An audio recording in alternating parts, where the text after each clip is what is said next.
Promise me.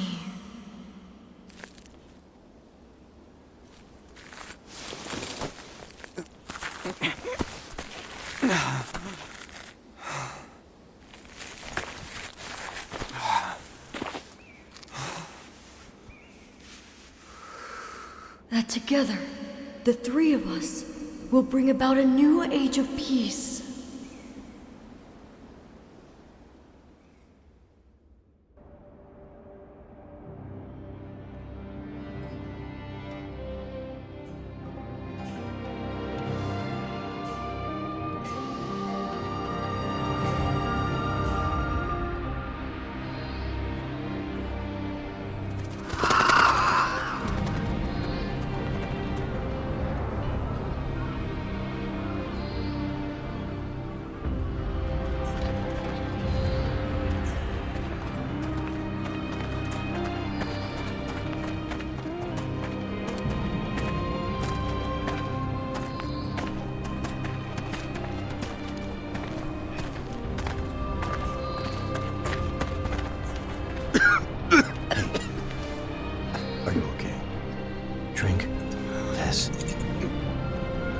Father, are you...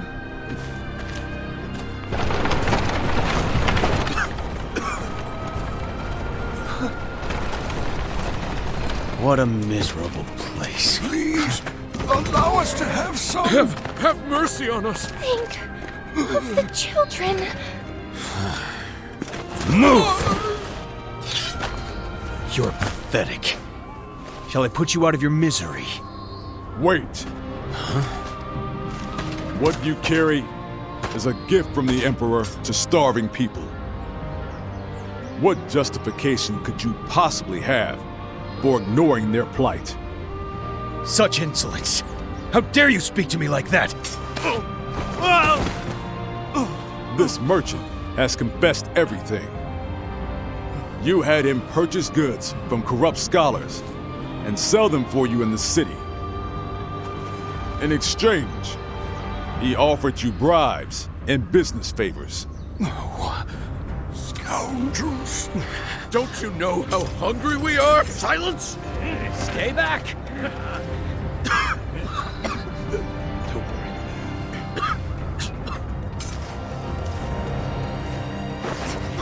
Son, wait! Go closer!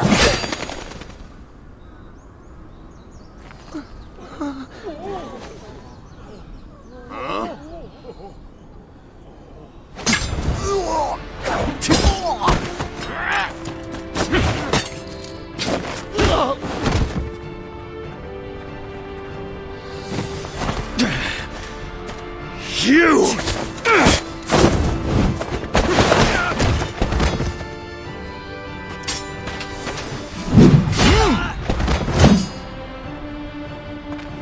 I don't know who you are, but you have my thanks. Call for reinforcements! Sir!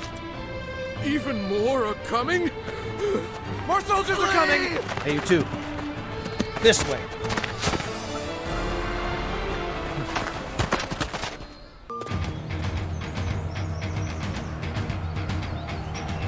We won't be putting the townspeople at risk here. You can fight without restraint. There is still much I must do, but I swear that I will get you out of here. I don't know if he's trustworthy, but either way, we'll have to cut our way through.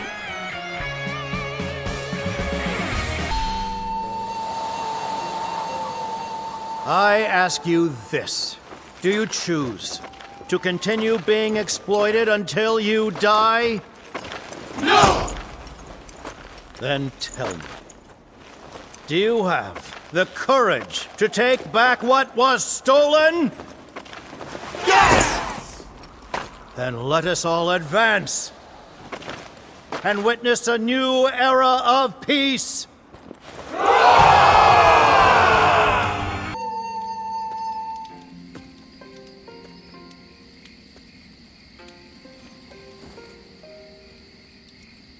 You know, I didn't have the chance to thank you.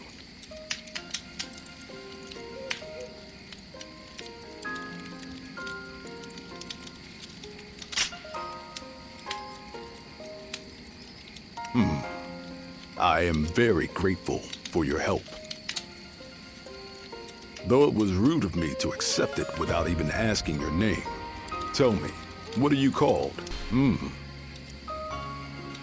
I take it you are a warrior traveling the land like myself. From where do you hail?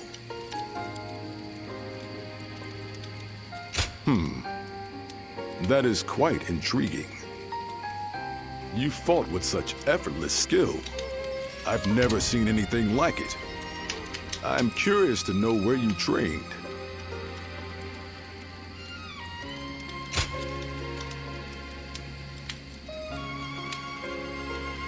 So you have no memory of your past? Now I see why you cannot tell me where you are from. In any case, it was fortunate I met you when I did. Most wandering warriors won't lift a finger until they hear talk of compensation. But you are not like the others. I see you walk an honorable path, wielding your blade for the weak. By your parents, or a teacher, perhaps. Or maybe an old friend. Whoever it was has taught you well. Are you aware that there have been many similar happenings of late? Soldiers and officials alike oppress the people for personal gain, and the people must turn to thievery for food. All the while, an endless rain has rotted the wheat, and the winds have brought sickness. Countless lives have been lost. Perhaps this is heaven's way of lamenting the state of the land.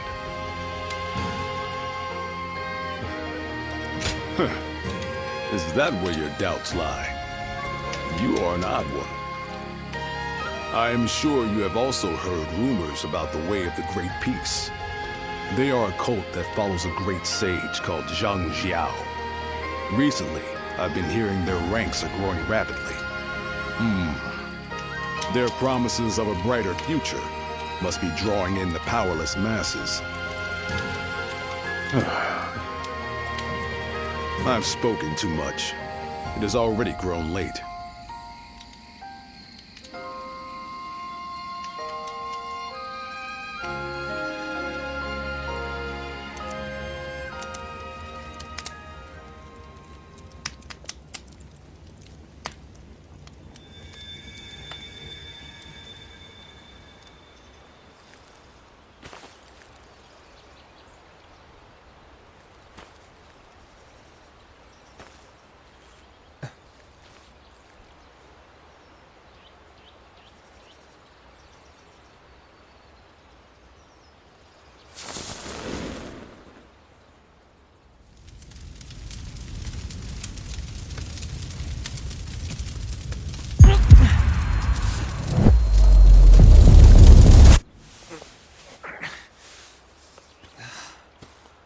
A country that has long been divided will reunite. One that has long been united will become divided. Long ago, the Han Dynasty was founded by Emperor Gaozu and re-established by Emperor Guangwu. And yet, Heaven's will is now clear. The coming age will inevitably be one of great chaos. That is why you must bring peace to the world. The guiding light already lies within you. Rise now, guardian of peace, and take flight.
In the second month of the Guanghe era's 7th year, a major upheaval began.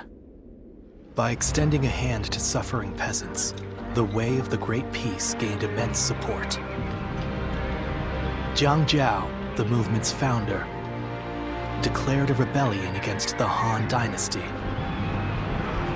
In aid of the provinces, countless adherents of the way of the Great Peace rose in revolt. To demonstrate their unity, they clad themselves in yellow and referred to themselves as the Yellow Turbans. This would later be called the Yellow Turban Rebellion. And so, the era was set on the path toward great turmoil. Chapter 1. The Yellow Turbans Rebellion turns to a reign of terror. Heroes rise in the midst of turmoil.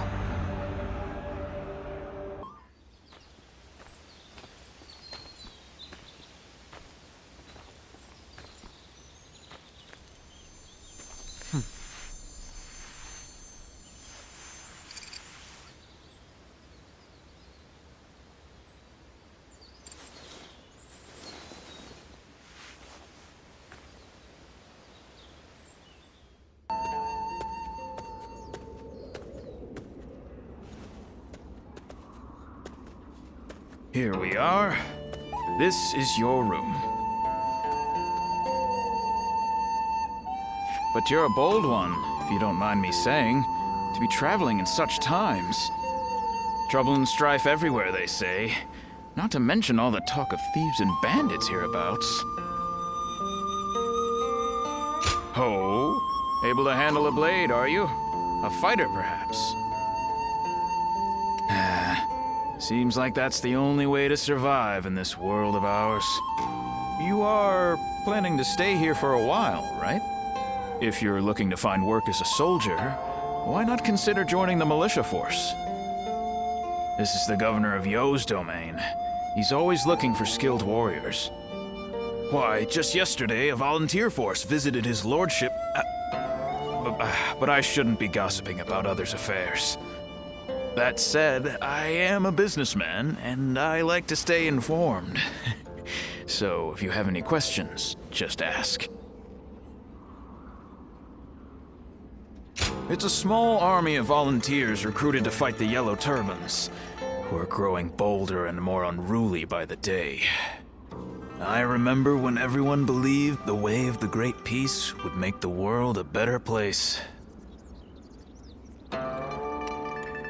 Ah, that would be Lord Liu Yen, a man of noble birth, related to the Han. He was dismayed by the chaos and turmoil, so he's raising an army to defeat the Yellow Turbans. A truly great man. Ah, is that so? Well, the day's still young. Once you've unpacked, I suggest you visit the town. Now, if you will excuse me.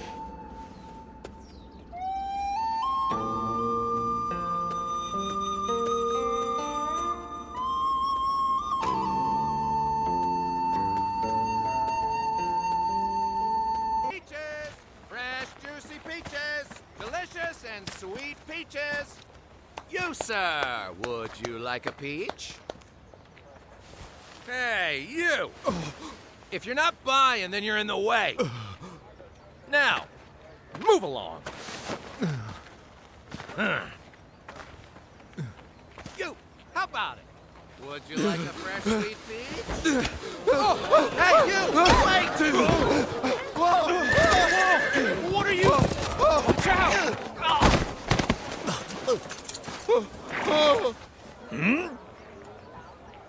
What's going on?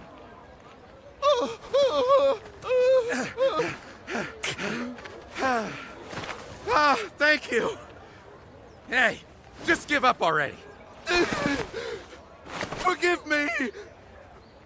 My family haven't eaten in days! And what of it?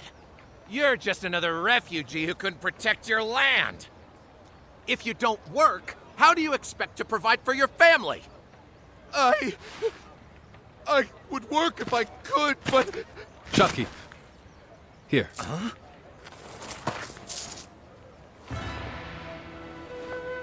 This should cover it, I believe. Enough for his whole family. That's, well, that could buy dozens. Brother, isn't that a bit much? Is it? I suppose you're right. How about this, then? Consider it in advance. You can work for me to pay it off. You mean... Hey, we are part of Liu Bei's army. A force whose sole purpose is to protect the people and bring about peace.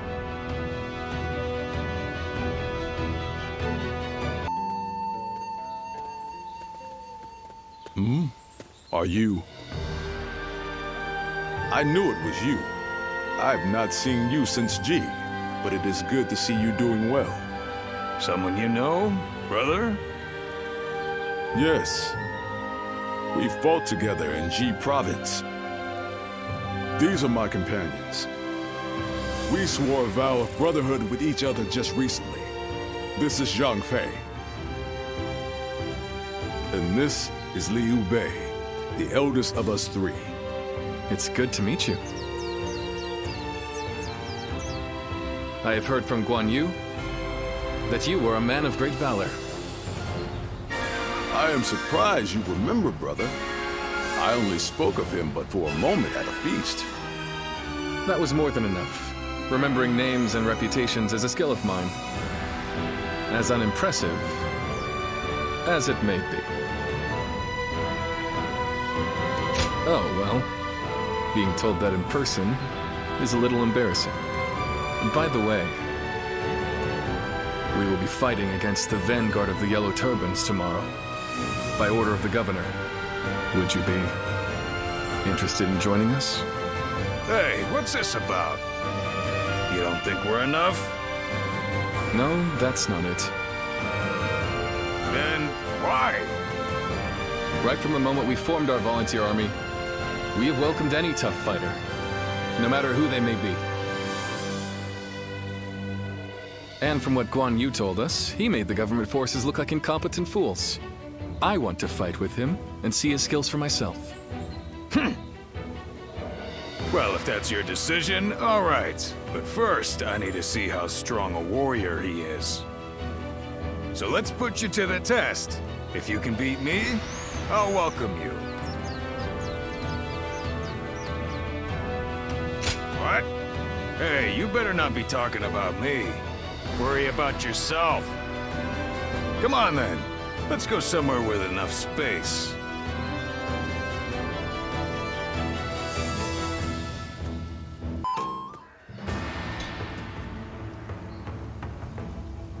Do you see what I meant now, Zhang Fei? His skills are not lacking in the slightest. Well, that may be so. He's not a total weakling, at least. Can't you just say he's good, Zhang Fei?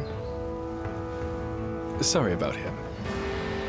If you would be willing to fight with us, then please, come by the Volunteer Army's tent. You would be most welcome. I second my brother's request.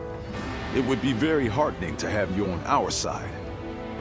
I know you must have conflicted feelings after what happened in G. After all, we both have died back then without the Yellow Turban's help. However, we cannot turn a blind eye to them attacking and looting the homes of not only government officials, but even ordinary people. It appears that they no longer fight for justice. That is why I've decided to stop them. It will be my way of repaying my debt. I trust that you are driven by a similar desire.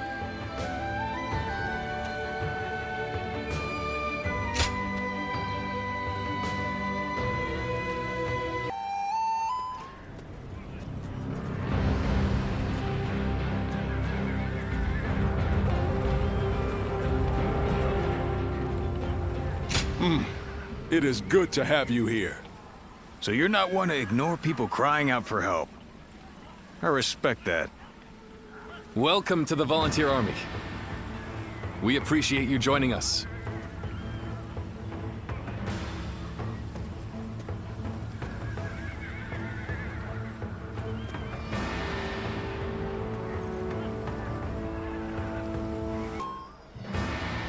Soon it will be time to march. Why, brother? Are you feeling anxious? Scared even? Quite the opposite. I'm thrilled that it is finally beginning. We are about to win our first victory, my brothers. I mean, how can we not with such formidable allies? Well spoken. This is the Liu Bei. We vowed to follow. Now, let the heavens witness our might.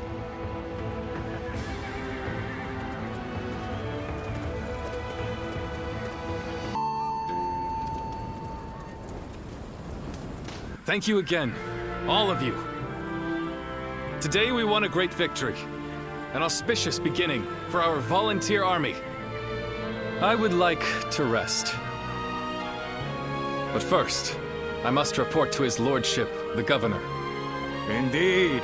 Duty first, then we'll raise our cups in celebration. I'll go to the castle. You head back to the road, and I'll catch up with you. There is no more work to be done. Spend your time as you will. Feel free to return to your inn. If you have nothing to attend to, come see me later. You'll find me on the road.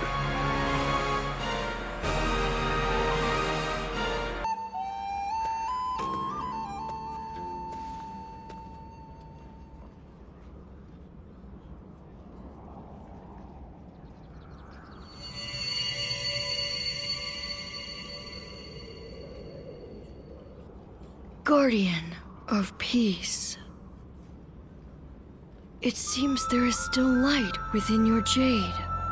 That itself is proof that the turmoil across the land has been eliminated. Although it is still very faint at the moment, that light represents the hopes of the people. Hope provides people with the will to live, and with that determination, they can change the world. Eventually, this cycle will guide the realm toward peace. I believe this is also connected to your forgotten past. That is the very reason why you were entrusted with bringing about an age of peace. In the end, you will even regain your memories of me in this form.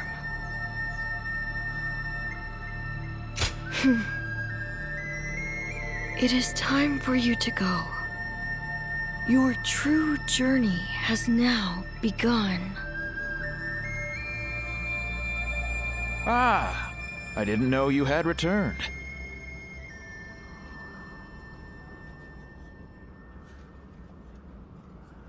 Are you okay? You seem a little dazed. I suppose you must be tired. We've just purchased quality incense from an herb seller. Apparently, it will help you get a great night's sleep. I'm sorry. I didn't mean to prattle on. Please, excuse me.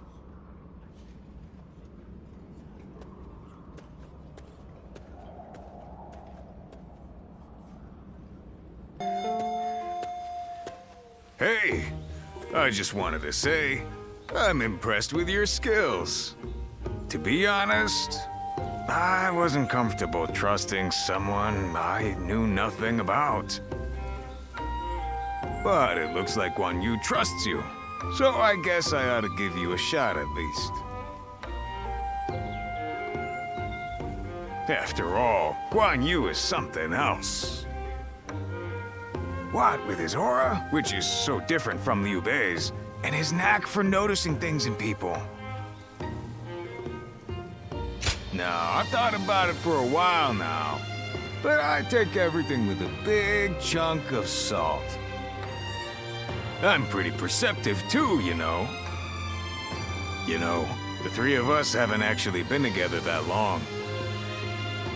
We met next to a recruitment poster when they were looking for people to hunt the Yellow Turbans, and we got talking. My peach trees happen to be in bloom, so I invited them over for a drink under them. Ah, what a time that was. We chatted a lot. That was when we became brothers. We may not have been born together, but I knew then I had found my family. To tell the truth, we've really only just gotten started. I have to work hard to prove myself to my brothers. What am I saying? I'm sorry. The truth is, I was always suspicious of you. I was working so hard, and then you came in and won them over. I got caught up in our rivalry. But I think your intentions are good. Maybe we can keep fighting the good fight together? Shut up! Yeah, I guess I could have been clearer. Still, you can at least appreciate my efforts and act a bit more friendly.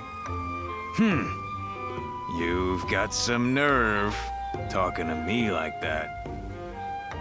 But that's okay.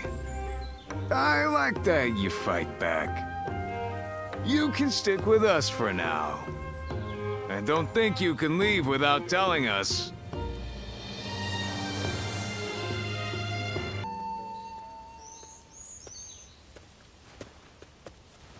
Brother, welcome back. What did the governor say?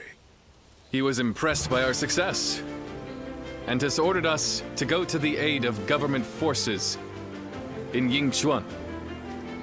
Yes, yes. And what else? Nothing else. Why, you expected more? Yeah, of course I did. Was there no mention of a reward?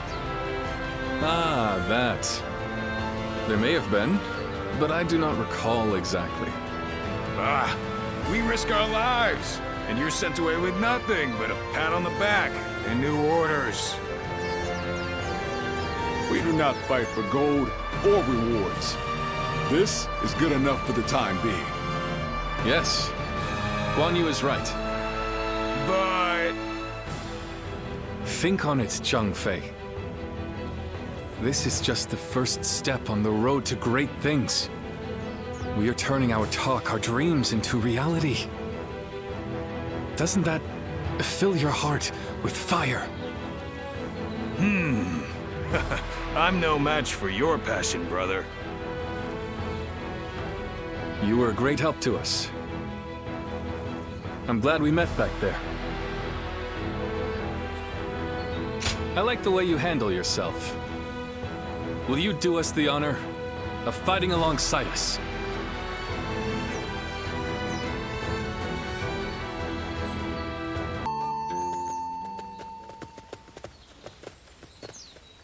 It's been some time.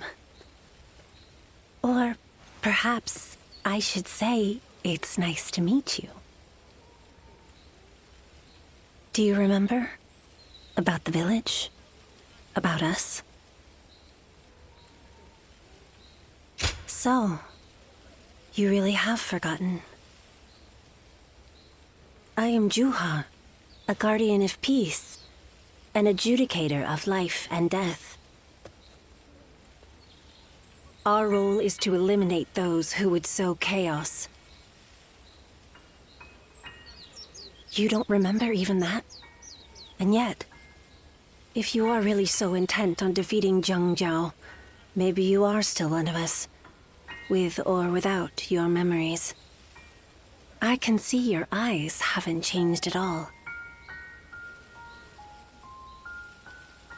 And if you truly have not changed, then you may one day remember who you were.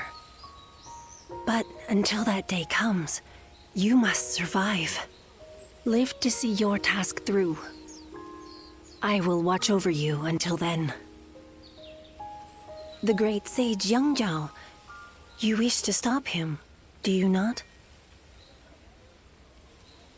The Yellow Turbans, who rose up for peace, have now become the very calamity that plagues the people. And this calamity will continue to affect them until it is eliminated. So, I have come with advice. They say that the Yellow Turbans use magic from the heavens, but their magic is nothing but an illusion. They simply burn incense nearby to cause hallucinations. Your eyes alone can see through their trickery. Watch how the wind flows. It is an ability that only you possess. I must go, but we will meet again.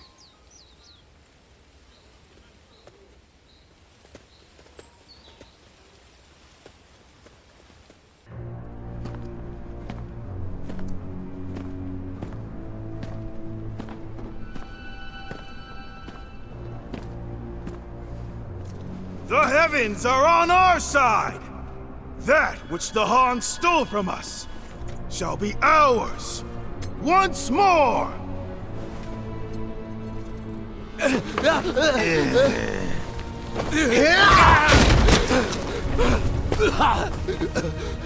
I thought you were on our side! We are, as long as you pay us! Move! Hey, this way! Get off! My child will... Silence!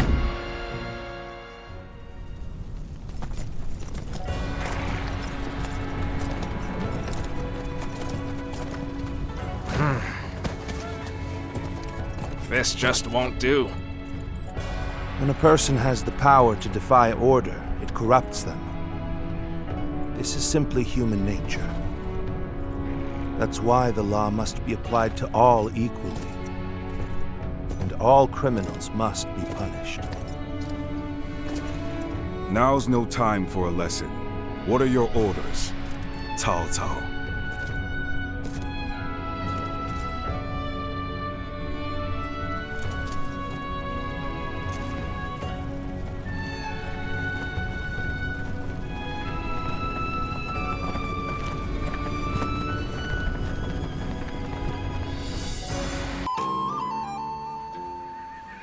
I know you. You are the ones who subdued the Yellow Turbans in Yo. Yes. What is your name? Where are you from? Liu Bei of Zhuo. Vassal to Lord Lu Ji. Liu Bei. I do not know that name. Your position? I have none. I work to provide help to those who need my services. Volunteer swordsman. But still, it's a good thing, I suppose, for like-minded men to gather like this. Thank you for your kind words. However, ours is a ragged crew. Unlike your lordship, we are humble, and our numbers few. It is natural for you to doubt us. However, if you were to give us one chance, here and now, to prove our worth, let this ragged band of volunteers show that we can be of service to the mighty Han. Bold words. Perhaps it is only bluster. But I see no reason not to give them a chance. They could become a valuable asset. You will serve under Cao Cao and fight together in the vanguard. Acceptable? Of course. Then this discussion is concluded. Don't let us down. Sir!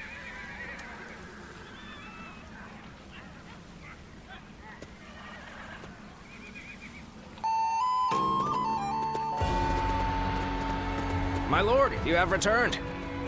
So, is the meeting over? Who are these people? I don't recognize them. They're a volunteer force, said to have crushed the Yellow Turbans in Yo Province. They will be under my command in the coming battle. Oh? Allow me to officially introduce myself.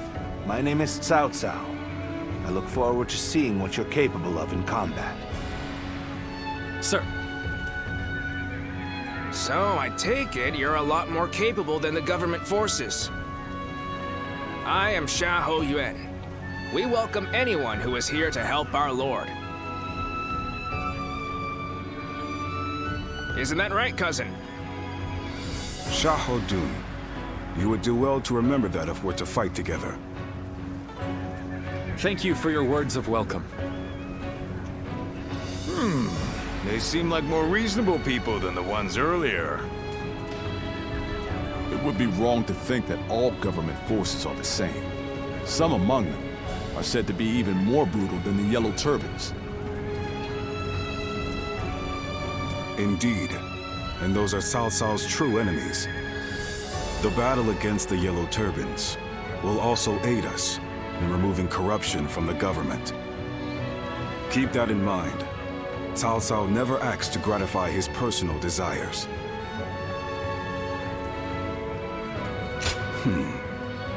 You're as bold as he is. It's about time we see what the volunteer force is really made of. Xiahou Dun, enough. When a man is not guided by the law, he is no different from a beast. Whether he is a Yellow Turban or a government soldier is irrelevant. Men who behave like beasts must be punished. That's all that matters. I've heard enough moralizing. I must go and supervise the battle preparations.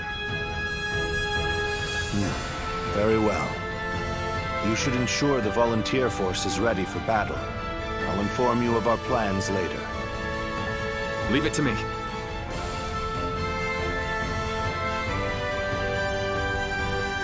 Hey, you. I didn't catch your name.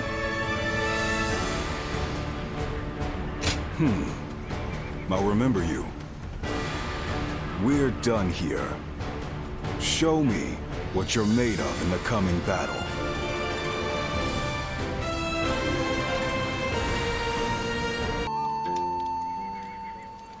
Hey, so why weren't we invited to the War Council? Huh? We did more than anyone else in the last fight. Zhang remember our place. We are a band of volunteers without official positions. If we start demanding to be included in the council, we'll be seen as a burden rather than an ally.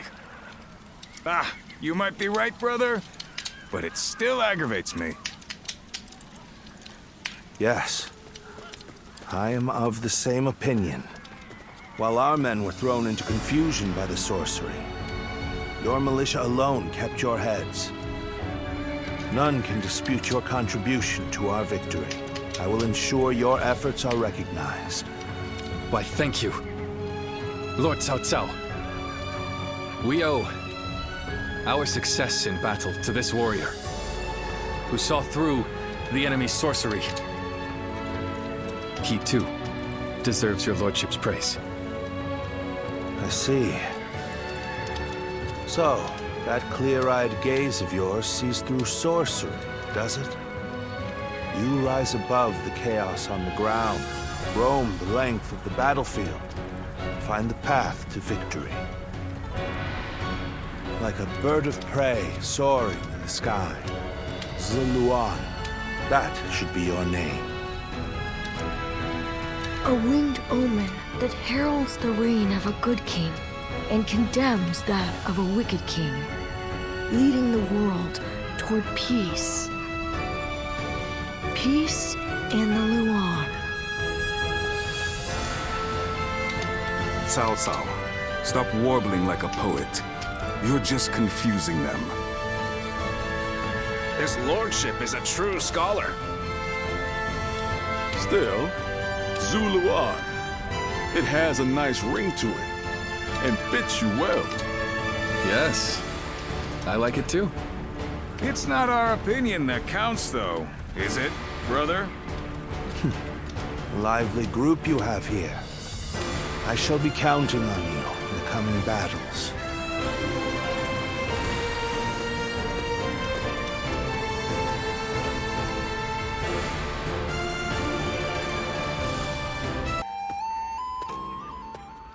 Has your old ability come back to you? Your eyes can see things others cannot. That should help you in the fight against the Yellow Turbans. Defeating the enemy is our purpose. Placing yourself on the battlefield may help you regain your memories. To stop the leader of the Yellow Turbans, Zheng Zhao, our goals align. Besides, you must survive for the sake of those who did not.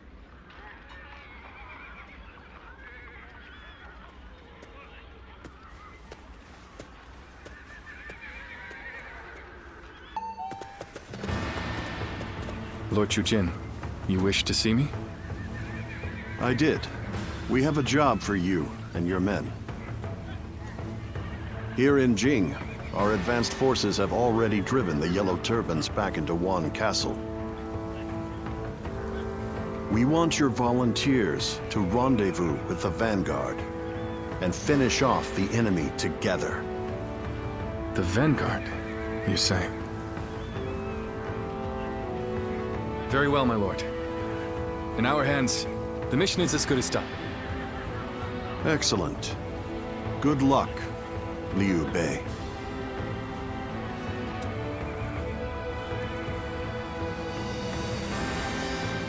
A report, my lord. Lord Sun Jian has arrived. He asks for an audience with you, my lord. Oh, then send him in. We must thank him for his efforts in Jing. Sir!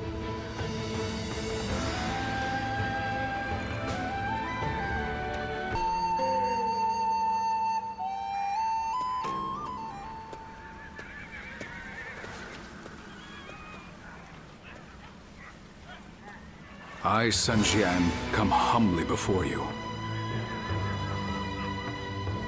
Very good. I have heard about your achievements. I am honored. I wish to see your strength under my flag. Let us slay these bandits who insult the heavens with their vile deeds. I see. So you wish me to join your command? Yes, I know I am asking a lot of you, but I only do so because I have great faith in your abilities. And you've come here in person. Surely my request is not too outrageous.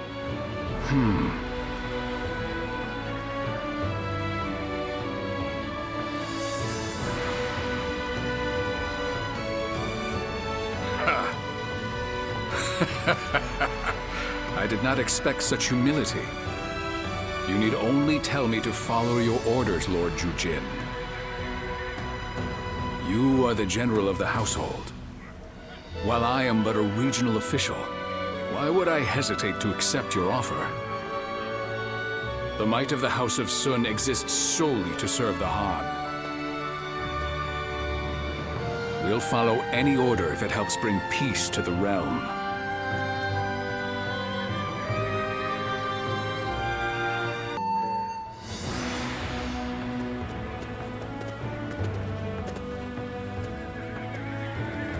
Ah, I recognize you. You fought well in the battle. A most impressive performance. It was you who won the victory, Lord Sun Jian. Not with the sword, but with your words. To persuade the Yellow Turbans to lay down their weapons. Better that than suffering them to die in vain.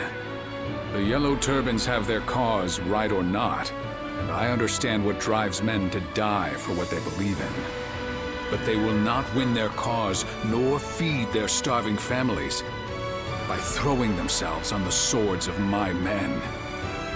I am an officer of the government, and though I know it sounds arrogant to speak this way, the Yellow Turbans make false promises to inflame the minds of those who would fight for life, and so lead them instead to death. I think I agree with you, Your Lordship. Those poor souls didn't join the Yellow Turbans just to be slaughtered on the battlefield. When I met you in G, they were not as fanatical as they seem now. Indeed. Yet I still remember the righteousness I saw in your heart. G Province? Are you talking about the disturbance last year? I heard 2 great warriors drove off an official's private army. It's probably best you don't know the details. Then I shall pretend I never asked. After all, I've no interest in arresting men of honor. You seem calm, yet I sense a fire burning within you. You're my type of warrior, truth be told. When officials turn to tyranny, it is a sign that imperial power is weakening. At such times, we must rise to the occasion. I am sure that we will have the chance to fight together again sometime.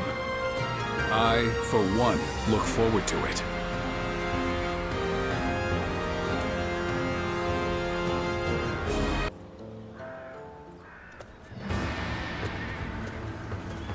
Ah, it's you. You were with the volunteer force. What was it? Perhaps we didn't state our names. I am Huang Gai, and you are? That's right. That does sound familiar. Those 2 giants stood out amongst the volunteer force, but I could tell you were something special. You acted of your own volition to take care of things, even when the enemy started using those strange tricks. When I saw that, I knew you were awfully level-headed, more than just brawn. So tell me, who are you really? You don't seem the type to go home and work the fields once the army is disbanded. So, you are familiar with fighting to make a living. No matter how brilliant someone is, and how detailed their plan, no one knows what will happen on the battlefield. However, having you among our forces will allow us to respond to a variety of situations. You have the valuable knack of realizing what must be done, and what must be sacrificed to achieve a goal. From now on, I will know who to turn to in the most crucial battles. I will be counting on you.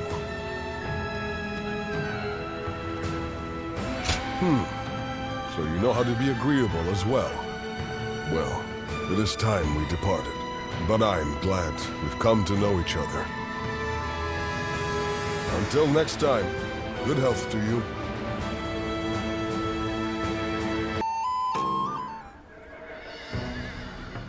G Province, you say? Yes. Huang Fu Song went with Cao Cao in pursuit of Zhang Bao. We will lead Sun Jian and go after Zhang Liang. Soon, they will both be at our mercy. The survivors will try to regroup, combine their forces in one place. Of course. G Province. The home base of the Yellow Turbans. Yes. Lord Lu Ji has already arrived in Ji and is taking control. I want you to provide him with support. Lord Lu Ji, my old mentor. Thank you for selecting us for this mission. Ah, yes, I remember that now. I am sure Lord Lu Ji would be glad to have you. Yes. Until I met him, I was a mediocre student. But he changed my attitude. For that, I owe him a great deal. We shall set off right away.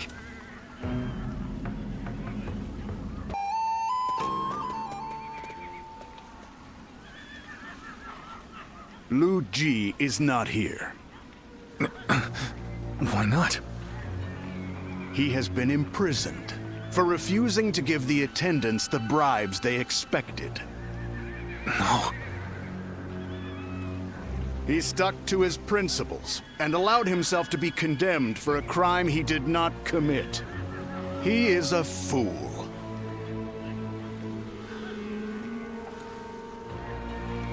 The corrupt officials are the ones at fault.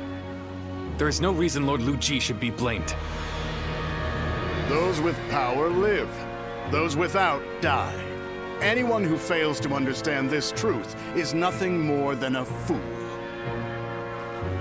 Cunning is but another means to power. Lu Ji failed to realize this, and now finds himself a captive.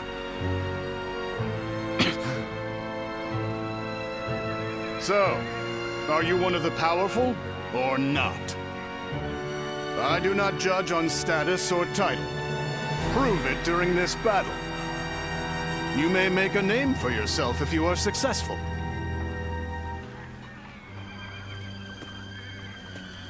And if I fail to do so?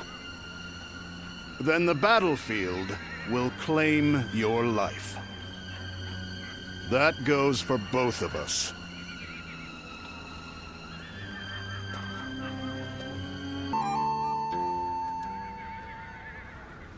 We have defeated Zhang Zhao's main force in battle. And it seems you've proven that you can at least survive. Aye. I hear both Zhang Bao and Zhang Liang are facing defeat after defeat. The end is near for the Yellow Turbans. Now, let me ask you, out of curiosity, what do you think Zhang Zhao lacked? Why has he been forsaken by the heavens, fallen from grace?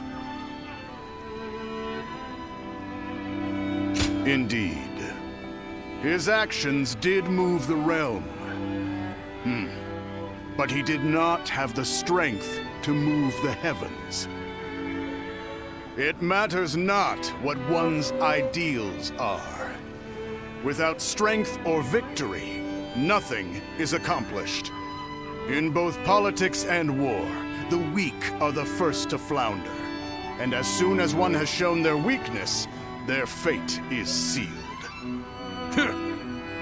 Ridiculous. So those without strength are destined for doom?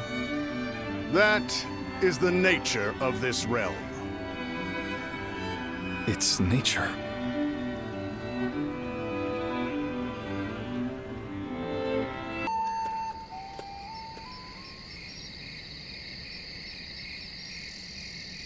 That's incense. The same type the Yellow Turbans use to create their illusions. But right now, it's being used for communication. Follow the scent. There. You'll find someone waiting for you. Very few people know how to use this incense. You would do well to remember that.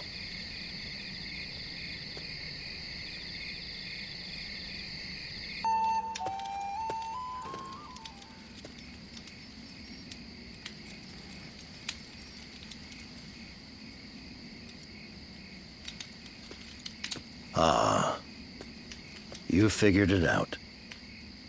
If you followed the flow of incense here, that means you are a guardian of peace.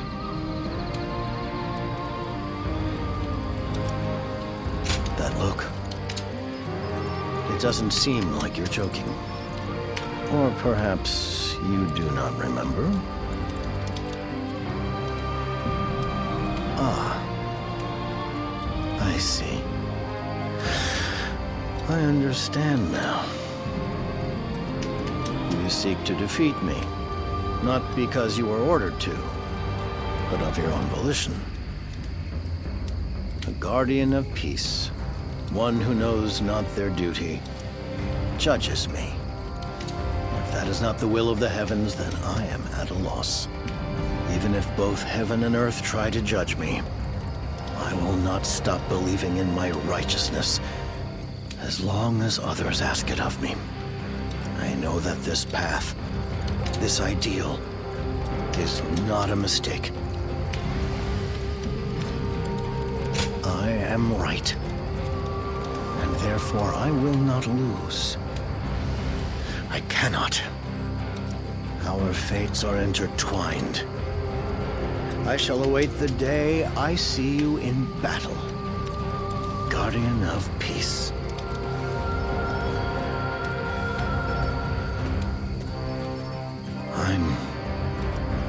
I am Zhang Zhao, General of Heaven. These two hands will upend the heavens if need be.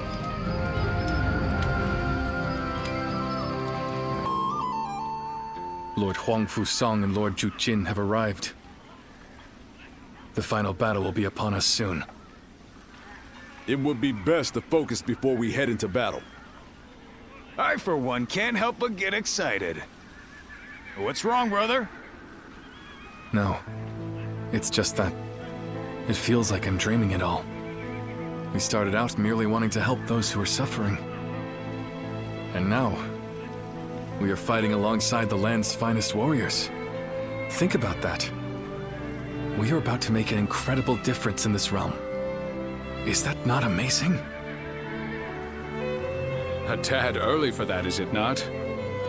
I am sure that sort of talk can wait until the victory banquet. Lord Sun Jian, it has been too long. Tales of your volunteer army's exploits have made the rounds. Quite impressive. Feels strange hearing that from you. Friends with the Tiger of Jiangdong as well, I see. Truly an army to be reckoned with. Lord Cao Cao, I've been told that you drove back Zhang Bao. Yes, but we haven't defeated him yet. It all depends on the upcoming battle. It will soon be time for us to depart. Be sure to make your preparations by then.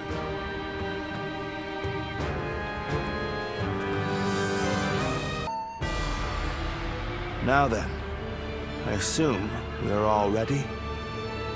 We have the Yellow Turbans cornered. This battle will likely decide their fate.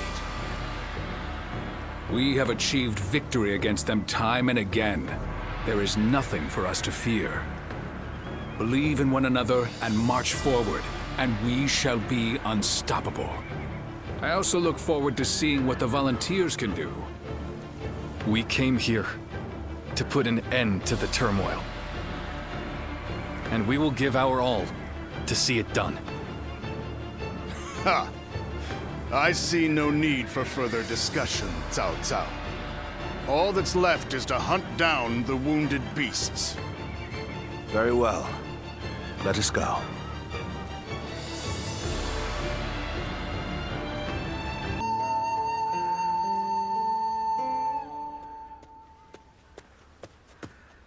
Zhang Zhao has evaded us. We are still making every effort to find him, but... I see. Very well. Dismissed. He was wounded badly. I doubt he'd make it. No!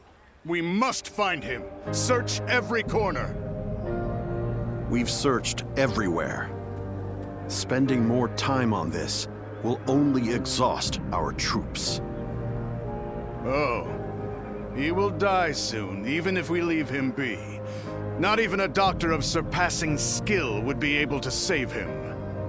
But his death must be one of humiliation.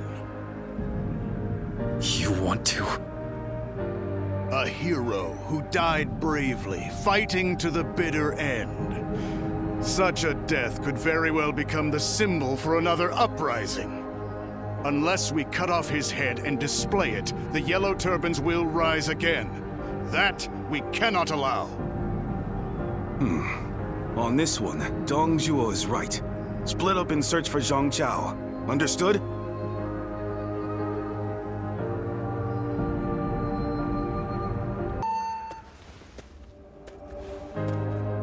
Congratulations, Ziluan. You've regained another ability. The Yellow Turban Rebellion shall soon be quelled, following the death of their great sage, Zhang Zhao. Listen. This is what you must do. Head west of here. Beyond the plains, hidden within a valley, there lies a small village. He is there, in the place we used to call home. See to the end of the man who sought peace and shook the realm instead.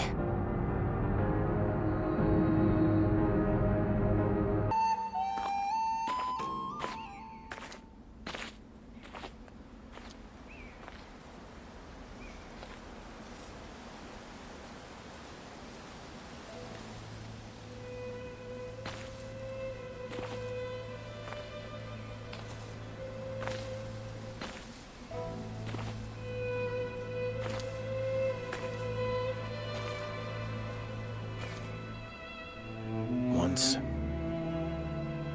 I came upon a sage in this land who taught me a particular skill.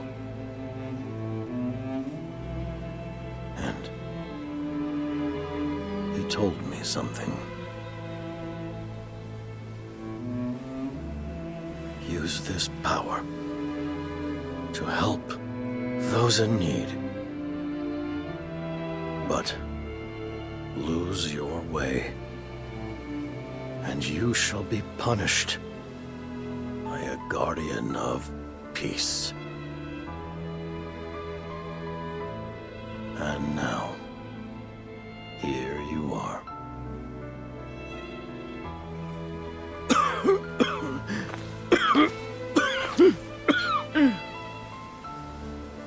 Tell me, where did I go wrong?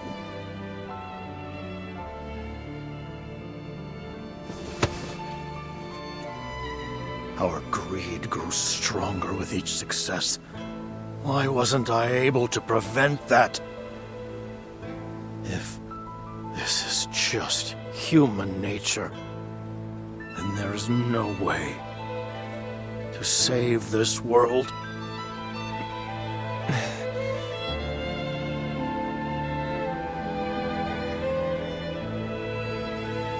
A question we humans are not ready to have answered.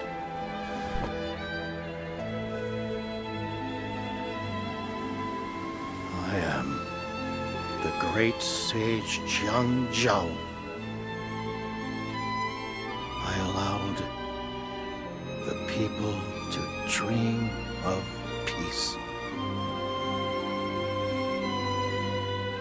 Dreams can move people. People can change the world.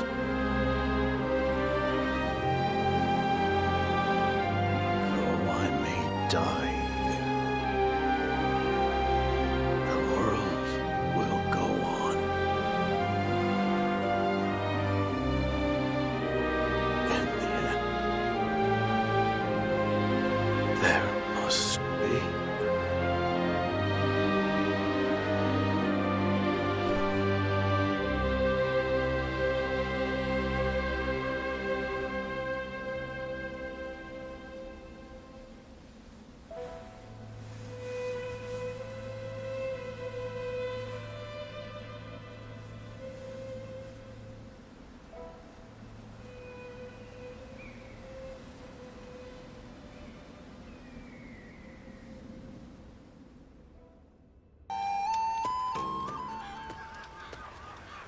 Did you hear?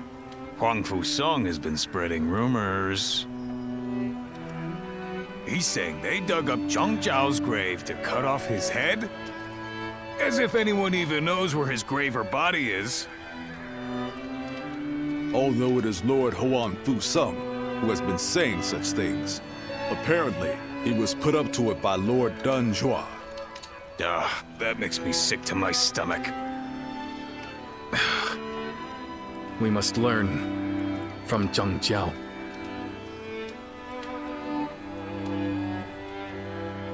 Ever since we first fought against the Yellow Turbans, I have been thinking. I believe Zhang Zhao was a man of dignity, who stood up to help those in suffering. But he grew too hasty in working toward his goals, and lost something important along the way. Who is to say that we will not make the same mistake? Brother. That is why I've decided to wait for my opportunity. I still need to think calmly and thoroughly about how we might best serve the people. Besides, we have plenty of time now that the battle is over. And apparently, there is an official post we'll be needed for here in G. You know, you are much too patient, brother. But you know what? I agree that rushing won't do any good. Indeed. As your sworn brothers, we walk the same path as you. That's right. Oh, wait a minute. What are you gonna do about the volunteer army? It is disbanded as of today. Each of us must now go to our own battlefields, wherever we are most needed. But of course, I expect we will see each other again. In the meantime, we are going to do what we can here in G. Come by at any time. We'd be happy to welcome you.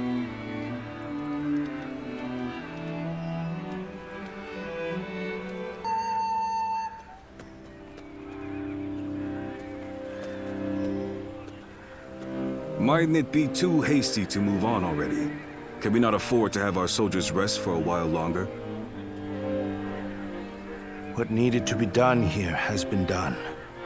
I will be unable to find rest while we linger here. Impatient as ever. And where is it you intend to go in such a hurry? Luoyang. Cao Cao. You can't be. Justice has been dealt to Zhang Jiao, the renegade, but not to the traitors in the capital. That is not righteous. Let's go, Xiahou Dun. Our next engagement will be a difficult one.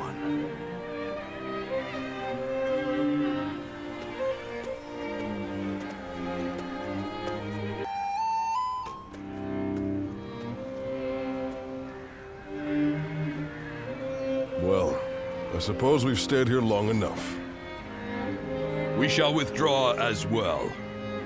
Yes. What's wrong, my lord?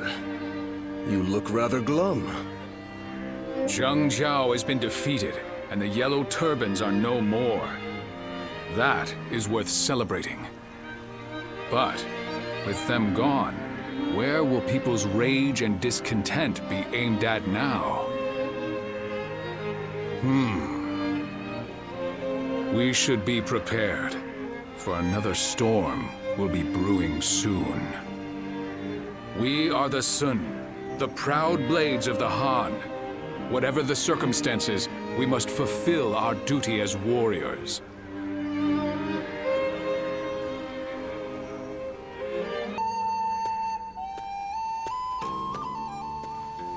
Welcome back. So, you saw to his end in that village.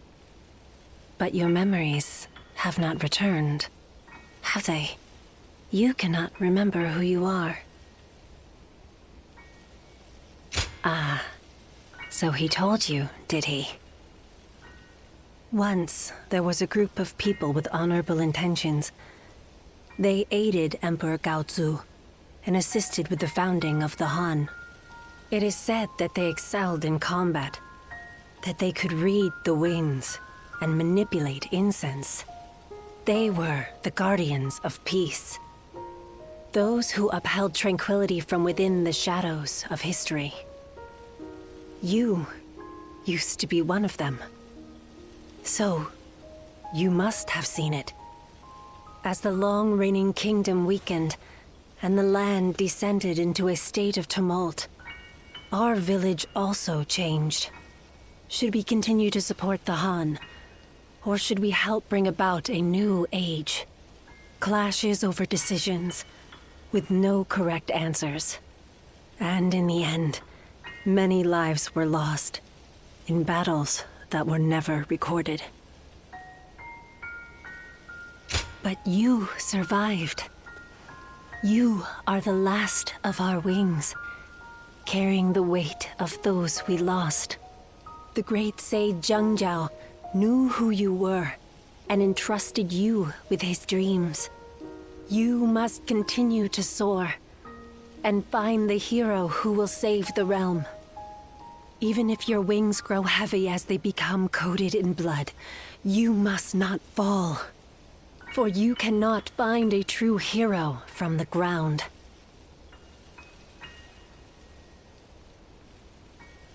Siluan, a sacred bird who soars through azure skies. We will meet again when you need me once more.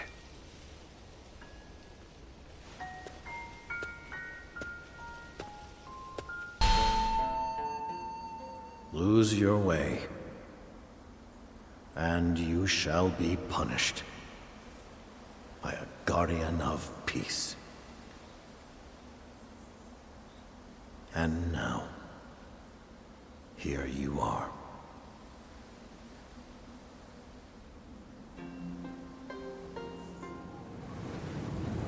Guardian of Peace. I am glad.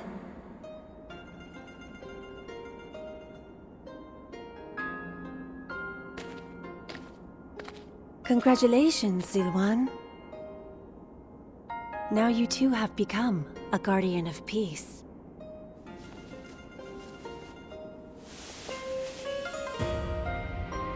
When you first arrived in this village, I didn't know what would happen. But I am glad to see how you have grown.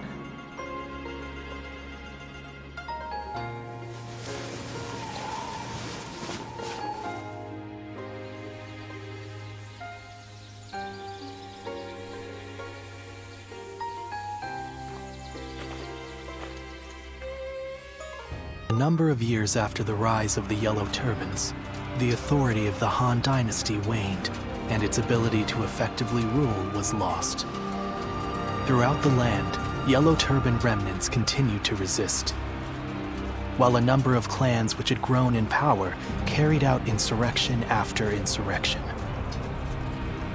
The chaos set into motion by Jiang Jiao continued to grow. Chapter 2. Dong Zhuo's treachery in the capital. The lords answered Cao Cao's call and assembled.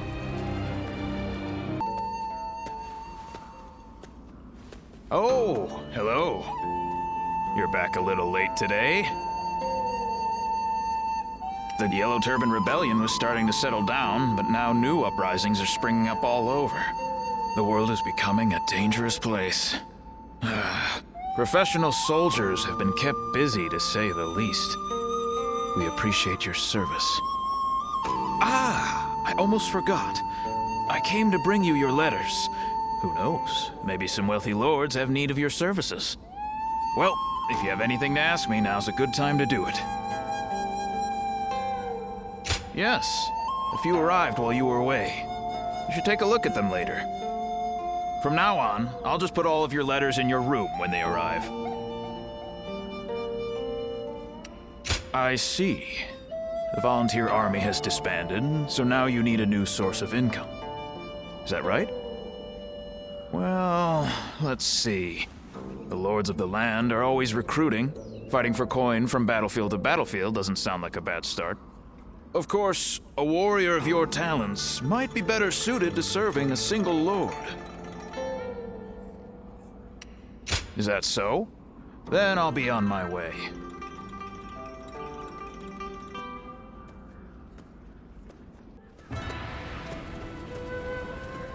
I'm glad you came. What luck that you also happen to be here in Yo. We've had our share of trouble of late. But meeting you again like this really feels like it was meant to be. After suppressing the Yellow Turbans, we were given a position in Ji Province. However, the local officials didn't seem very pleased with our lack of pedigree.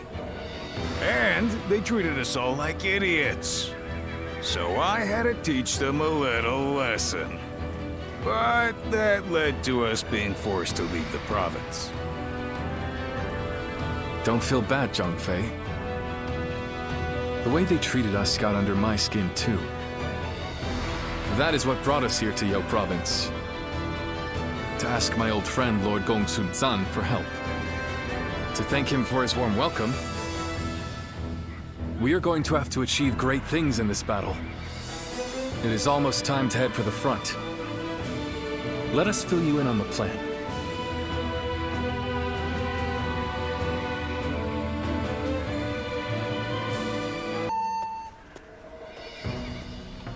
All right, before we start the meeting, Guan Yu, I believe you had something you wanted to discuss. Yes. In the coming battle, the enemy will have a positional advantage. It is also likely that they have set traps at strategic locations. With this in mind, I have decided it would be best for you and I to operate as a unit. Not being bound to the main force would allow us to move freely across the battlefield and better adapt our strategy to any situation. The last time we fought together was in G, was it not? Feels like old times again. Let's make it a battle to remember.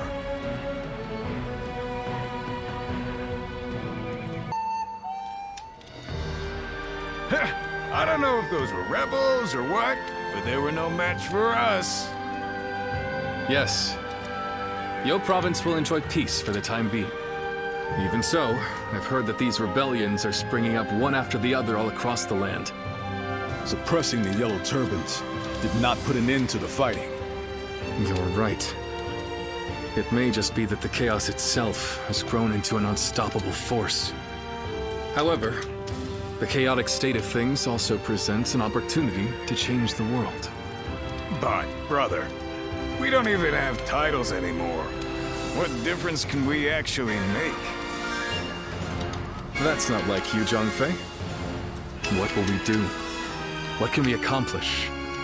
Now is the time for us to search for our purpose and test our limits. So we must simply succeed where we can, one step at a time. Though we still have a long way to go, I will not give up. I must tell you one thing. If you ever feel like you want to be a part of our vision for the future, I want you to come to me. We welcome anyone who has ambition. The door will be wide open for you.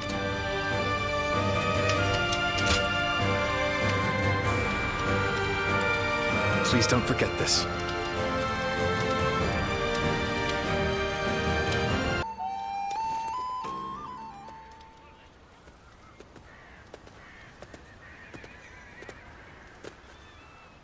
So this is where you are.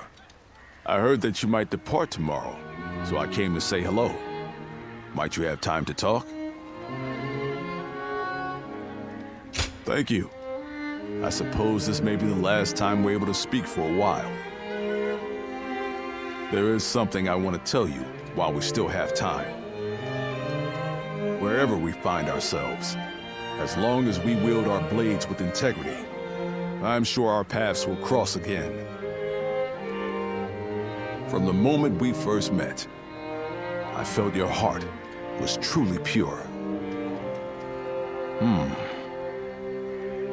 Yes, perhaps among your lost memories, there is one of whoever passed that on to you. It could just be my imagination, but there's something about you that makes me think this way. In any case, we must first focus on how we are to live in the present. As the world descends into chaos, it is essential that we keep our hearts firm. I aspire to be a man of honor who strives to do what is right. Therefore, I need a great leader to whom I can dedicate my efforts. And that, I am lucky indeed to have Liu Bei.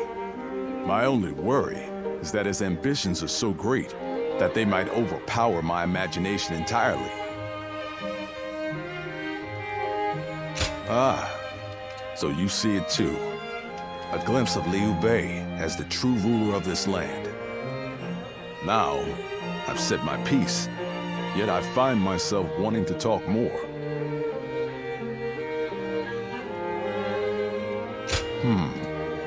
You feel the same way? Then let us find somewhere to sit and relax before we continue. Tonight, I wish to etch the features of your face and the sound of your voice into my memory.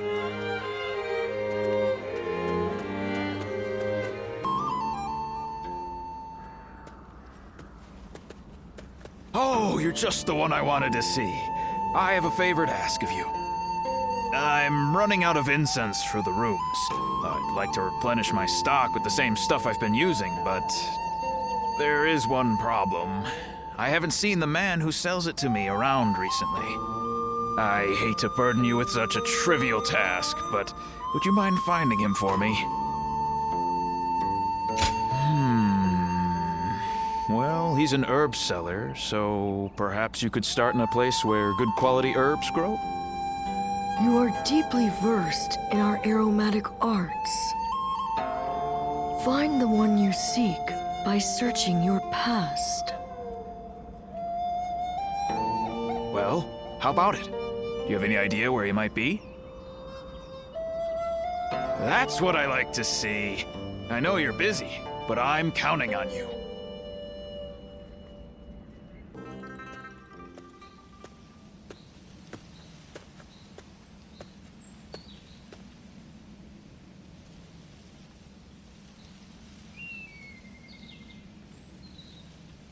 Silwan?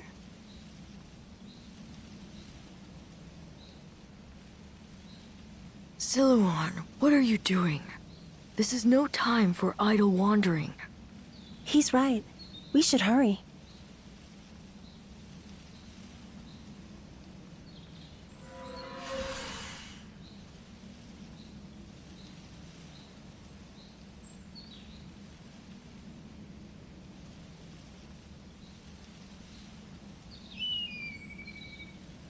Huh?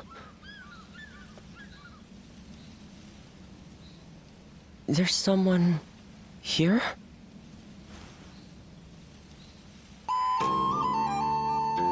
I see. The innkeeper sent you. Sorry to be such a bother. Zhang Zhao, the leader of the Yellow Turbans, used some special herbs. Rumors of their origin led me all the way here. As incense, they induce visions in those who smell them. And as medicine, they cure fatigue and heal wounds. You could even say that most of Zhang Zhao's miracles were made possible by the power of those herbs. But this is surprising. I never expected anyone other than him to know about this place. You wouldn't just wander over here by mistake. Was this once your home, perhaps? A vague response. It is only natural that some past events escape our memory. But your case is very unusual indeed. It seems that your past has been completely erased from your mind.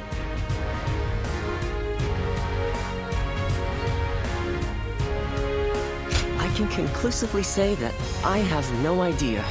I've never encountered anyone like you before. If I had to hazard a guess, I'd say that you are suffering from some kind of formless malady. And finding a cure for such a thing is beyond my current abilities. This is quite humiliating and intriguing. Would you mind if I traveled with you for a while until I find a cure? It may surprise you, but I am a skilled doctor. I can treat you if you are injured and even earn us some money for travel.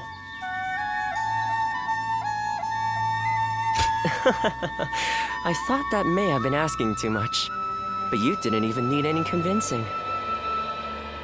Thank you. Now, let us strike while the iron is hot, as they say. Let's go back to the inn and start by sorting through your experiences and everything that has happened. Oh, I haven't introduced myself yet, have I? My name is... Well, You can call me Yuan Hua. Now, can you tell me some more about yourself, my traveling warrior friend?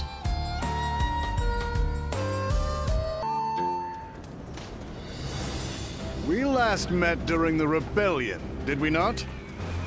It was I who summoned you, but I never expected you'd be eager enough to come all this way. The cavalry of Western Liang are vastly superior to the feeble armies of the Central Plains. Disorganized rabble of traitors that they are. If you're starving for a fight, you will find no better place to satisfy your hunger. Ensure your weapons are sharp for the battle ahead. We will deploy soon after the War Council.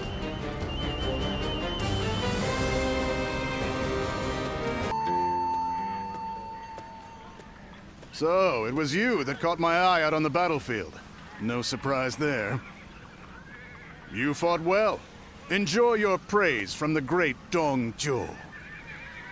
How do you find the winds in Liang Province? There's a greater chill to them than in the Central Plains. A frontier region, far removed from the cities. Even the Imperial Court's authority doesn't reach here. Its people simply live as they wish, without a care for the state. It's been the site of countless uprisings. Yet, I prefer being posted here. The geography and climate are harsh, and so the people here seek the power to devour others, and to avoid being devoured themselves. Though the weak masses may also devour the strong. The fallen become sustenance. That is the essence of life. Do you not think it more agreeable than stagnating in some boring administrative post?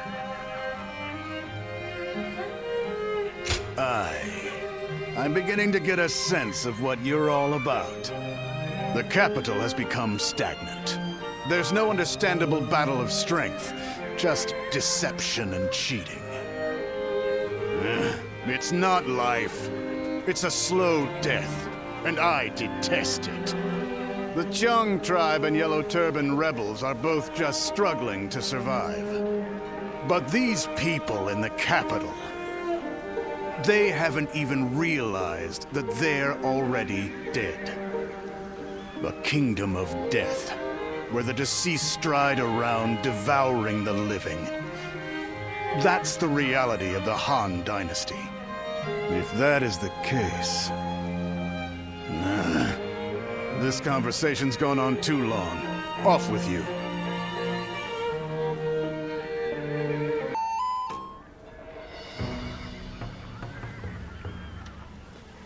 I knew you would come. Just as I wrote in my letter, I want you to help us take care of some bandits. Our lord has been appointed governor of Changsha. This is one of his responsibilities. We're more than ready to do whatever needs to be done, but having you with us really tips the scales in our favor. Huang Gai, I have something I want to ask you. Oh, and you are? Do you two know each other? This is the warrior who had all of our backs during the battle with the Yellow Turbans. He's here now to lend us a hand in his campaign. Is that so? I am Sun Shang Xiang, daughter of Sun Jian. Pleasure to meet you. I'm here to fight, of course. I come from a long line of great warriors. How could I be a proud member of the Sun clan if I needed protection? That may be the case, but guarding your own life is one of the duties of a warrior princess. By the way, princess, where is Lord Changpu? He was with you, if I'm not mistaken. Oh no, I left him alone back there. He might be scouring the camp for me now. I should get going. I'll see you at the next War Council. Evading Lord Changpu is no mean feat. The princess is an incredibly skilled warrior, but the battlefield is an unpredictable place. I want you looking after her too, just in case.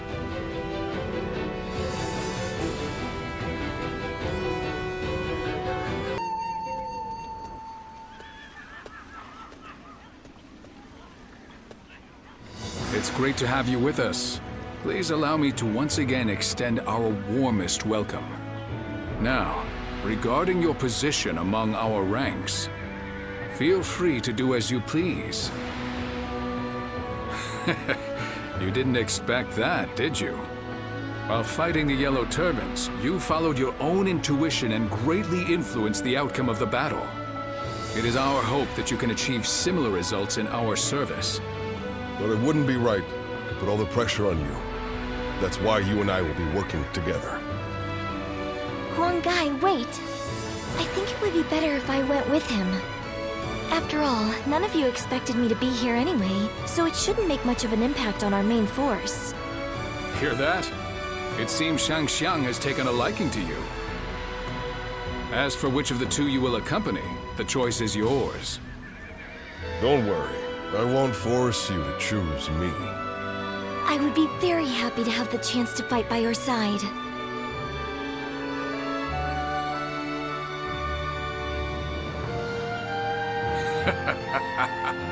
Well, let's move on to the meeting, shall we?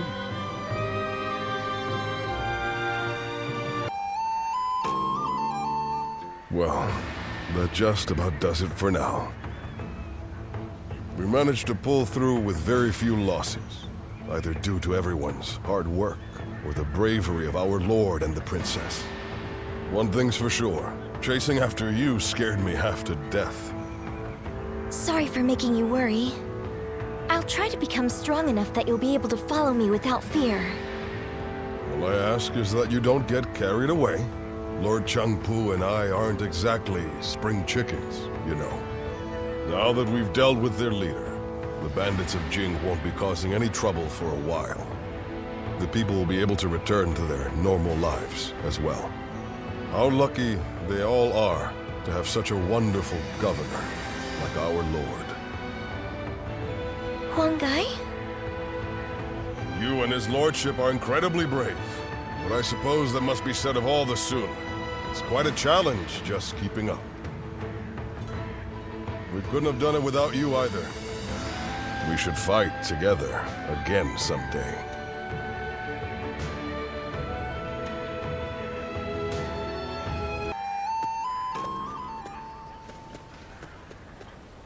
I have a lot to thank you for. You're quite the force out on the battlefield. Aren't you ever afraid out there? Right. Of course not. I wish I'd had that same mentality from the start. I've always approached battles seriously. And yet, I'm still finding it difficult to keep my composure. Because every weapon brandished by the enemy, every single arrow, is aiming to take my life. Sometimes that awareness causes my body to just seize up. One time when that happened, I saw you fighting. You were so calm, and that resolve made its way to me. So I made every effort to do just as you did. I didn't take my eyes off of you, even for a moment. And then, my body began to move freely, like during training. It was thanks to you that I was able to continue the fight. Glad you think so, but I can't fall victim to self-satisfaction, can I? I felt the desire to be like my father. To be the pride of my family. To inspire everyone. But I lost sight of what I needed to do.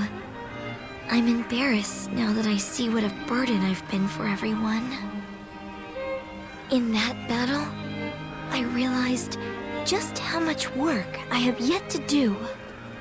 I must strengthen myself and overcome my fears so that I may charge into the next battle with dignity.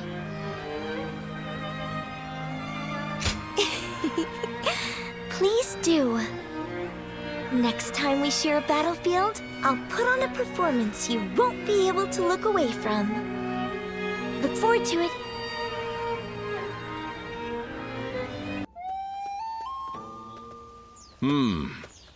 Excuse me.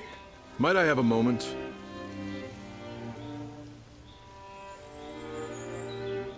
Right. I am Sima Hui. Some call me Shui Jing, or Water Mirror. I wander the lands, seeking joy in seeing the world, deepening my knowledge, and connecting with others.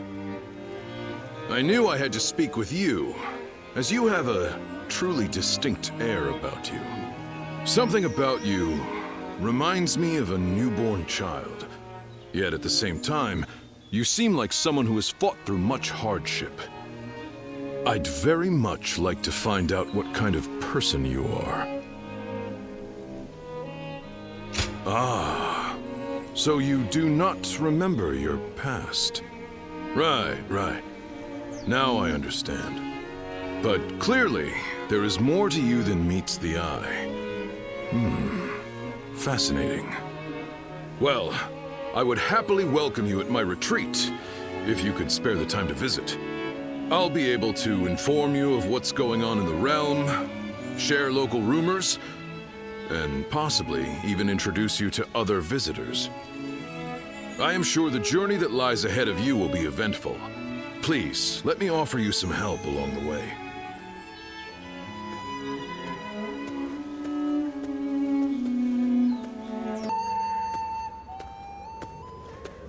Oh, Ziluan, welcome back. You've been rushing about from place to place by the looks of it. Rebellions here, battles there. The world's worse off for it, I'm sure. It's times like these that we need the Emperor to put on a show of force to restore order. Well, if you need anything, I'm here. As usual, things are not as they should be. Capital affairs being what they are, the attendants in the consort clan alike are throwing their weight around to stir up trouble. The consort clan is, to put it simply, the Emperor's extended family. Well, I say family, but they aren't descendants of the throne. They're relatives of the Empress. By the way, did you know that the current Empress was born to commoners? And her brother, Lord He Jin, is now the Grand General. He really makes you wonder where life might take you. They are eunuchs who serve the people in the highest echelons of society. It's an esteemed profession, but, well, I wouldn't want to do it. Once you become a eunuch, you can't really go back to living the way you were before. Oh, is that right? Then don't let me keep you. Rest for as long as you like.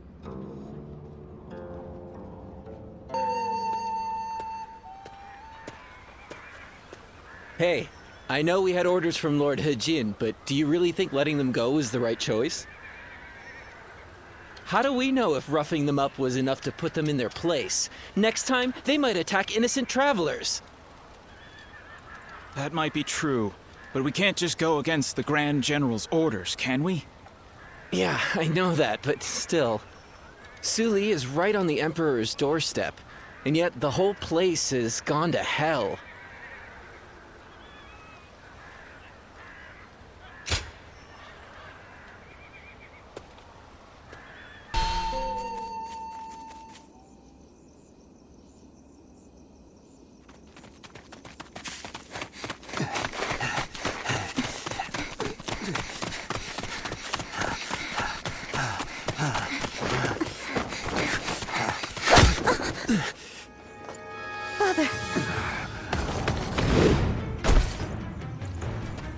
You gave it your all, but you couldn't run forever. Anything valuable you have, we'll be taking.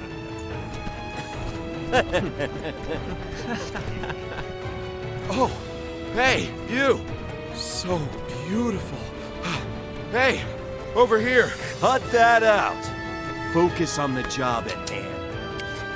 First, the old man.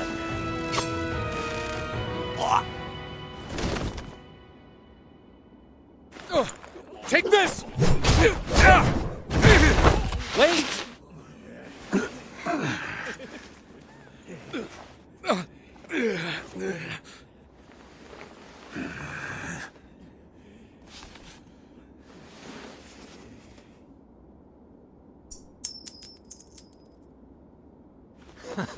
Yes, that's it. Damn it. Don't make this any harder.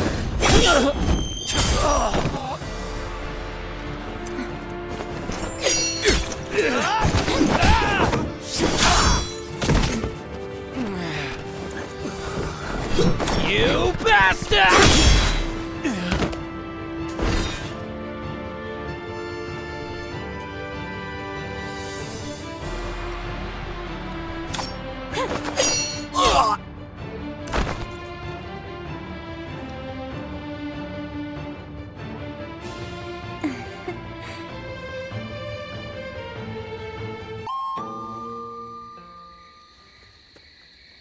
We haven't introduced ourselves, have we?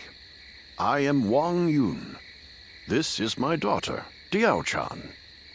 You have my thanks, Zluan. Ah, so it really is you. I heard the name mentioned while the Yellow Turbans were still running amok. Black clothes with a crimson sash. You looked the part, so I went with my gut. So you were the one that turned the tide during the rebellion. That explains your impressive skills on the battlefield.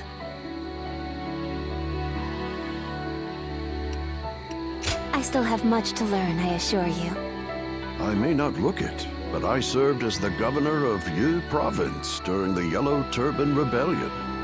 But amidst the chaos, the attendants with connections to the Yellow Turbans managed to soil my name enough for me to be deposed.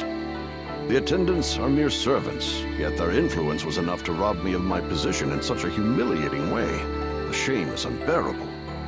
I've been traveling the land ever since, searching for a way to put a stop to the attendants' corruption, and for men of character to help me do so. My father has lost his position as governor. Together, we are but a man and his daughter with little power between us. That's why we need someone we can rely on. At this very moment, the attendants are scheming to bring even the Imperial Seal into their despotic grasp. If nothing is done to stop them, the world will once again fall into chaos. Zluan, I must ask you for one thing. If you have not yet chosen a lord to serve, could you travel with me as my guest for a time? I do not wish to boast on his behalf, but my father is a renowned and honorable warrior hailing from Taiyuan. Everything he does is for the good of the land. Please, help him to make things right. I see. Well, you will likely be ruthlessly killed after a bitter struggle in the middle of nowhere. But we definitely won't hold it against you. Please, don't trouble yourself with worries of our safety. Thank you. I knew you'd have a change of heart. Very well, then. You can start by escorting us back to the inn. I will tell you more about our plans later.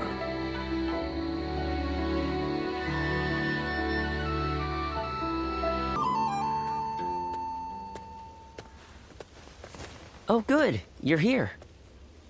I just took a message for you from someone who said they were with Wang Yun. They said Wang Yun is waiting to receive word from a collaborator. So he wants you to stay here in town for the time being. Also, he has some business to attend to in town, so you should feel free to go and ask him if anything is unclear. I'm not sure what this is all about, but please try not to put yourself in too much danger. I can't cure you if you're dead.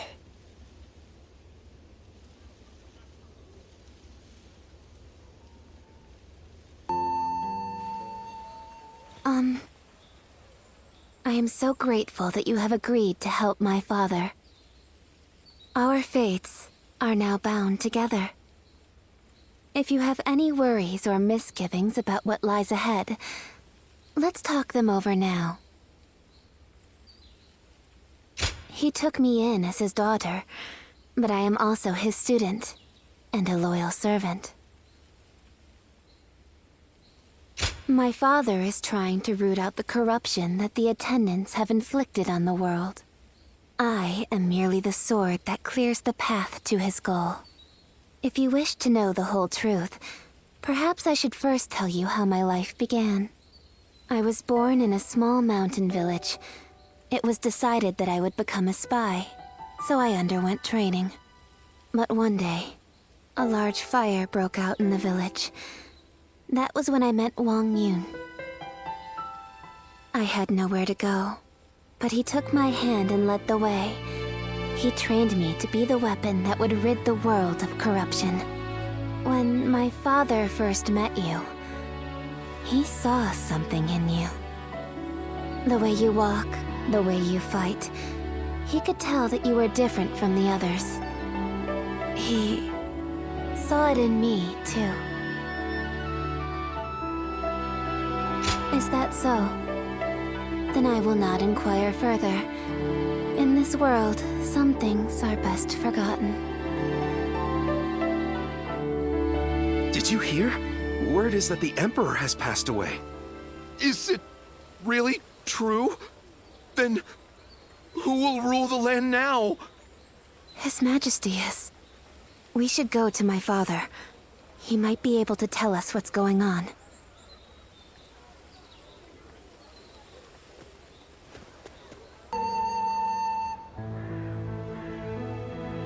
I see. So the news has already made its way through the city. I've just received word from Lord He Jin in the capital. It seems that the rumors of the Emperor's death are in fact true. The world is still in disarray. The death of the Emperor will only make things worse. Lord He Jin's letter also included an invitation for me to join him in the capital. I suspect that he may take this opportunity to eliminate all of the attendants in the capital at once. Yes, it is none other than Lord He Jin, Grand General and elder brother of the Empress. As such, he is essentially the head of the consort clan. He wants to rid the world of the attendants as much as we do. The enemy of my enemy is my friend, as they say. But if the Grand General has already taken action, then the attendants will be making moves of their own. In any case, I must hurry to Luoyang at once. Diao-chan, I will need your protection. Yes, Father.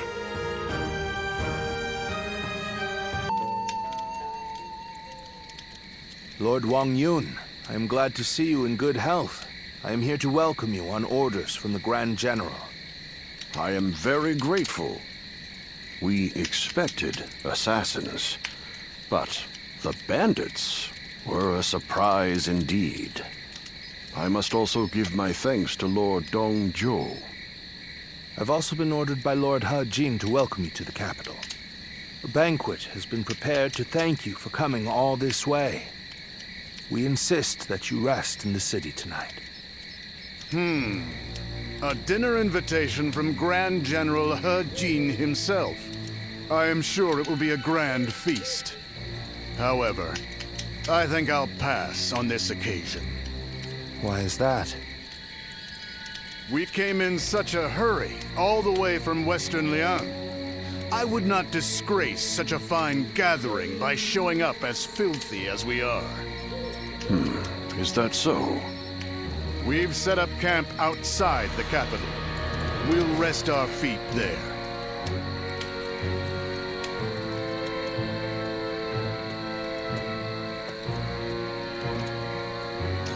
So, that's Dong Zhou. He's a brazen and cunning man with the manners of a beast. Judging by his reluctance to enter the capital, that snout of his must have caught the scent of danger. What did Lord He Jin have in mind when he chose to bring him here? For now, we can only trust his judgment. The attendant's stronghold is very heavily guarded. It might take the power of a beast to break through its defenses. The power of a beast. You should rest for tonight, Lord Wang Yun. We will discuss the future with Grand General He Jin later.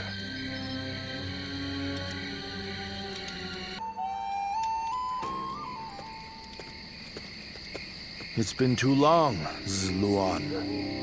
I knew we would meet again one day, but I never expected to see you as a retainer of Lord Wang Yun. I am happy that a man of such rank has taken an interest in you, but I find it slightly unfortunate as well. Indeed. We all feel the same way. Lord Wang Yun beat us to the punch. If we had had you with us, things would have been a lot easier. That's for sure. We are now contending against a group of treasonous retainers in the capital. Our allies in this fight are most notably Lord He Jin and Lord Wang Yun. The Yellow Turbans are not long gone, and now corruption has taken root at the seat of power. We must sever those roots or prepare to face the next Zhang Jiao. I don't know how much you already know, but the situation in Luoyang is going to get rough. You're going into the capital too, right? If we both make it out alive, I hope we meet again.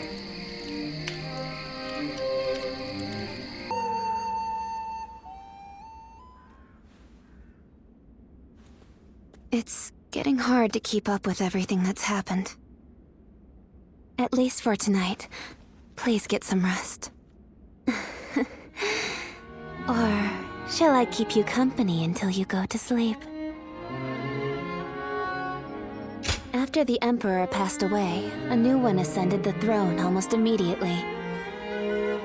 I've also heard that the Imperial Seal, which is traditionally passed down the Imperial family line, made it safely into the hands of the new Emperor.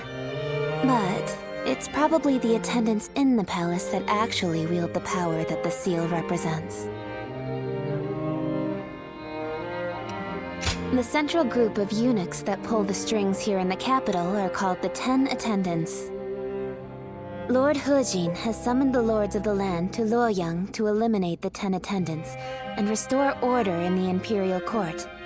But to me, all those gathered here in the capital look more like birds of prey than helping hands. I hope this isn't the spark that ignites another war. There isn't much about me that you don't already know. What I can say is that I am more than capable of defending myself. Please don't trouble yourself worrying about me. Rest well. Tomorrow, I will accompany my father to meet with Lord He Jin.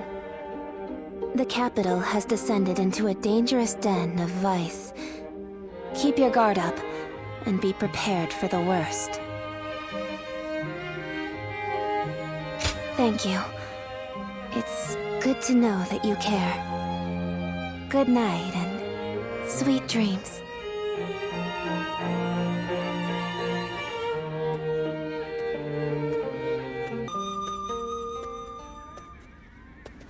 Lords from every corner of the land are answering the call from Grand General He Jin to gather here. Our chance to get rid of the attendants once and for all has finally arrived. This also makes for a grand opportunity to show the world our power. Wouldn't you agree, Cao Cao? Delivering justice does not require a show of power. Simply exposing the crimes of the attendants and imprisoning them will suffice. A fire set to burn away corruption can quickly grow into an untamable blaze. Yuan Shao, are you really too much of a fool to understand that? You've never wasted words on courtesy. I know that we are old friends, but could you at least show a modicum of respect for once? I'm telling you this because we are friends. Anyway, it matters not. Where is the Grand General? We are here to meet him, but he is nowhere to be seen. Gentlemen, please excuse the interruption. I have a message for you from my father, Wang Yun. Lord He Jin has been summoned to the palace by imperial decree. Please, make haste to the Imperial Court. What? To the Imperial Court? We are to dive into that snake's den with those attendants? It may well be a trap, but one cannot refuse a decree. What's happening? Look, Lord Hujin is in trouble! He's being held captive by the attendants of the palace! No. Well, these truly are the worst conceivable circumstances. But the die has already been cast. There is no turning back now. Right. Come, Cao Cao. We will bring the attendants to justice in Lord Hujin's name.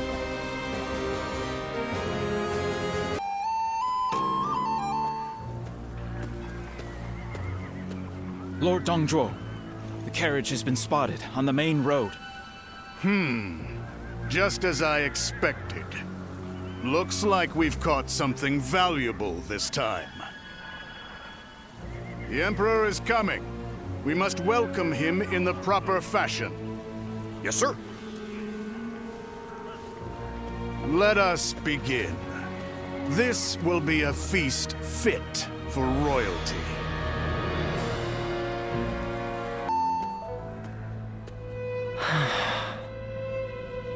Ziluan, I've returned. The number of wounded and sick grows each day. The majority of local doctors must have already fled.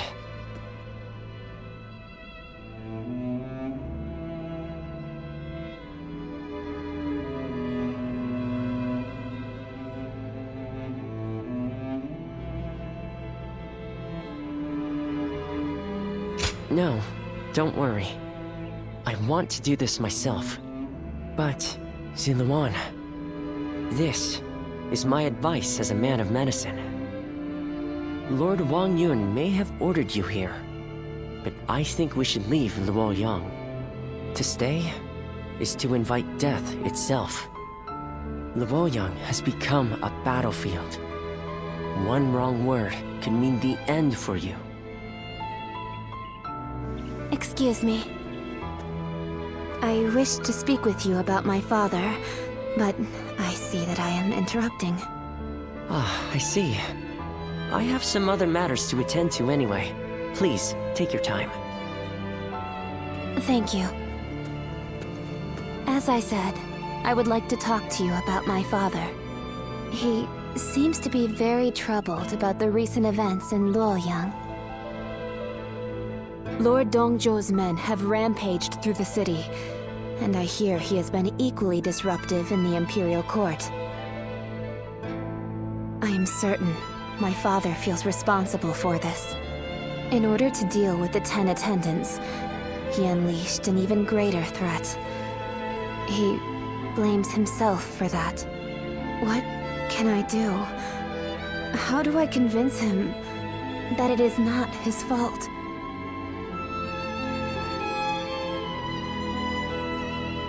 You really are as kind as you are strong. Even as the city descends into chaos, I see in your eyes the glimmer of hope. I didn't know it at the time, but I think I came here hoping to hear those exact words. I shall leave you be now.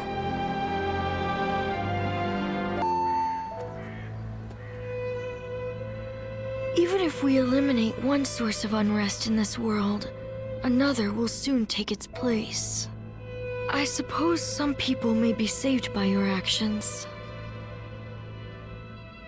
However, the realm is too vast, and the state of things too complicated for a single individual to make much of a difference. If you simply end the suffering of those nearby, it will take a long time to achieve the goal of a peaceful world. That is why you must choose a hero. Someone who can strive to create a new world beyond the chaos.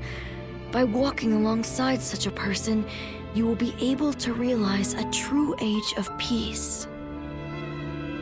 Eventually, you will need to determine which hero is worthy of walking alongside you.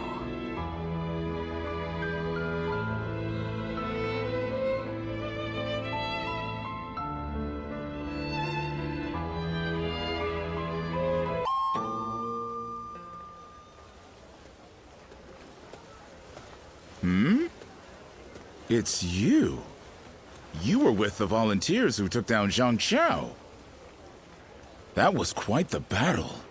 I never would have expected to see you here. My name is Jia Shu. We haven't actually spoken before, though I've wanted to make your acquaintance for quite some time now.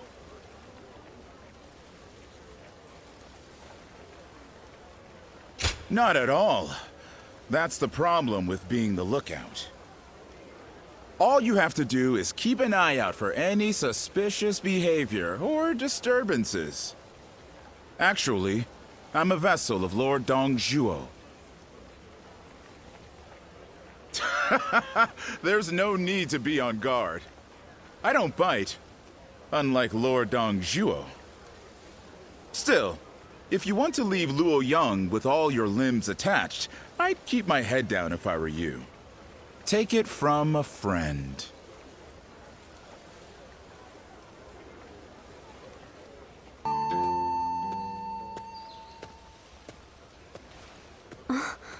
Just the person I wanted to see.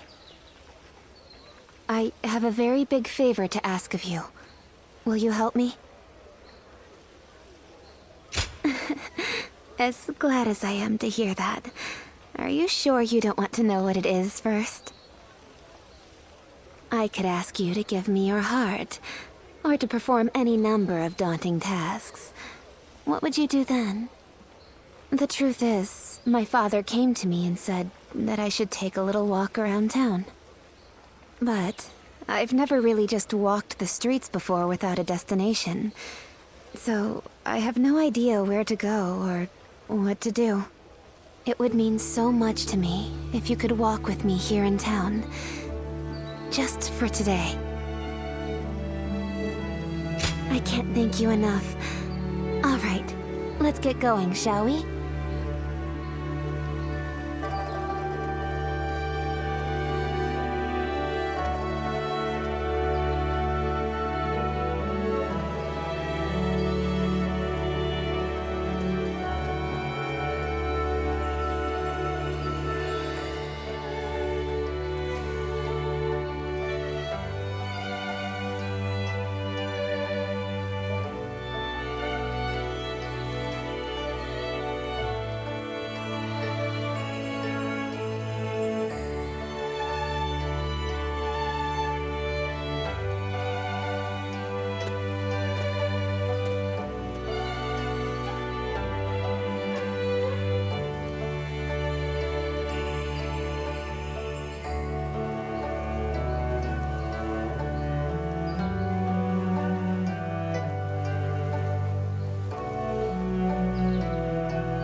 Thank you so much for coming with me today.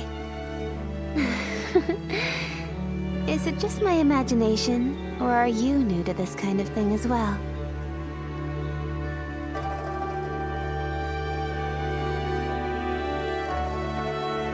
I had a feeling we were both a little lost out there. But I think that may have ended up being what made our time together so much fun. As long as I have this memory, I'll be able to go on fighting forever. No matter what hardship might come my way. I would like to be able to go for another walk with you sometime. I hope with all my heart that such a day will come.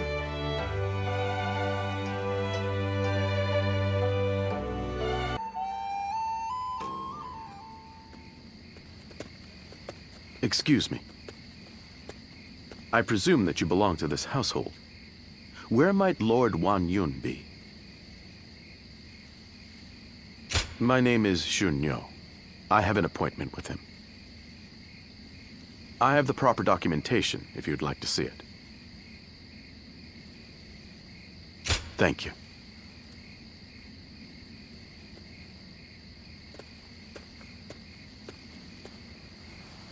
That sash.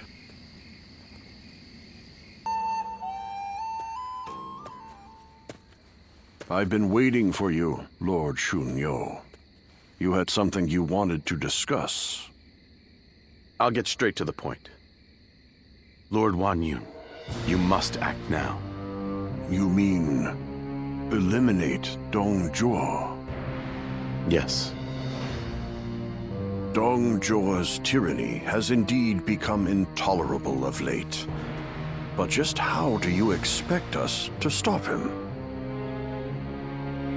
He's expanded his forces by taking in the soldiers Lord He Jin left behind. There is even talk that the powerful soldiers trained by the recently deceased Governor Den Yuan joined him as well. It may be too late for anyone to stand against him now. It is likely that Lord Yuan Shao left Luoyang upon realizing his forces were outmatched. I am well aware. Then why are you asking me to do this? I'm an old man. I brought the capital to the brink of ruin. Because I believe that you have the means to put an end to Dong Zhuo. And that guest of yours, the so-called Guardian of Peace, I think we could use him as well.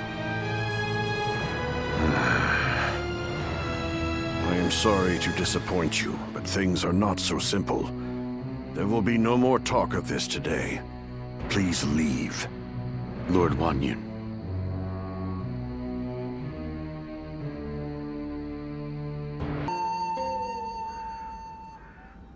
There is something important that we must discuss. As I have told you, before all of this, I originally served as a civil servant. As a governor, I worked tirelessly to fulfill my duties. For many years, I devoted myself to the Han. But that was only what was seen by the public. I was given another role to play. From the shadows. It was my duty to make use of spies, assassins, and the like, to root out rebel forces and political rivals. It is common practice in the Imperial Court. Lords and high officials are always in need of someone to do their dirty work for them. There are even villages hidden deep in the mountains and valleys, away from prying eyes, where they train these spies and assassins. I have also heard that there exists a secret order, revered among those who make their living under the cover of shadow. They are called the Guardians of Peace. It is said that each member wears a red sash fastened with the symbol of the sacred bird, the Luan, just as you do now. I wish I could, but I have never visited their village. All I can tell you is what I know of how they came to be. The Guardians of Peace are a group of assassins descended from a hero who is said to have fought alongside the founder of the Han, Emperor Gaozu. They are said to be divine warriors who are even capable of sorcery, sworn to work in the shadows to bring about peace. They take great pride in going unrecognized for their deeds, so they rarely appear in records, a fact that makes it hard to study their history. I've heard rumors that their village was destroyed during the uprisings that took place before the Yellow Turban Rebellion, but it is not certain. Ever since you helped us in Sili Province, I have suspected that you may be one of them. Diao Cheng begged me not to tell you, but keeping it from you any longer would be a betrayal of your trust. You have heard Diao Chen's story, yes? It was no accident that the village where she was raised caught fire. I burned it down myself, because they revolted against the Emperor. And it was I who took in that little girl without a home, and taught her the skills she would need to become a weapon. I will never be able to turn Dio-chan back into the girl she once was. But perhaps you could... No. Please forget I ever said any of this. It's nothing.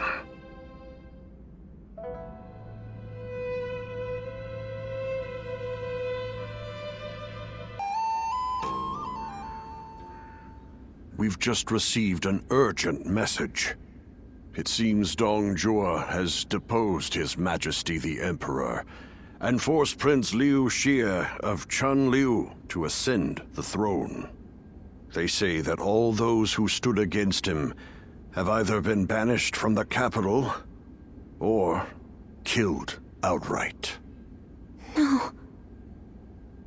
Dong Zhuo's arrogance has grown so strong that he has taken the Emperor's chambers as his own. The brutality of his soldiers knows no bounds. The people of Luoyang now live in constant fear. Even His Majesty himself can find no solace. I must kill Dong Zhuo. And I'm going to need your help. I've been waiting so long to hear you say those words. Father, leave the hunting of the beast to me. I will see this through to the end. Even if it's the last thing I do.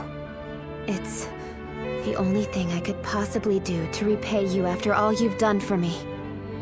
But you have forgotten your past, and now walk a new path of your own. I am obligated to do this, but you are not. You can walk away.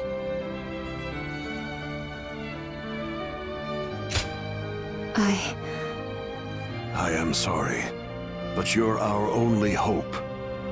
Eliminate Dong Zhuo and bring peace to our world.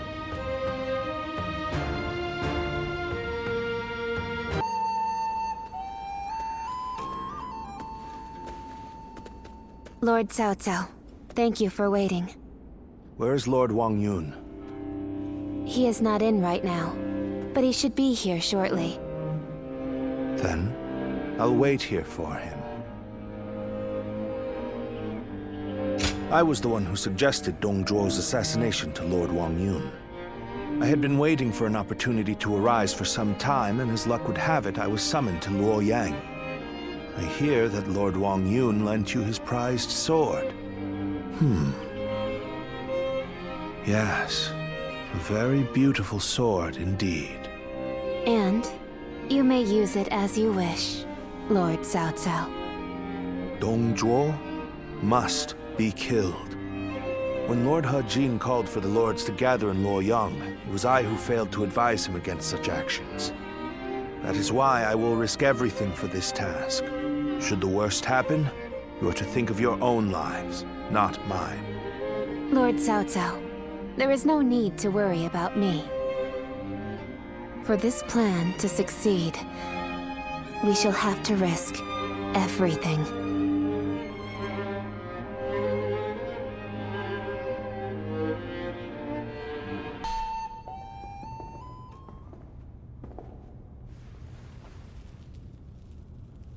I, Cao Cao, come humbly before you. I have but one question. Are you loyal to the Han? Or to Dong Zhuo? You are very forthright. I feel many men have lost their heads for answering wrongly. Answer already.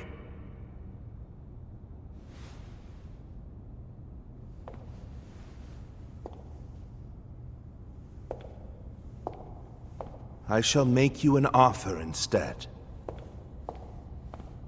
Oh. And this is? Diao-Jun is my name. You understand me well, Cao Cao.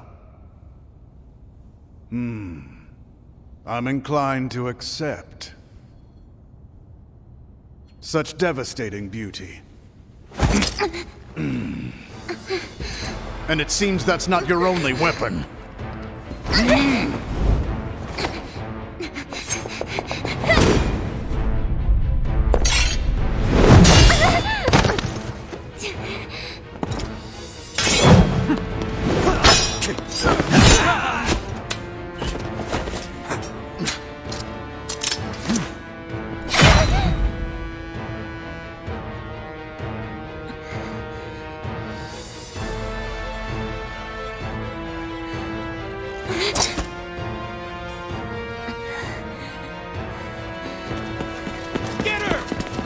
Struggle!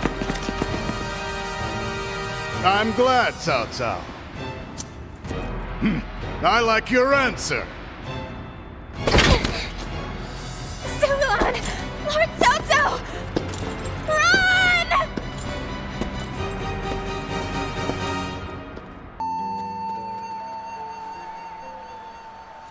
It's no use.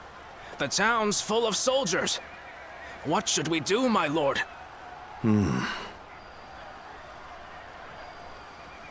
Ziluan. Come, this way. What is it?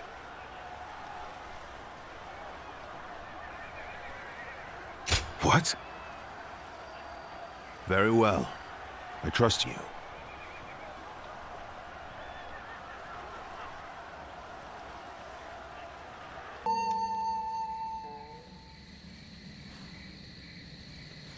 That should be the last of them. I'm glad I made it in time.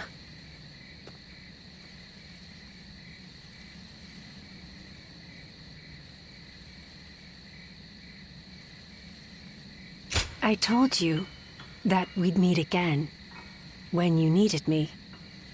Well, that and Dongzhuo. If you plan to kill him, then our goals are aligned. My duty is to eliminate anyone who threatens the peace. You remember. That's good to hear. Some time ago, I asked you to find a hero who could save the land. I wonder, could that man be that hero? I see. But remember, whether or not he's the hero we seek, you must stay alive. And I will make certain that you do.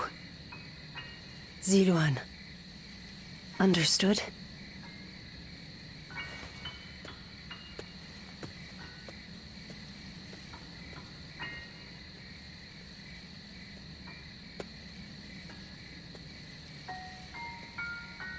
Things have finally settled down a bit. What a relief. Your swift intuition really saved us there. Thank you.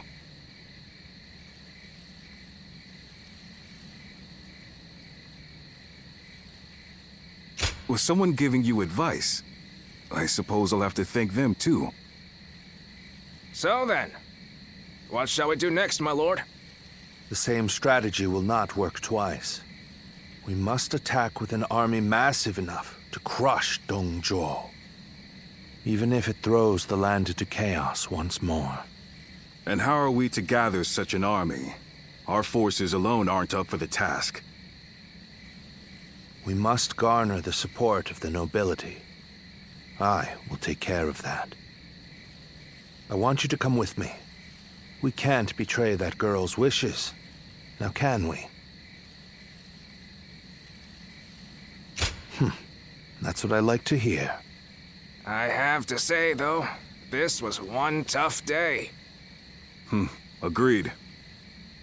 You should all try to get some rest. I'll take first watch.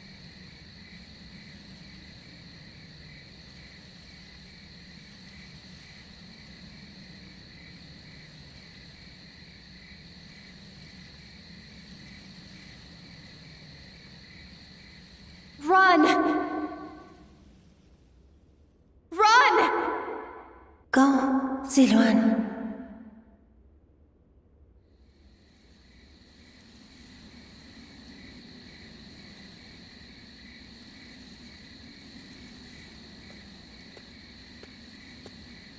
You're a little early to take over guard duty. What, you have a nightmare or something? You should go back to sleep. A tired body will earn you no valor.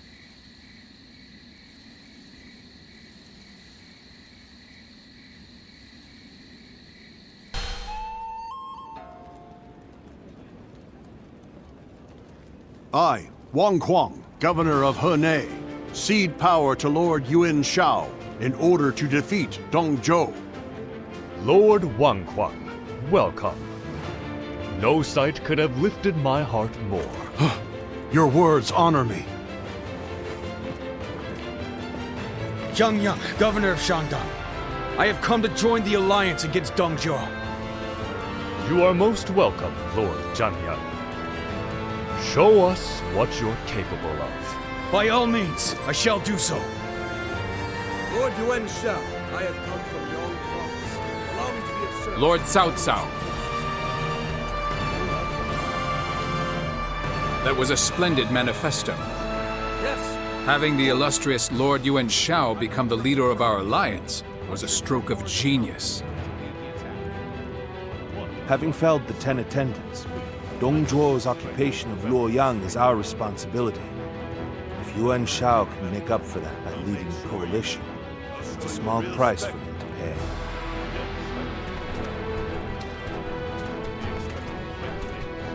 You can count on it. Lord Yuan Shao, I have no doubt I'll be a great asset to the coalition forces. Is that so? Your spirit alone finds support indeed. Dong Zhuo is all but done. Right. We'll strike them down together.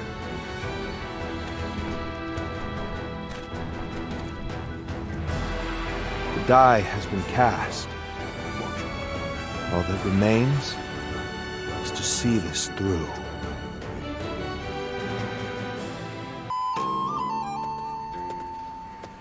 There's something I've been meaning to ask.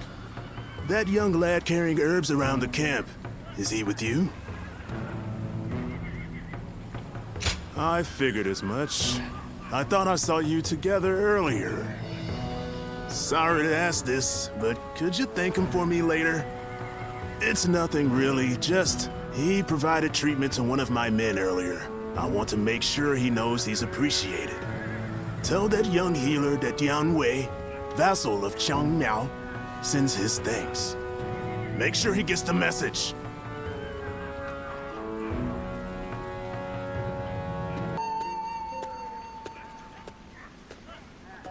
Let me take a moment to introduce you to these two.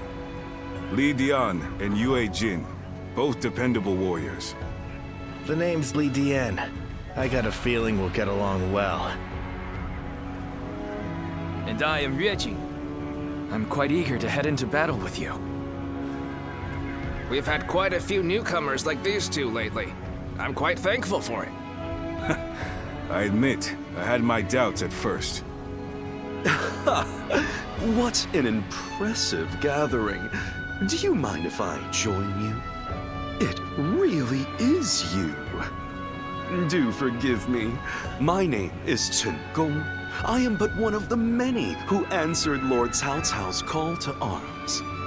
This man used to serve Dong Zhuo, but he helped me in secret during my escape. Oh, no thanks are necessary. After all, I did not change allegiance out of honor or the goodness of my heart. My wisdom would be better used under Lord Cao Cao than Dong Zhuo. It is as simple as that. These are just a handful of the volunteers who have arrived from all across the land. Speaking of which, I saw a few warriors I recognize from our time fighting the Yellow Turbans. You might even know a couple of them. There's still time before we must depart. Why not go and say hello?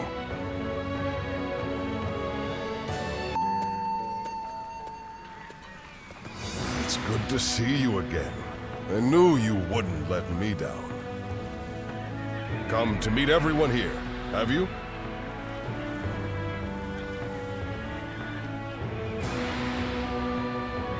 He was just summoned to a meeting. With a gathering of this size, discussions are sure to take considerable time and effort. though I hear you and Lord Cao Cao have also been through your share of hardships. It is through such hardships that we grow as people. I look forward to seeing how you've grown.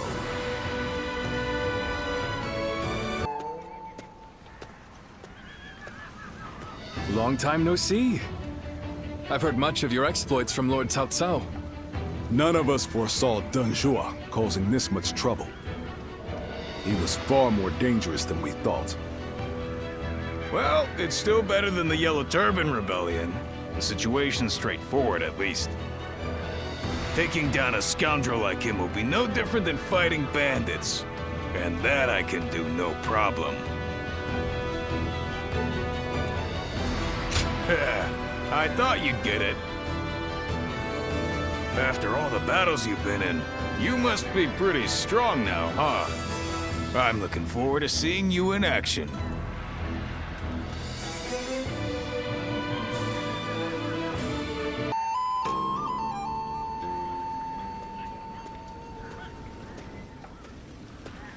I need to speak with you. Do you have a moment? Most of the troops in our coalition directly serve lords of their own.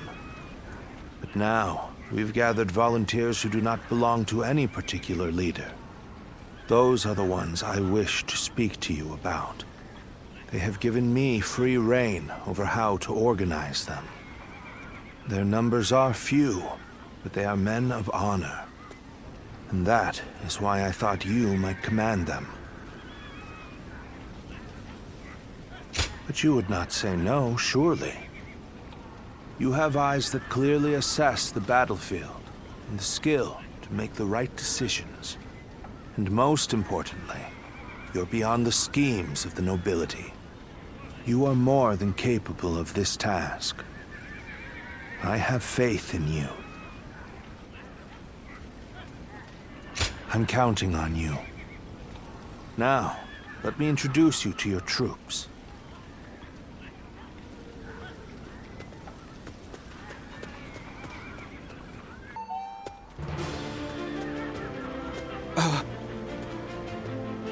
You must be our commander. I'm proud to be serving you. We're a varied bunch. Some of us are well-versed in the martial arts, while others just came from sowing the fields. But we're all the same in wanting to make the world a better place. We look forward to your command, sir.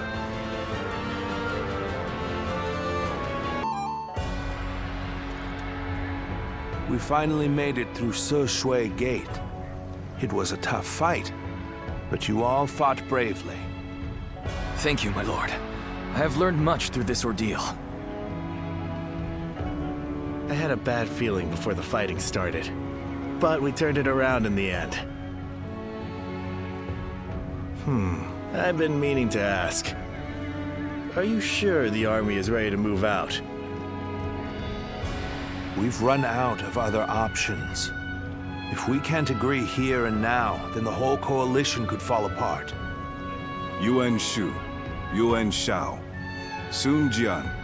There are embers smoldering in many camps tonight. They're all so wary of one another, they can't help but get in each other's way. And we're guilty of it too. But the way we've dithered the whole time, it may no longer be possible to defeat Dong Zhuo.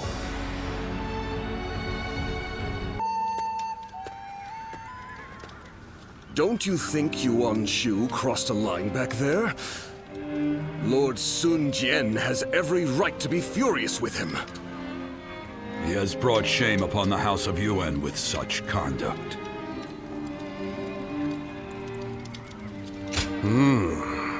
There's nothing in particular that I'm aware of. There may be a simpler explanation. For instance, perhaps he feels he was deprived of his moment of glory. If that is the case, then his actions are even more unforgivable. All of us almost lost our lives. Lord Sun Jian is fuming about this incident. He said was going to bring it up with Lord Yuan Shu himself. It seems yet another obstacle stands in our way before we can defeat Dong Zhuo.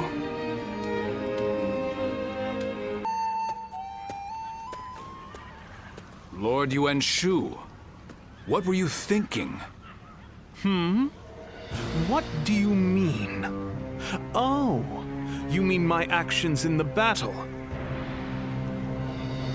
We had the important task of defending the stronghold. There wasn't time to think about those who rushed brashly out to the front line. Rushed out? We may have pushed the vanguard, but we didn't plan to go that far from the stronghold. Is that so? Then I must have been mistaken. Lord Yuan Shu, let me be very clear. I apologize if you think I overstepped my mark. However, I will not forgive you for putting my men in danger for the sake of your pride. For my pride, you say? You think I would be jealous of a petty magistrate like yourself? Well, here is some advice for you, Sun Jin.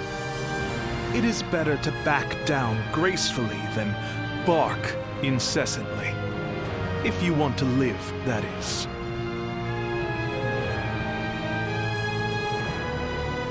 You...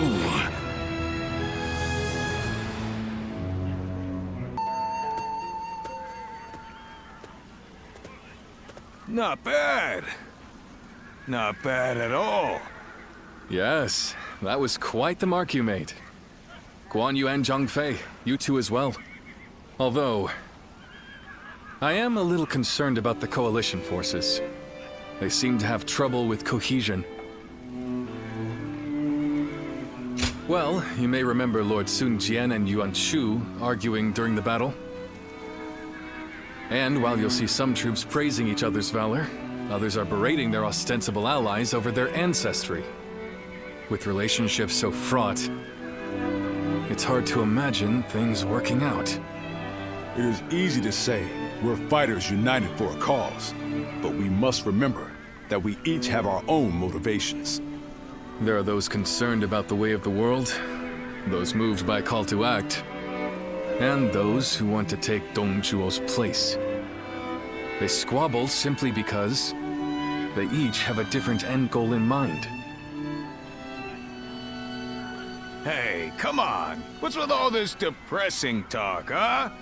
We won, didn't we? It doesn't matter what anyone else does. What matters is that we do what we can, right? You're right, Zhang Fei. And I really should learn from your outlook on things. Very well then. Let us rest and prepare for the next battle.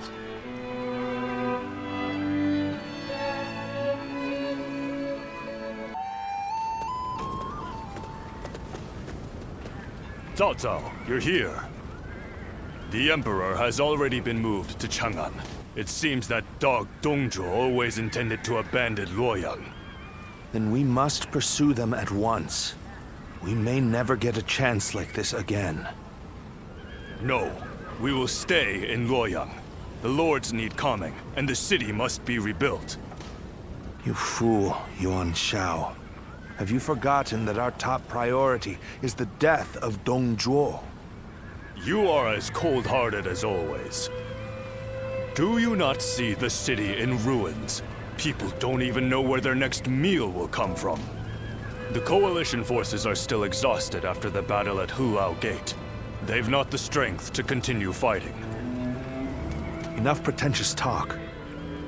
What are you after, Yuan Shao? Isn't that obvious? The Yellow Turbans and Dong Zhuo have driven the world further into chaos. A worthy individual must step up and fix it. To restore the capital and the entire land. And you believe you are the man for that task? Yes. History will prove that I am right.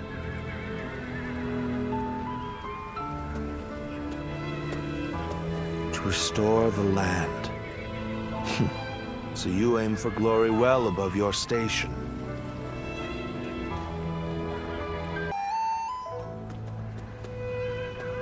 To have set fire to Luoyang. The lives of the citizens mean absolutely nothing to that foul man. No soul should have to face the loss of their family or home in such a way. We should prepare to enter Luoyang. There may still be people who need help. Even if no one else goes to their aid, we must do what we can.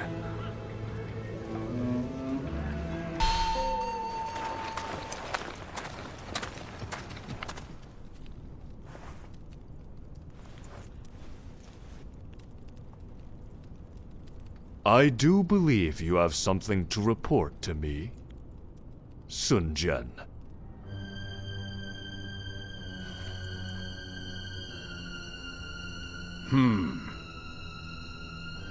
Nothing comes to mind.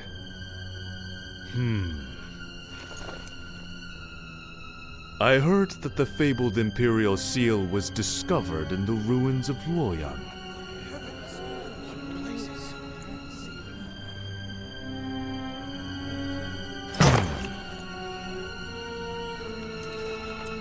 Such regalia should be relinquished into the safekeeping of myself, the leader of our alliance, should it not?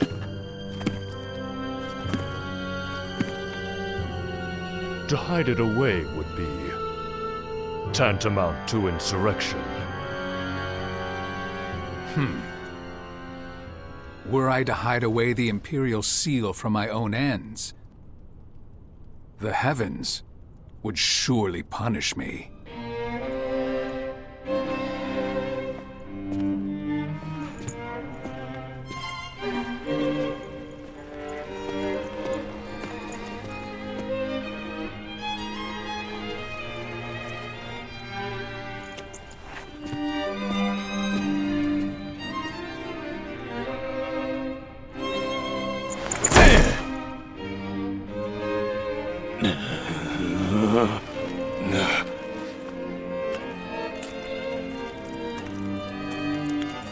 Well now, time to see which of us is worthy.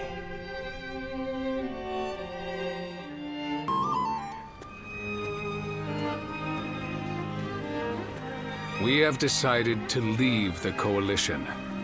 Though I have my regrets about not defeating Dongzhuo, we leave for Changsha as of today. Farewell, my friend.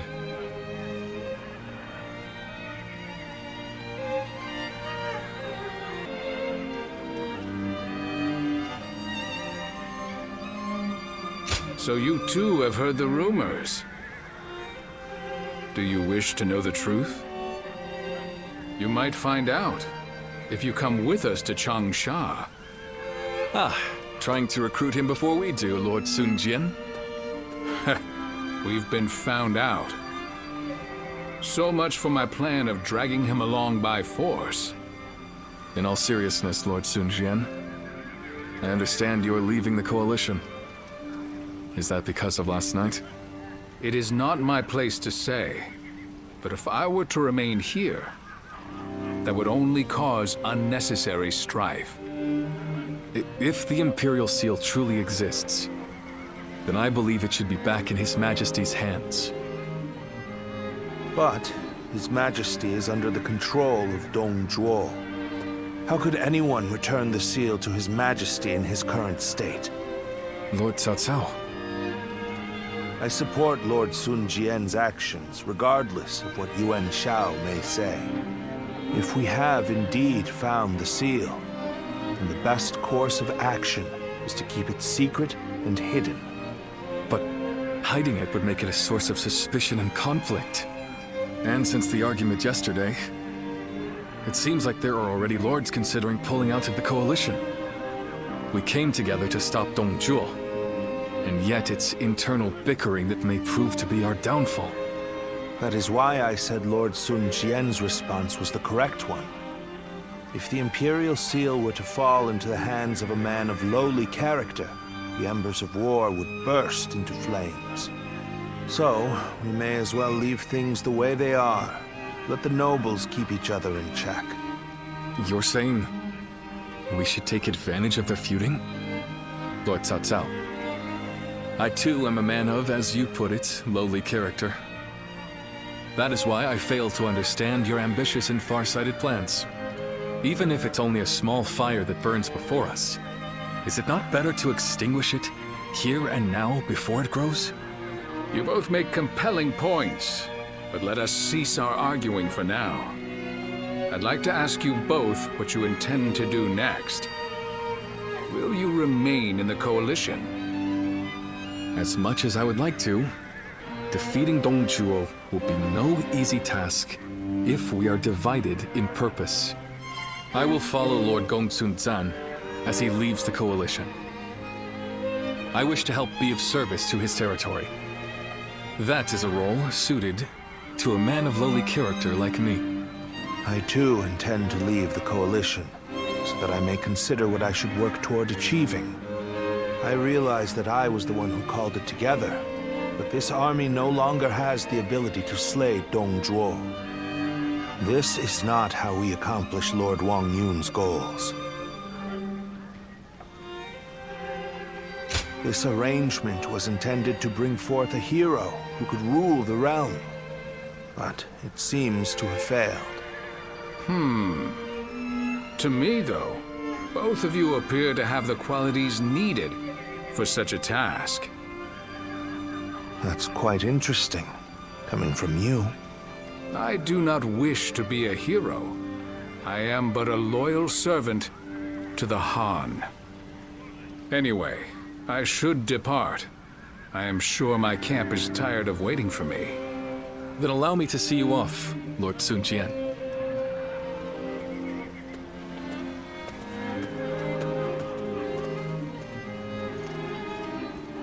The ways of the beast are not fit for men. Yet they have not the will to provoke change. 3 sprouts have budded, guardian of peace. Now you shall see how they grow.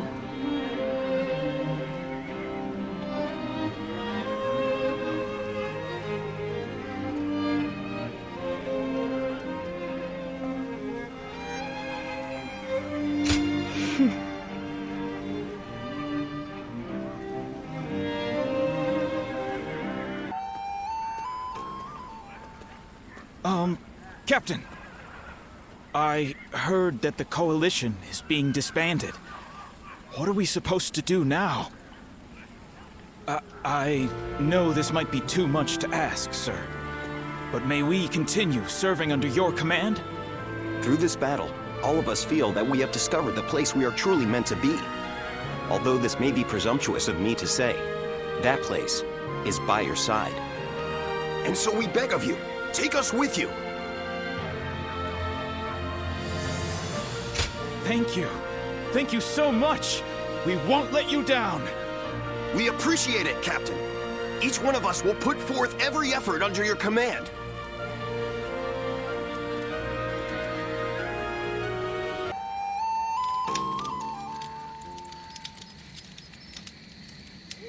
I have been looking for you.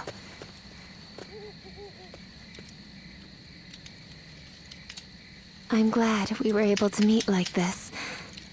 I would be sad if I couldn't say goodbye. Yes. I don't think we shall meet again. Dongzhuo will fall before the coalition forces have regrouped. I have made sure of that. I went to Chang'an with Dongzhuo, and I saw the destruction. That is when I knew. To kill a beast that has bested all men, I need to unleash an even bigger beast. I will use myself as bait to pit Luibu against Dongzhuo. No matter what happens, I cannot allow this strategy to fail. But still, I am not afraid. Do you remember what I said? I am strong, as long as I remember our time together. Farewell. Continue on your own path. For me,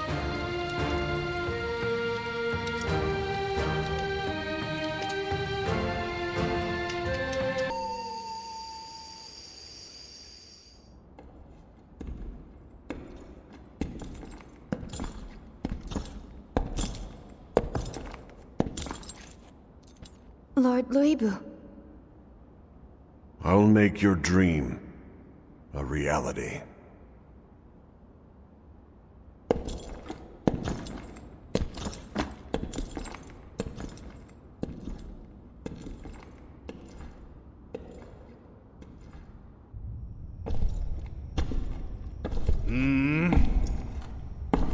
What? It's you, Wang Yun. I don't remember summoning the likes of you. If you want to get on my good side, tame that shrew of a girl and send her my way.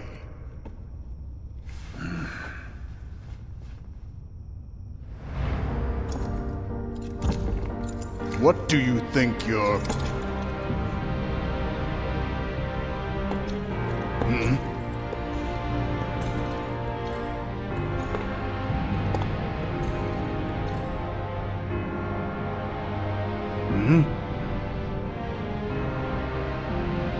I see.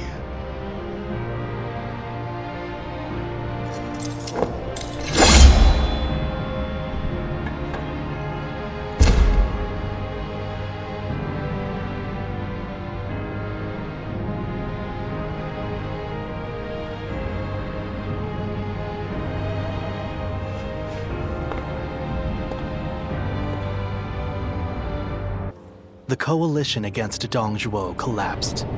Although they gathered because of a shared objective, their individual aims began to take precedence.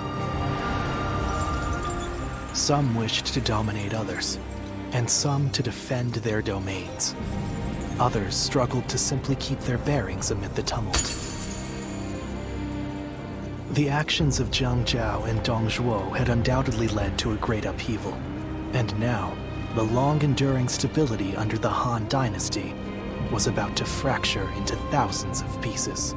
Chapter 3. Rival warlords clash over territory. Cao Cao shelters the Emperor.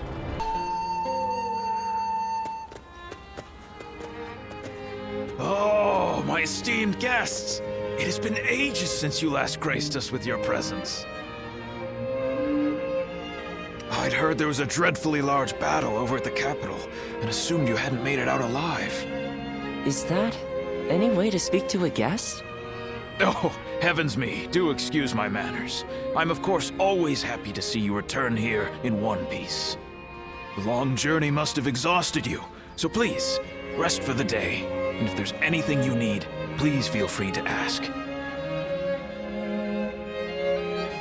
Well, I have seen a great many bulletins lately.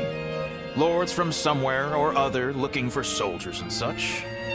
I don't know much about it, but I think it must have something to do with that great battle at the capital and whatnot. Recently, we've had people who lost their land and homes down south making their way up here. I've also got a strange feeling that I'm hearing more talk of bloodshed than usual. These are dark times we're in, indeed. Yes, I do, as a matter of fact. I'll bring them over to your room later. It seems odd that you would keep the letters. If you thought we wouldn't be coming back, but... oh, forget it.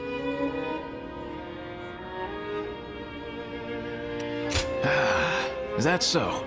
Then I'll be on my way. Get some rest and enjoy your stay.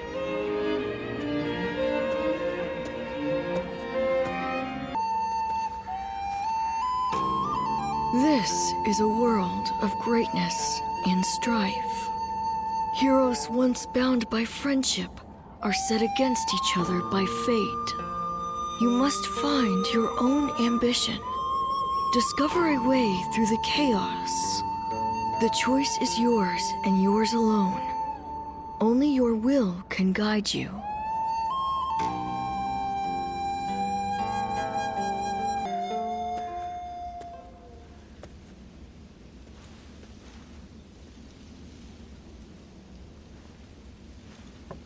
Wait. Those clothes. Those eyes. Is that your name? Ah, good. Then what Master Shui Jing has told me is true. I am Pang Tong, apprentice to Master Shui Jing. Master has suddenly left the retreat in my care. I was just in the middle of agonizing over what to do while he is away. Clearly, he wasn't concerned, as he told me to run the place the way I see fit. But he also mentioned that you were a special guest, to be treated with our utmost hospitality.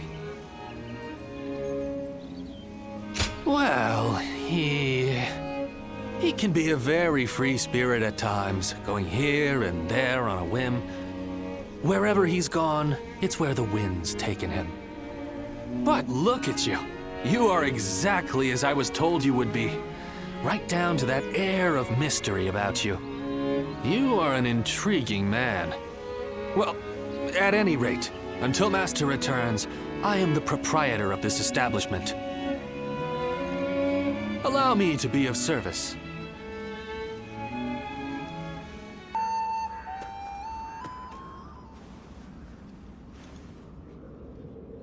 Is there something on your mind, Ziluan? I haven't seen you since the incident with Dongzhuo. I'm glad you're doing well. Have you found the hero, then? Someone who can bring us all peace. I see. Among the likes of Cao Cao, Sun Jian, and Liu Bei, is there anyone worthy of being called a true hero? In time, they are certain to clash with one another. When that happens, with whom will you side? Your decision will set the course of our future. And those who take the wrong path, just as Zheng Zhao and Dongzhuo did, must be eliminated. So, choose wisely. The next time we meet, I want you to show me the choice you've made.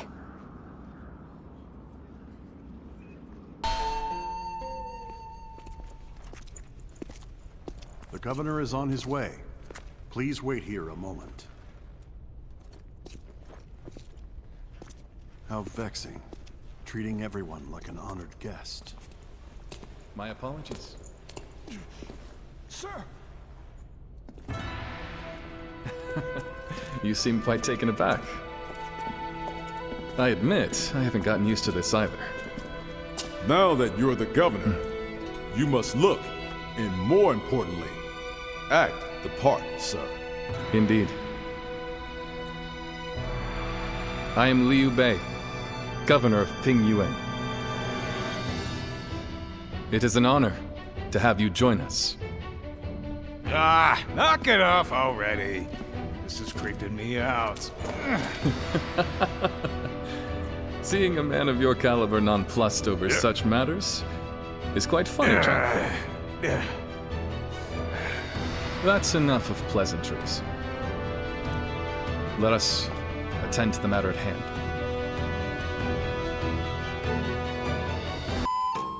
You have been summoned here because we once again need your help.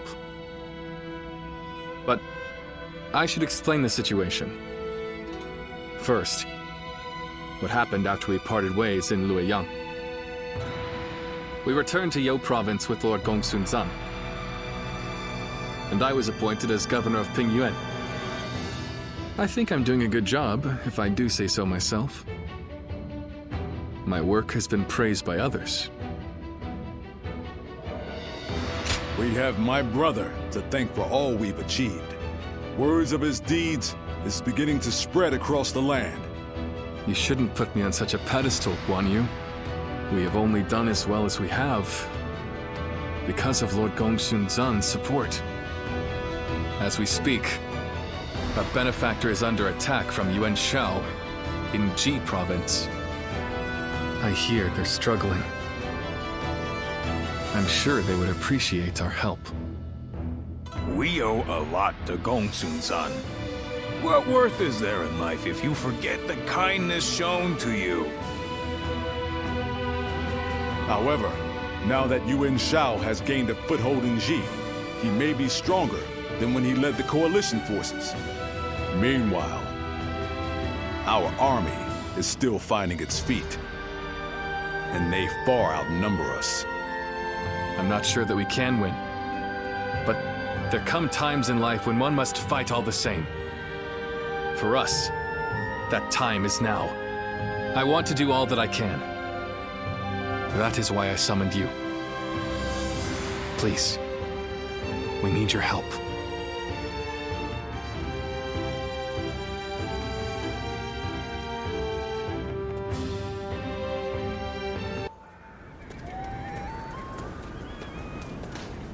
Lord Liu Bei. Ah, I remember you. I did not tell you my name before. Apologies. I am Chao Yun of Changsan. I serve under Lord Gongsun Zan. It is thanks to you that I managed to survive, Lord Liu Bei. I wanted to thank you before you left for Pingyuan.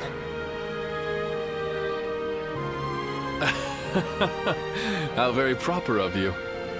We were comrades in arms with a common purpose. I only did what any soldier would do. I am simply happy to know that I managed to assist a man of such valor. That is an honor, my lord. Take care on the road to Pingyuan. I look forward to the day we meet again. As do I. And if you don't mind my saying, please ensure you rest up today. You've earned it after such a battle. Farewell then.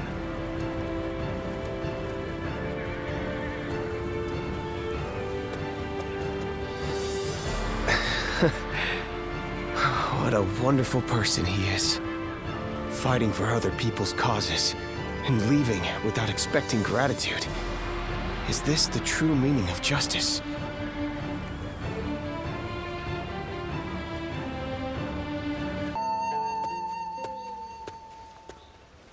Ah, what perfect timing! Hey, would you like to join me for a meal? A nearby village gave me some quality meat. I've been on patrol around here, taking care of troublemakers. It's just a reward, no? You know, it's nice to feel appreciated after all the work I've done. Excuse me, you two. I am Tai Shitsu of Donglai. I take it you serve the governor of Pingyuan. Would you be able to secure an audience for me?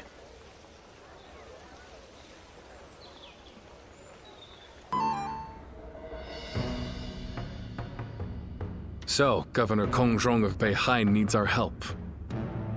I see. I understand the situation. Still, an attack by the remnants of the Yellow Turbans. This is not a simple problem to solve. Lord Liu Bei, you are renowned for your kindness. I could think of no one more likely to help Lord Kongrong.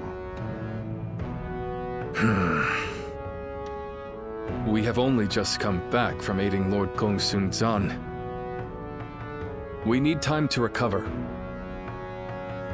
If we mobilize immediately, we would suffer severe losses. And then we might struggle to defend our own land. There's reason to that. However, you would discard all compassion when faced with logic. And if I said I would?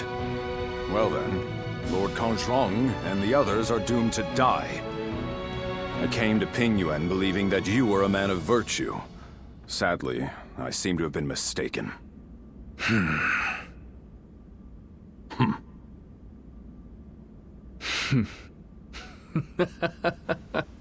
I'm sorry. It was cruel of me to test you like that.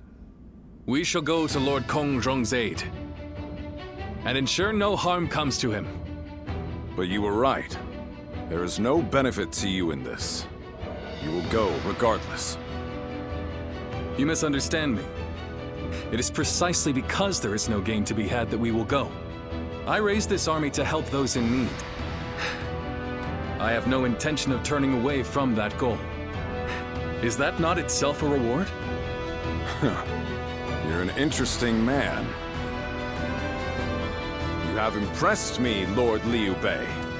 I feel assured that Lord Kong Zhang will be safe.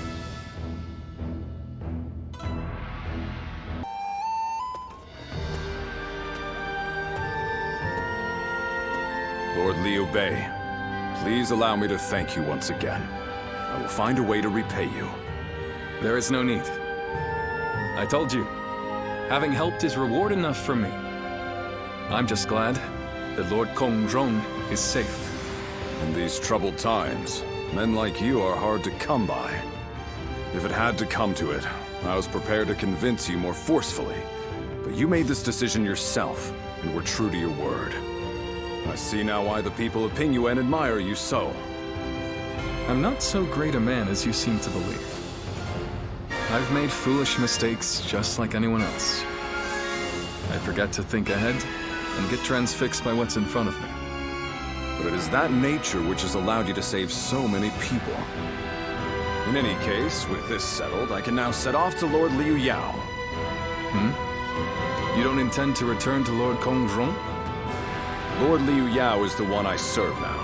I was on my way to him when I received word that Lord Kong Zhang, to whom I owe a great debt, was in danger. It was to repay that debt I sought to assist him. I see. You are like me. You believe in duty. You are too kind. I feel a little embarrassed hearing that from you, Lord Liu Bei. Now, I must depart. If we meet again someday, I hope we will do so as allies.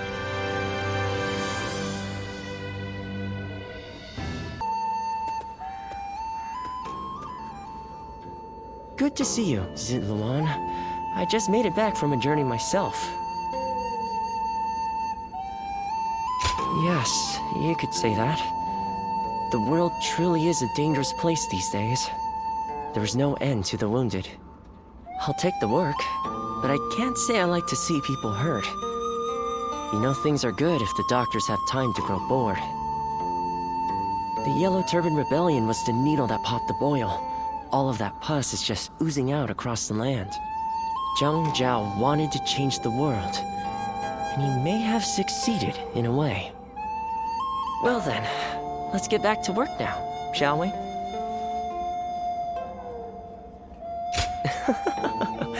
What else are we going to do?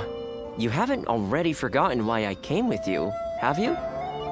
Today, we're going to dig deep into your past, Zitluan. The place where I first met you, Zitluan. I think we may be able to find some clues there.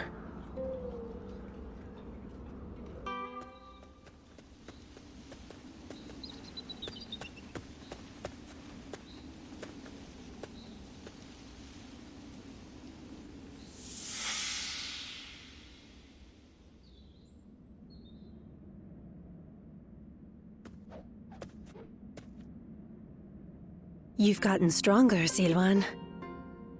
Strong enough to be out there as a guardian. But can you parry this?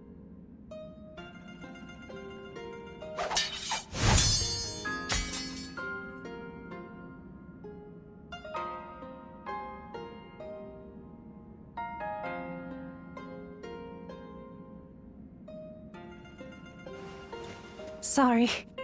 I guess it was a little too early for that. But you really are getting better. Keep it up, and you'll get there soon enough. Juha, why don't you take some time to train him in earnest? At this rate, you will only ever trail after Juha. Rote repetition will eventually spoil your natural talent. Let me clarify what Bailuan is saying. He means that you're gifted, so you shouldn't give up. You're impertinent. If you know he has talent, why aren't you training him more? He needs a serious teacher. Well, Bailuan, if anyone is being impertinent, it would be you. Because I am serious. Zitluan was born outside the village, and yet he's able to use the abilities that we are trained for from birth. His eyes have abilities that ours do not.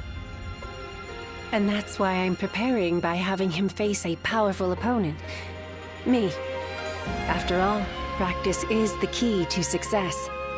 Ziluan, if you can master the abilities your eyes possess, you'll be able to not only match me, but defeat me. Exciting, right? You sound as if you're hoping to be defeated. That is not exactly something I wish to hear from my bodyguard. I expect diligent efforts from you, Juha. All for the sake of peace in this realm. Look at you, acting more and more like a village chief. We won't let you down, Bailuan. Right, Ziluan? As long as you understand. Juha, Ziluan, keep training. When I take my position as chief, you are the ones I will rely on.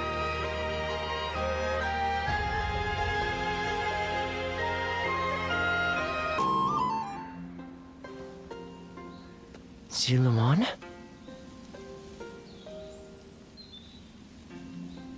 You suddenly went still. Is something wrong? Judging by your state, I'd say you've had some sort of vision. I suppose we now know that this village is of some special significance to your past. And on top of that, the air here is filled with the scent of a very distinct herb. Could this be what Zhang Jiao used? Do you think that perhaps all of these things together brought some of your past back to you in the form of a vision? I've heard that smells in particular can trigger memories of past events. Do you remember the incense Zhang Jiao used to induce visions? I think what we are smelling here is the herb he used to make it. It's possible that you may have used this very same herb at some point in your past. Perhaps we could make some incense that has the exact same scent as what the Guardians of Peace used. Or we could... that's enough for today. We could come back from time to time to see if we can discover more of your past. Your experiences in battle, the people you meet along the way. These kinds of things may also yield some clues.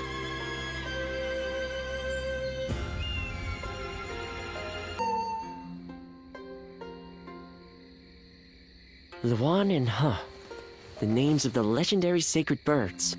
They are heralds, said to appear only when a great ruler emerges. Juha, Bailuan, and Ziluan. The three of you were given your names in the same place. You were raised together there, and you trained in the art of combat in that same place too. Even after losing all memory of such arts, they remain engraved within your body. You have been trained by a great teacher, Ziluan, one of the best. My father, he taught me the secrets of medicine and healing. My father was a famous doctor, known far and wide. Some even called him a saint, imagine that. But he overworked himself to sustain that reputation. When he fell sick, for all his gifts, he was powerless to save himself. It is said that we stand on the shoulders of those who came before us, but I doubt I will ever climb that high.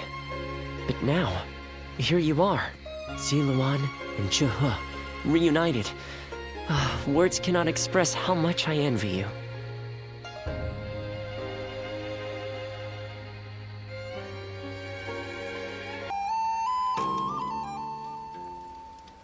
Did you hear about Lord Cao Cao's father? No. Has something happened to him? Upon being appointed governor of Yan, Lord Cao Cao invited his father to visit from Langya. On the way, he stopped to see Lord Tao Chen in Shu province. And while there, he was assassinated. What? Then that means Lord Tao Chen had him killed? Who knows? Some say it was Lord Tao Chen, but there are also rumors it was bandits. Either way, it's saddening to hear. I'm sure Lord Cao Cao must be outraged.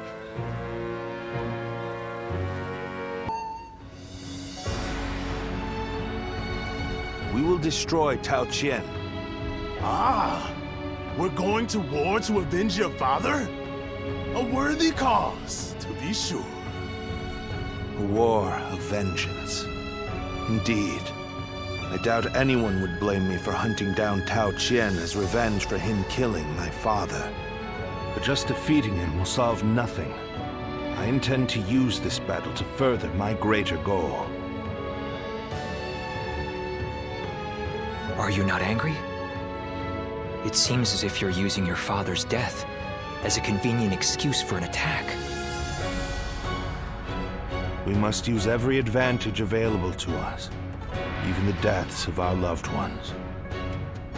We cannot allow anger or grief to get in the way of our progress.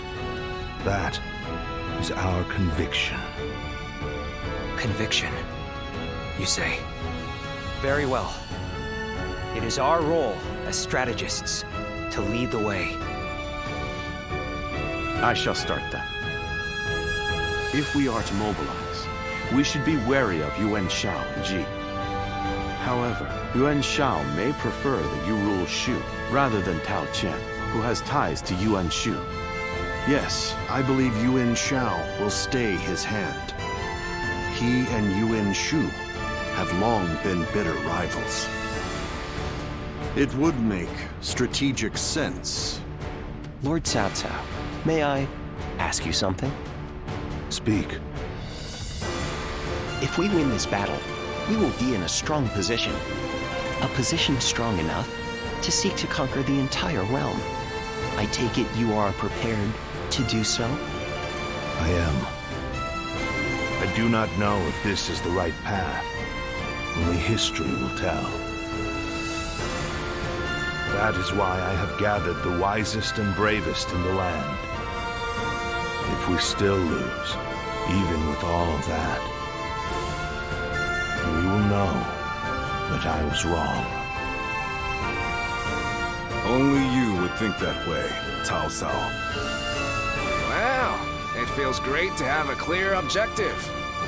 I need all of you to be prepared. We are about to embark on the path of conquest.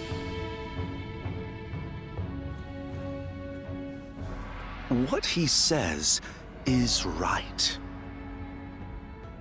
And yet...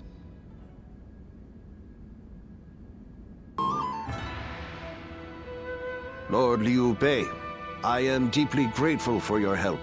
I need to thank you properly. There is no need for that. Anyway, please tell me. What is this urgent matter?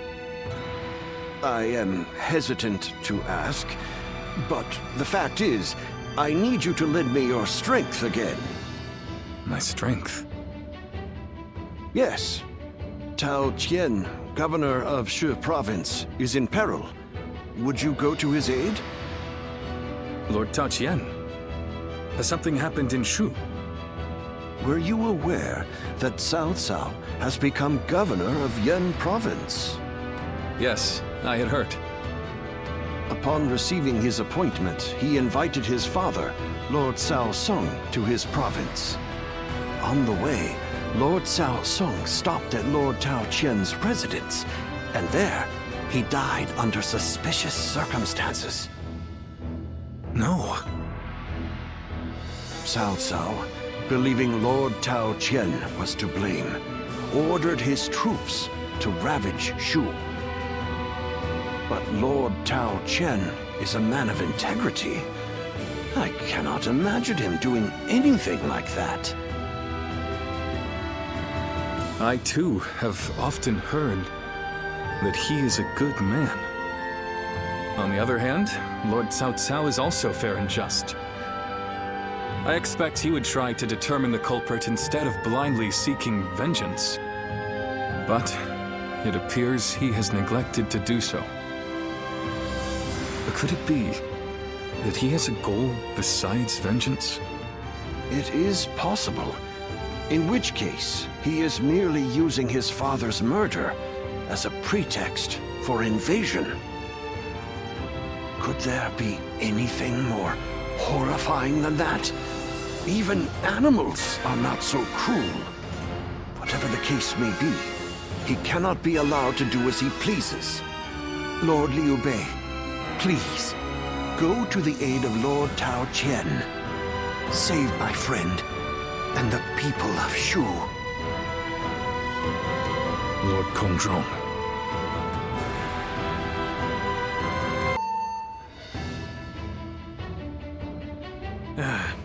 So, you accepted his request, then? Oy, there is never a dull moment with you, brother. Still, why would Lord Cao Cao take such a drastic step? I don't know. What I do know is that Lord Cao Cao scares me. I can't shake the feeling that if we're not careful, we may become his next target. Perhaps there is some noble purpose behind this brutal invasion. Yet, no matter how one attempts to justify it, the fact remains that he is perpetrating a heinous act. Although, I suppose one could argue this is why I am a less worthy man than him. I'm always too idealistic. No, not in my eyes at least, brother. I fully agree with you. Following the most righteous path does not always lead to virtue. There are times when virtue comes from following the path of the greater good.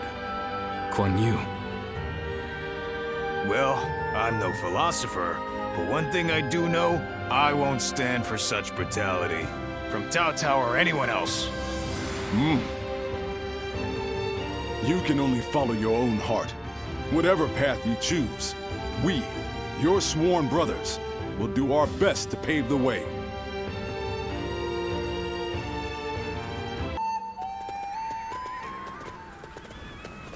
Lord Liu Bei. Oh, it's you. I heard you rode out to aid Lord Tao Chun. I thought I might be of service. As you can see, I've brought extra troops, courtesy of Lord Gongsun Zan. This is my chance to repay the debt I incurred at Jieshao. My spear is at your service. Now this is a fine ally to have at my side.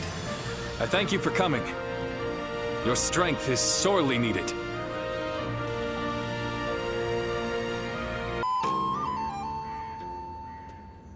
Reporting! Cao Cao's forces appear to be falling back! What? Details are still unclear, but it appears that his forces have been attacked in Yen. A surprise attack? But who would...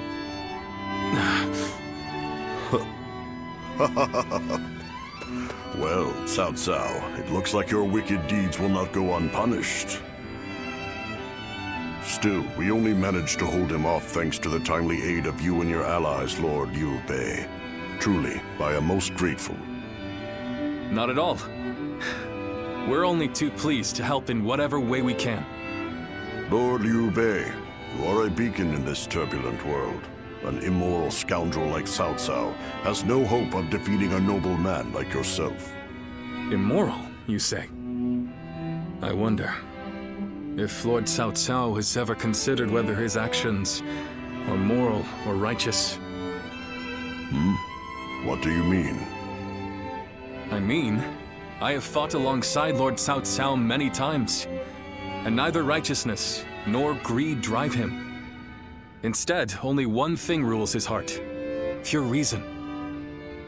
When he set out to avenge his father's death, I am certain it wasn't rage or grief that drove him to mobilize his army. And now, he marches to take the land of Shu. Not because it is just or unjust, but because it is necessary. Such is the Cao Cao that I know, at least. I didn't realize you held him in such esteem. Perhaps I should rethink my opinion of our enemy. And as the protector of Shu province, perhaps it is about time I decided on a plan for the future.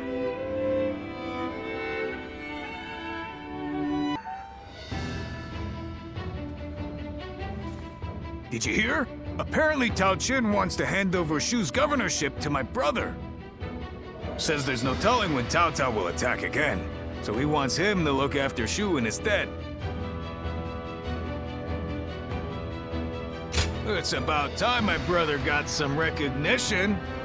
The heavens know he's done enough to earn it. case, tonight, we feast. We missed our chance last time, so we've got some catching up to do.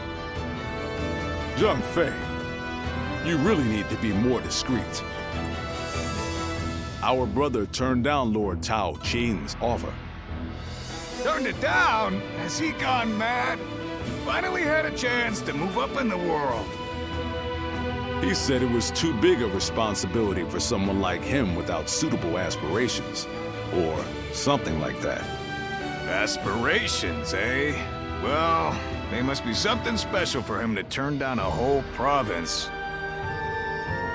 But then, what is Tao Qian going to do about Shu? I haven't heard of anyone else being offered the position of governor. And I don't like the idea of abandoning the province we fought so hard for. Oh, we're not going to do that. Our brother only refused the governorship. We will receive the territory of Xiaopei instead. We can protect the whole province of Shu from there. Our brother does not forsake those in need. Not now, nor in the future. That's our brother for you. But then, that's what I admire about him. I wouldn't be here otherwise.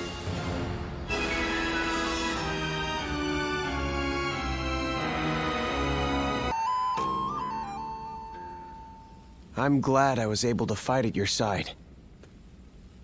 My intuition back at Yeqiao was not wrong. You are quite extraordinary.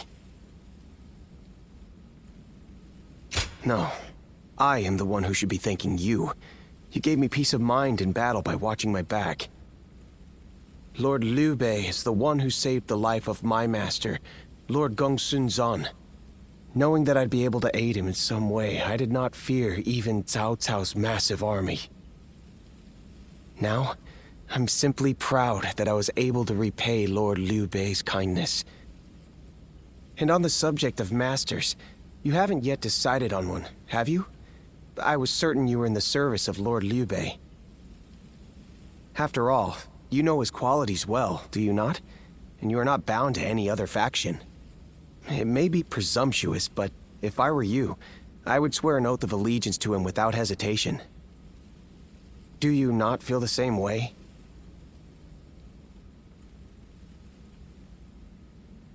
I see. Then Lord Liu Bei will gain a powerful ally. To respond to the endless calls for help that come from all corners in these times. I believe I know how strong one must be to carry this conviction through. I wish to serve Lord Liu Bei because I know the hardships he will face. And so, allow me to at least leave a piece of my heart with you. I did not say it right. I should have just said, I wish you would carry my feelings. I want you to share my hopes for Lord Liu Bei. And someday, I hope that we will walk the same path again.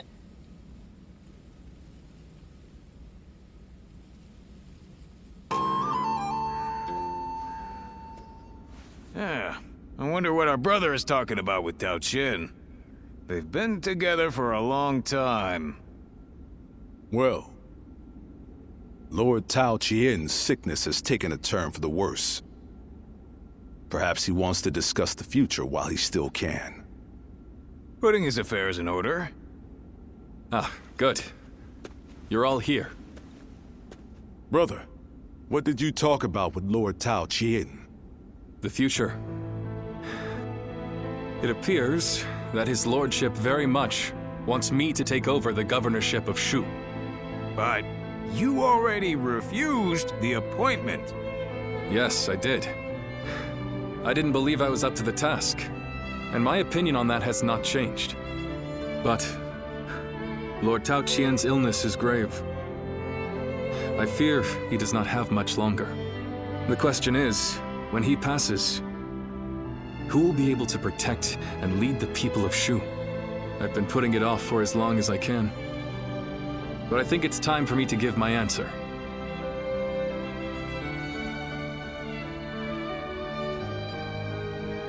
That's right, he's chosen you, brother.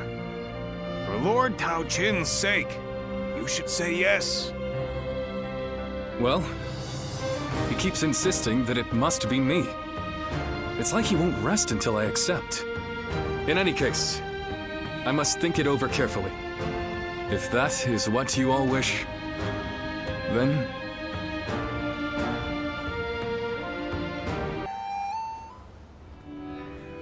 Hey, did you hear? Cao Cao's finally managed to defeat Louis Bu. Louis Bu made a long stand at Puyang, but he didn't stand a chance after Lord Cao Cao was resupplied. It seems Yuan Shao and his allies want to take the opportunity to finish him off for good. I don't know what was going through Louis Bu's thick skull, but he came to our brother for help. And knowing our brother, he's going to want to give him a hand. Even though men like Louis Bu are nothing but trouble. Well, I guess we could try, but our brother has such a big heart. It's hard to go against someone so pure. But it's Louis Bu we're talking about here, huh? There's just no way I can trust him. He killed his first lord, Din Yuan, before joining Dan Shuo, only to end up murdering him as well.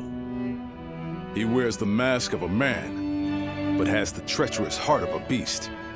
We should be ready, in case he intends to make our brothers his next prey. Yeah, if things go awry, we'll need to be there to protect him.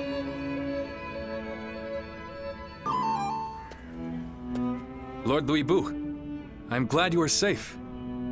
Spare me your pity. I was never going to let a worm like Yuan Shao claim my head. But I never thought I would be forced to turn to you. Shen Gong took things too far. I don't know how you can act so high and mighty.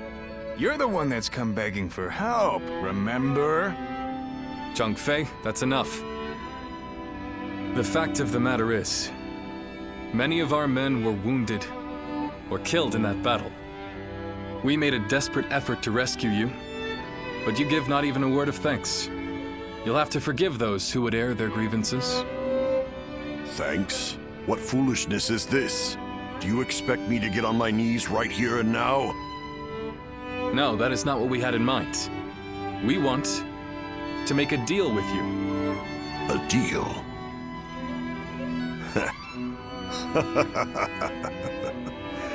Of all things, it's a deal with me that you want. Very well then, I'm interested. I'll hear what you have to say, but try to make me give thanks or pay respect, and you will regret it. No thanks or respect are required. We just need you to lend us your formidable might to make up for the troops we lost saving you. Oh? You are no doubt skilled enough to be a match for 1,000 warriors. I can think of no better way to replace the 1,000 missing from our ranks. You're not as boring as I thought you'd be. I'll do it. The fiercest warrior in all the land is at your service.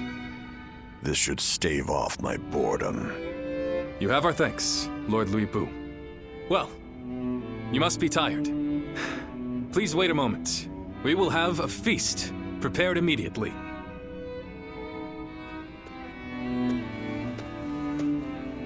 Brother, was this really the right thing to do?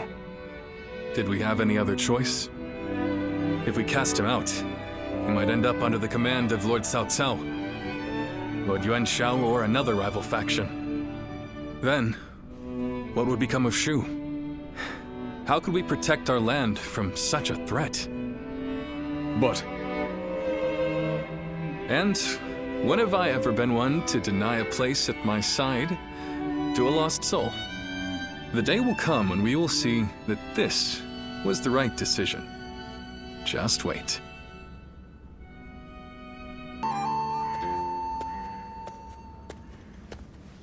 Hey. I knew I recognized you from somewhere. You were with Diao Chang at Wang Yun's residence.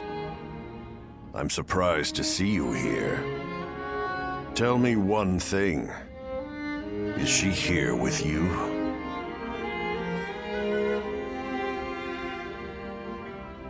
I see. So you don't know where she is.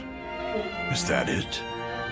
After Dong Zhou died, all the rats in Changhang started to throw their weight around. Wang Yun got caught up in the struggle and lost his life. And after he died, Diao Chan disappeared without saying a word to me. I thought for sure she would have gone to you. I just thought the two of you were close, since you were both together with Wang Yun. But you know, looking at you now, it's all starting to make sense. Who she really cared for all this time. The same shadow follows you both. I guess knowing that will have to be enough.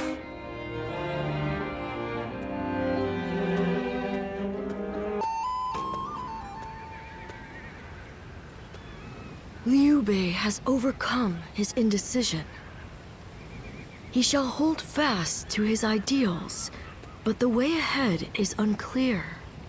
Nonetheless, these ideals mark him as a man capable of rising above all others. If they become reality, the snake that crawls the earth will take flight and rule the sky as a dragon, guardian of peace. If you believe that Liu Bei is the hero that will bring an end to the chaos, then walk alongside him.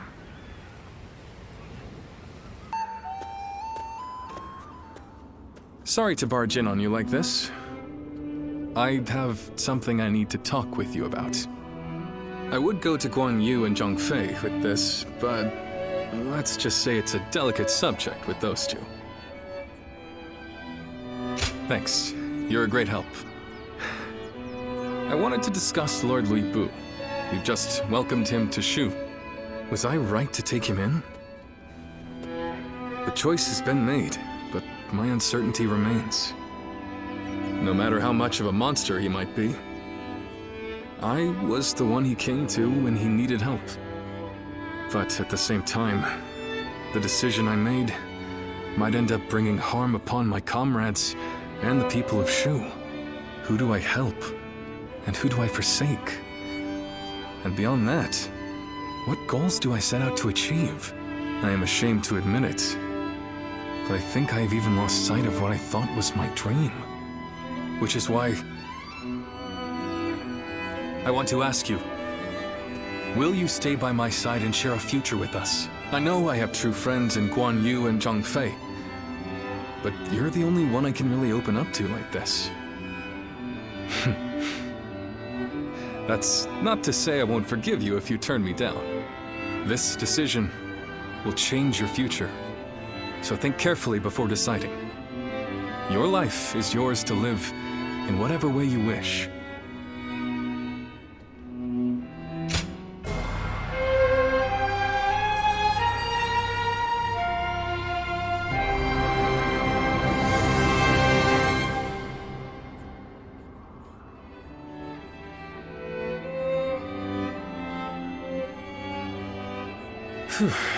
Good.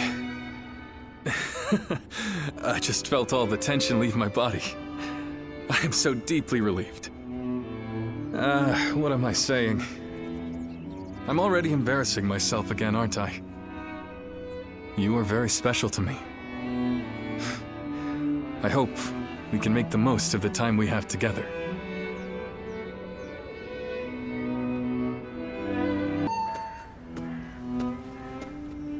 Ah. I take it you've come with an answer for me. All right, tell me. Will you stay by my side? As my friend and ally?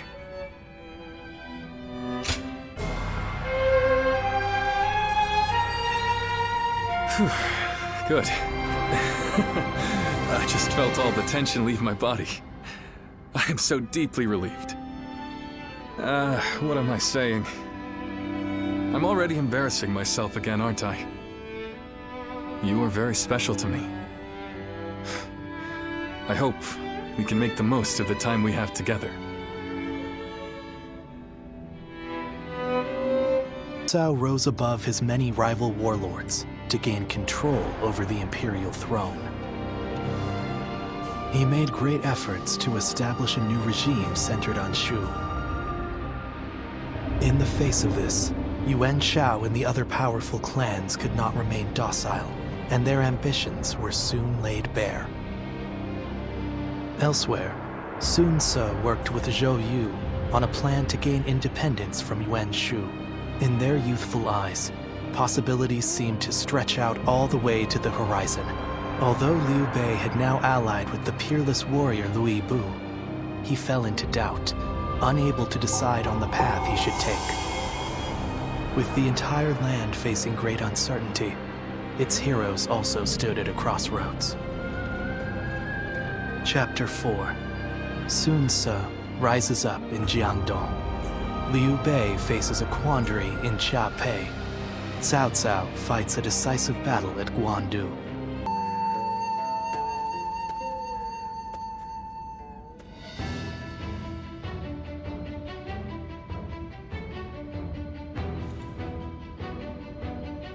Whoa, look at you!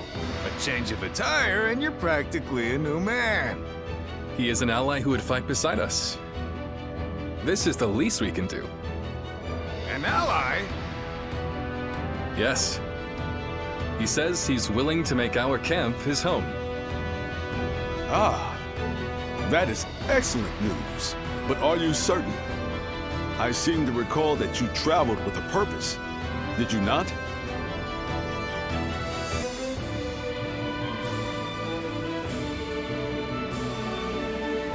I see. Then I will not question you. You and I shall help Liu Bei rise towards greatness. But couldn't you have at least mentioned it to us? You're hurting my feelings here. I'm sorry. I didn't mean to keep you out of it.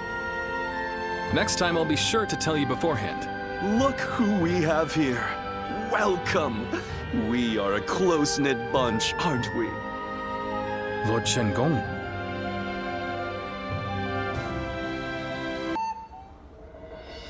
I've just received a written order from the Emperor, addressed to Lord Liu Bei. You are to slay Yuan Shu. From the Emperor?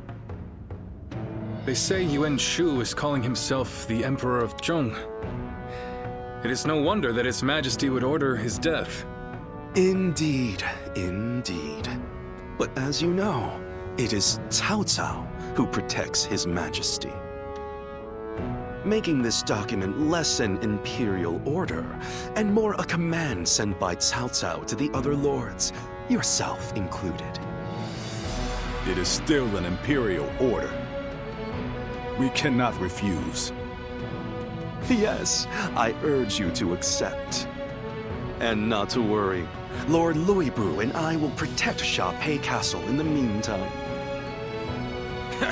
You expect us to believe a single word out of your mouths? My, how vindictive! We had very good reasons to shift our allegiance, I'll have you know. I don't give a damn about your reasons. I'm just telling you, you'd better not cause problems while we're not home.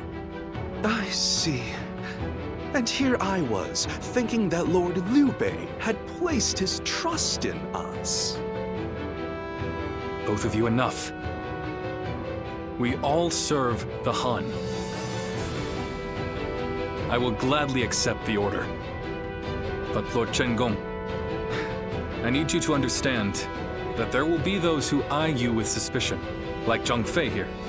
To ease those concerns, we will leave one of our own to hold this place while we are away from Xiapei.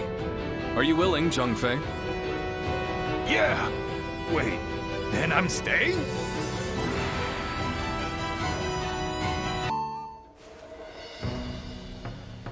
This is unbelievable! We're going into battle, and I'm the one hanging back? What is this? Does Liu Bei not need me anymore?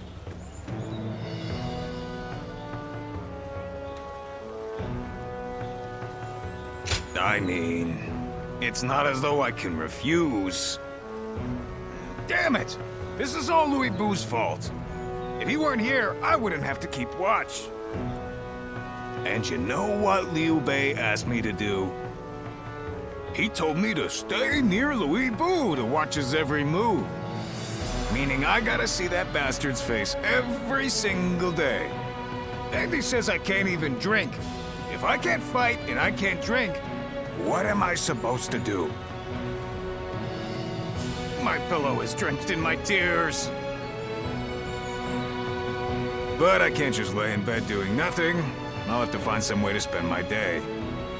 Still, I appreciate you trying to cheer me up. I'm gonna go have a drink while I still can.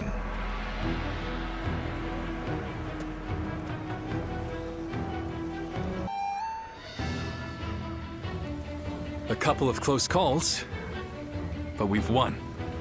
Yuan Shu making the first move wasn't part of the plan, but thanks to all of you, we managed to rout his forces. A simple task. I only regret that I could not slay Yuan Shu. He will not survive our next encounter. I wonder how Zhang Fei is faring right now. Don't worry. I'm sure all is well. At least I haven't heard anything of concern. Brother! Liu Bei! Wait, is that? Brother! Zhang Fei, what are you doing here? I left you in charge of Xiaopei Castle. I failed you. It was Louis Bu. He betrayed us without warning. Without warning? That was the very reason you were ordered to watch over him. I'm sorry, I was out drinking in town. I got so bored guarding the castle that I needed to cut loose. Unbelievable.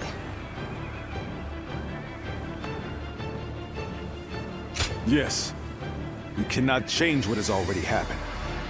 We will fight Louis Bu and recapture the castle. Yeah, and I'll be damned if I make the same mistake again. No, we will not attack Xiaopei. What? Is this part of some greater plan? Or will you simply surrender Xiaopei to Louis Bu? For now, we have no choice but to let him have it. The men are exhausted. They cannot fight in their condition. Recapturing Xiaopei is important. But our opponent is Lord Louis Bu. Our forces alone wouldn't stand a chance against such odds. There is no reason to believe that Lord Louis Bu will be cruel to the people there. Fighting him now gains us nothing. But as much as I hate to admit it, losing Xiaopei is something of a relief. It's a weight off my shoulders. Until now, I have forged my path with an unrelenting determination to help those in need. Did I make the right choices? Or have I gone astray?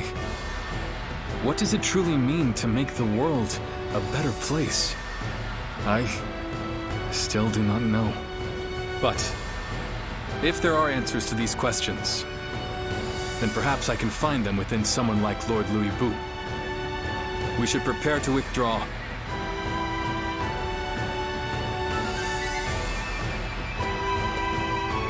Liu Bei! It's all my fault. If I hadn't lost control of the castle, he'd never be talking like this. all we can do now is support his decision. As for Xiaopei, Louis Bu can have it for now.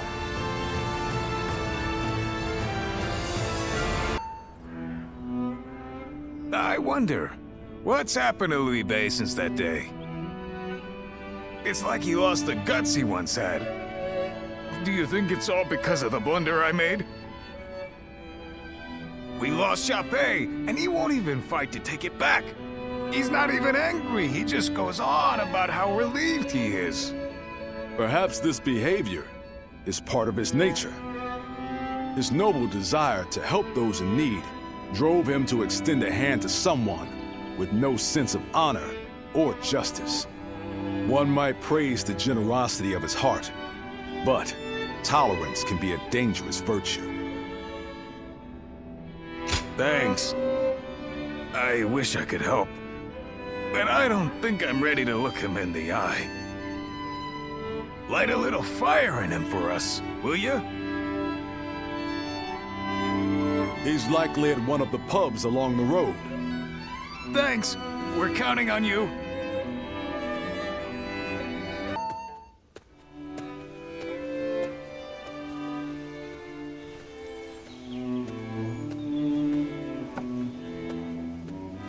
It's you. I'm sorry. Our journey has only just begun, and you're already seeing me at my worst. That would be... thank you. Please, indulge me and listen for a moment. It feels like it's been a lifetime since I left Yo, and yet it has passed in the blink of an eye. I only picked up a weapon because I was tired of seeing the sadness on everyone's faces. And before I knew it, I found myself in a position far higher than I could ever possibly deserve. I said I wanted to accomplish great things. But that doesn't mean I want to sit in a castle and look down on others. If Lord Louis Bu will protect the people of Shu, then that is good enough for me.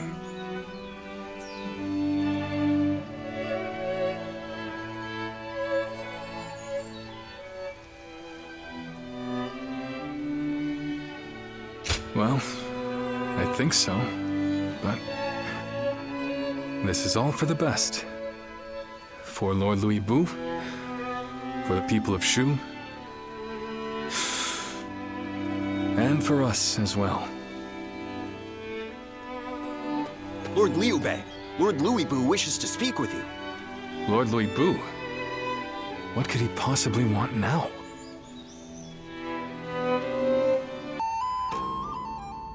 An imperial decree to subdue Yuan Shu. Is this the result of our recent defeat? It seems you have all been deemed ineffectual. This time, the task has fallen to Lord Louis Bu. So, what will you do now, Lord Liu Bei? If it's not one thing, it's another. Funny, just when we were about to carry out this order, you stabbed us in the back. So this time, why don't you do the fighting and leave the guard duty to us? And now you taunt us with a promise of betrayal. Perhaps I should kill you all while I still have the chance. You're welcome to try! Stop. This is complicated enough. So what's the plan then? You're just going to join forces with these traitors? Calm down. They are neither friends nor foes. Lord Tao Qian has tasked us with the protection of Shu. And as long as Yuan Shu maintains his position at Shouchun, Shu will be vulnerable to attack. Therefore, I have decided that we will assist you in defeating his forces. Brother!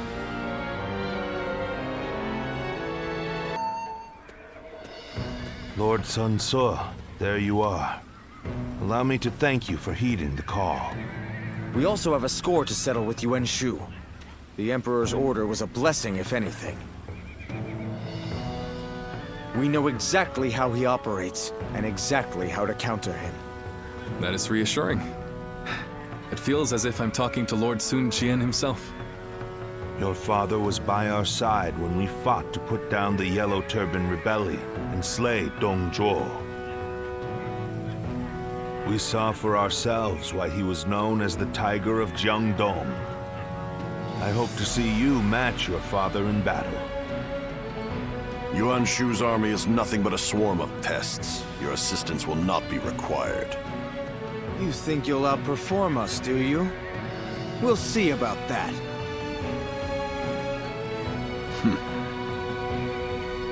I see no purpose to this meeting. I'm going to tend to red hair. You've got some unique acquaintances, don't you? I suppose he's a little uncouth, but I'm sure he'll be there when we need him.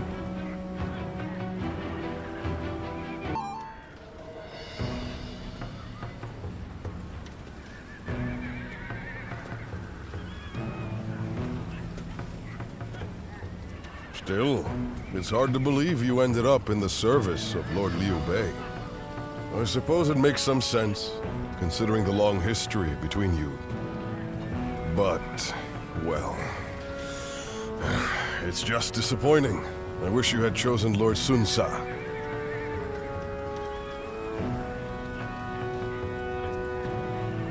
I know it's a difficult subject. I will keep the rest of my thoughts to myself. But, did you ever think we'd see the day when Lord Cao Cao, Lord Liu Bei, and our forces would be fighting for the same cause once again? And with the likes of you on our side, there's no way we can lose. We may have chosen different lords, but we'll have each other's backs all the same. I'm glad to fight by your side.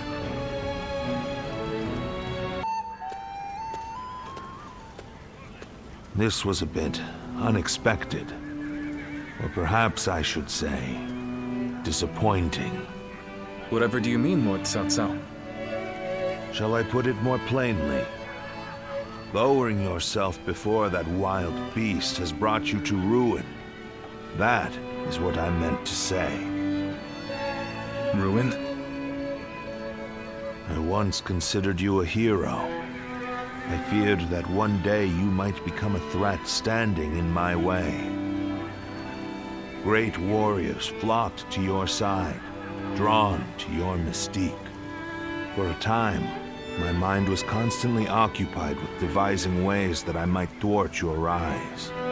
But now, it seems that I needn't have troubled myself. You talk as if you have already claimed the entire world as your own. Do you truly think it will bend to your will at the snap of a finger?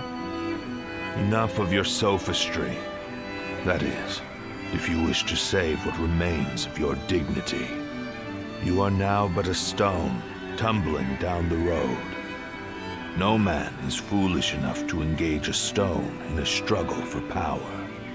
Being Louis Bu's dog is the best you can hope to achieve.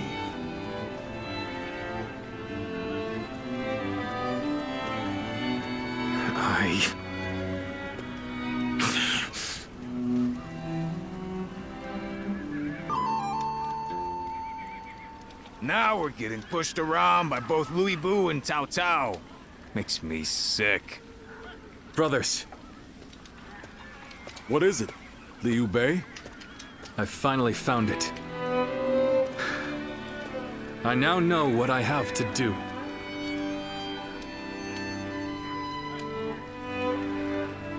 Just hear me out. Until now, we've been charging forward without a real cause. We had no ideals to uphold or plans to follow. To people like Lord Cao Cao and Lord Liu Bu, who are driven by a strong desire to carve their own path, we must have seemed insignificant. Are you saying they're better than you, brother? If this is a joke, I'm not laughing. It's no joke. Lord Cao Cao has the will to tread a path of blood. And Lord Louis Bu's skill in battle is unmatched. No talent of mine raises me up above my rivals. It's hard to admit, but it's the truth. Not everyone in this world has something that gives them a clear sense of purpose. If anything, the majority of people will die before they even come close to finding that for themselves. Being born into this turbulent world, clinging to a dream, and seeing it through is a privilege only granted to a lucky few. Yes, that is certainly true. But what do you intend to do in such a world? I will create a world where people can live as they wish. A world where no one will be forced to serve the will of another. Where all people can choose a path and follow it, to a future of their own making. Brother! But I am still powerless. For now, I will be forced to remain under Lord Cao Cao's control. Would you still be willing to wait with me? To stand by until it is our time to rise? Of course. How could I oppose this grand purpose you have found for us? I believe in you, brother. I will never leave your side. As much as I'd like to crush Louis Bu and the others right now, you've convinced me. The wait is worth it.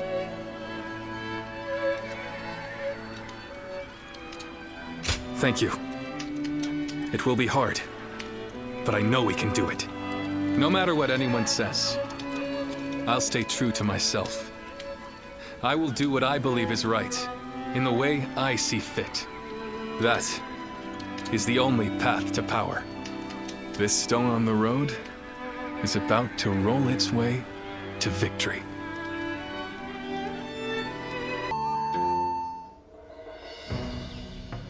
I was serious when I said I'd wait, but I don't think I can stomach Louis Bu for much longer. He is a beast by nature. He will run wild as he pleases. The way he wields his power to consume all in his path reminds me of Dun Shua.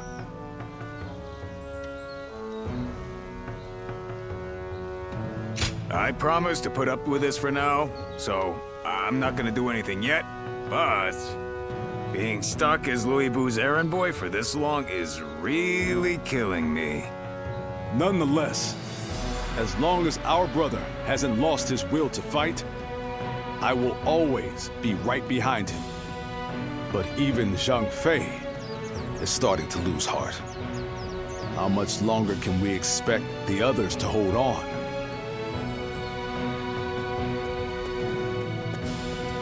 Everyone, please make haste to the war room! What's all the excitement about? Louis Bu's forces. They're advancing on Xiaopei!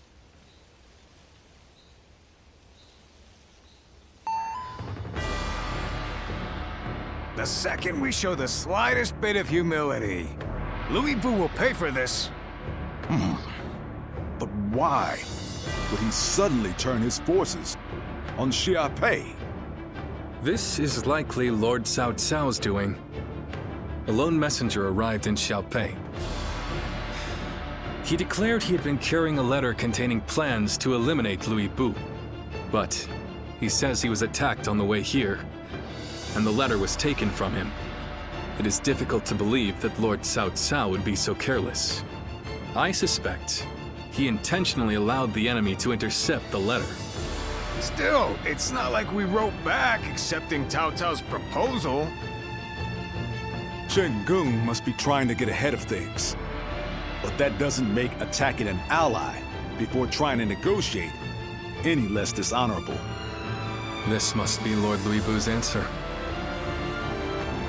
In the world he wants to create, there is no honor or compassion. It is a world of beasts, where the strong simply devour the weak. It is totally incompatible with everything I want to achieve. The time has come for us to break free from Louis Bu. But our forces alone do not stand a chance against him. What will we do, brother? We will abandon Xiaopei and join forces with Cao Cao's army. Louis Bu will be no match for us together. I'm sure you each have your misgivings about Lord Cao Cao.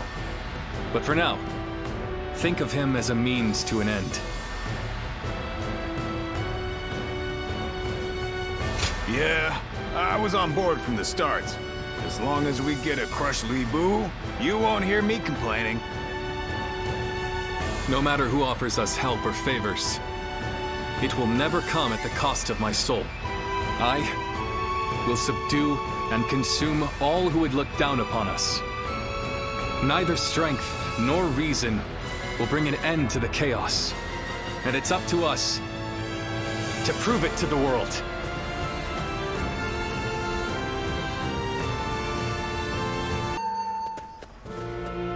Lord Xiahou Dun, Lord Xiahou Yuan, Thank you for your help. Give your thanks to Cao Cao if you must. We have not forgotten what happened at Shu, but under these circumstances, we will let it be water under the bridge. It's always good to see a familiar face. Our Lord should be here shortly with the rear guard. We will discuss our strategy in depth later.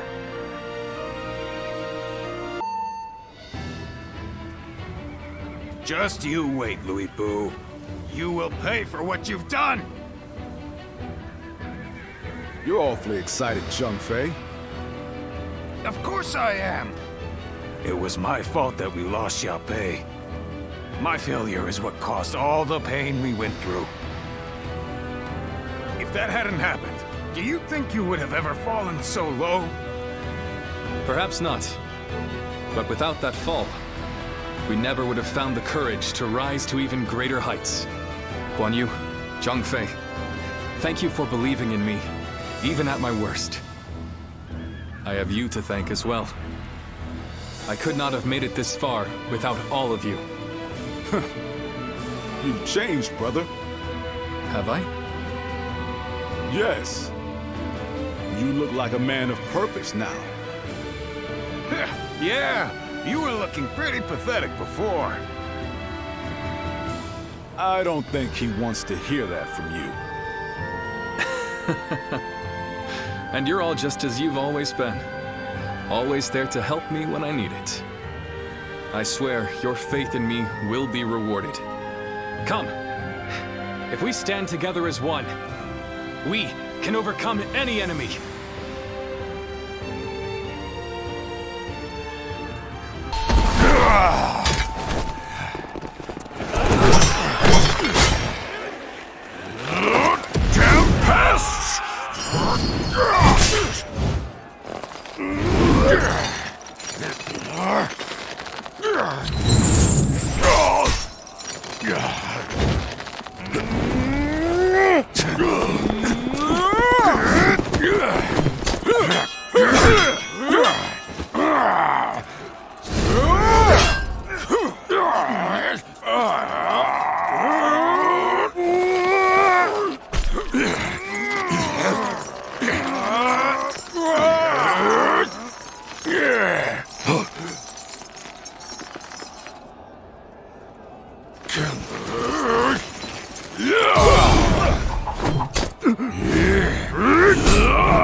It is done.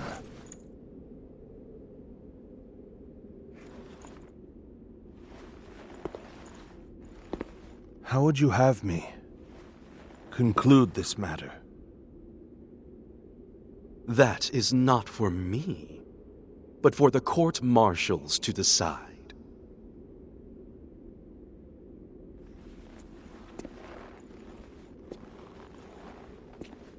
And if I were to forgive you,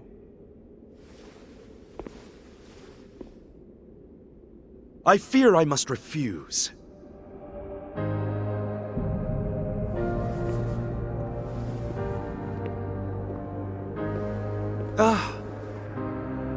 And there's no need to guide me to the execution grounds.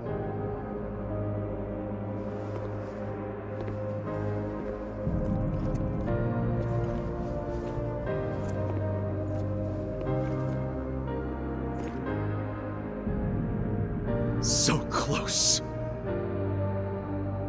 I was so close!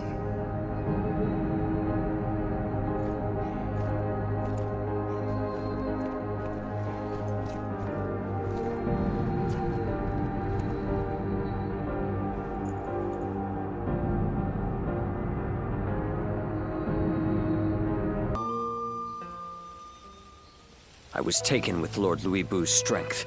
I fought on battlefield after battlefield, hoping I might die a warrior's death at his side. An honor Lord Cao Cao denied me. I hear that it was you who pleaded for my life. What did I do to deserve such cruelty? The loss of a warrior such as yourself would be a loss to the entire realm, and you will never master true strength after death. It is a goal reached only through life. Lord Zhenliao, there you are. Lord Shu Huang. I had heard that you would serve Lord Xiao Cao, so I came to give you my greetings. I don't believe we've had a chance to speak in peace since I served under Lord Li Jue in Chang'an. You were in a situation similar to my own, were you not? Lord Shu Huang, if I may ask, how do you serve two lords without any qualms? Saying I have no qualms would be a lie, but so would denying my wish to pursue my path as a warrior.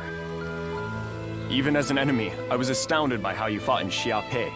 Fighting beside you would truly be a blessing. I can only hope that I may follow in your footsteps as a great warrior. Lord Guan Yu, Lord Zhenliao, I ask you both for your guidance. So you would follow me just as I followed Lord Louis Bu? Lord Guan Yu, allow me to thank you for asking that my life be spared. For if I had died in Xiaopei, I would not have had the chance to meet a warrior like Lord Shu Huang again. No thanks are necessary. What say the three of us spar to commemorate our gathering here? A fine idea. You'll hear no complaint from me.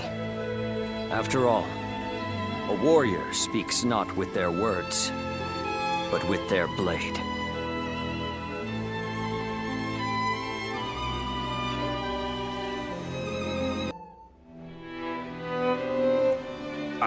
Just look at how far we've come.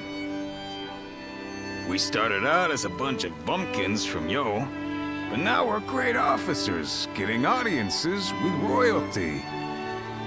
I don't know what it is about my brothers, but the Emperor and Cao Cao seem to have taken a liking to them. Thinking back on it now, a lot has changed since our early days. The only thing that hasn't changed is me. I wonder if I should start making some changes myself.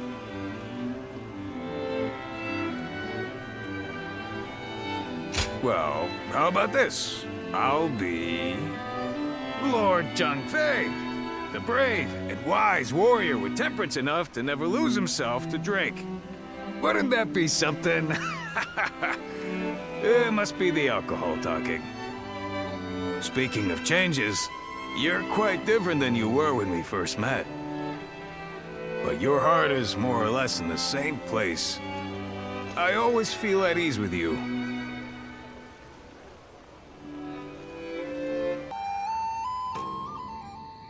Nothing has changed since Dong Zhuo's rule. Just what is Cao Cao thinking? Treating His Majesty like this? Well, he is the one with full control over the court. To him, the Emperor is a mere puppet. His Majesty might not speak ill of him in front of us, but surely he must be displeased. Or perhaps he is afraid because he is unable to discern Cao Cao's intentions. Have some respect. His Majesty would never fear a charlatan like him. Well, I am certain our dear Emperor is pained at all the tyrannical deeds committed in his name. Perhaps we should have forgone Cao Cao and entrusted someone with more prestige, like Yuan Shao. Ah, but I hear that Liu Bei might also be worthy. Ah, well met. On patrol, I presume? It has grown late. Perhaps it would be wise to leave the patrols to the troops and rest. Speaking of which, we shall do the same. We bid you good night.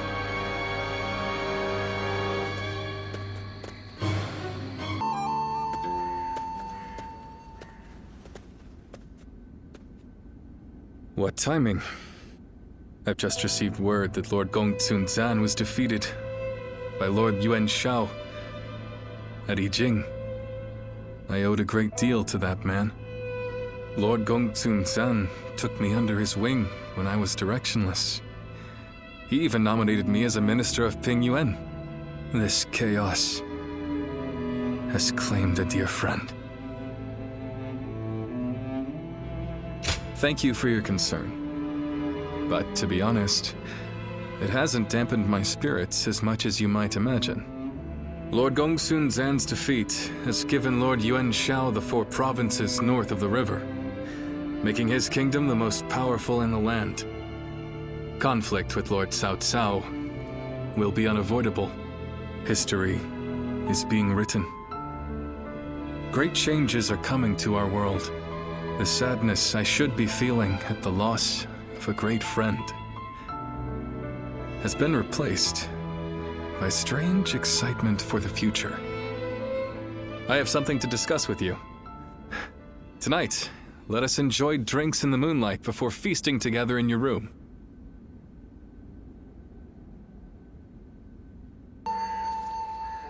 We're gonna drive out Cao Cao? Shh. Not so loud, Zhang Fei.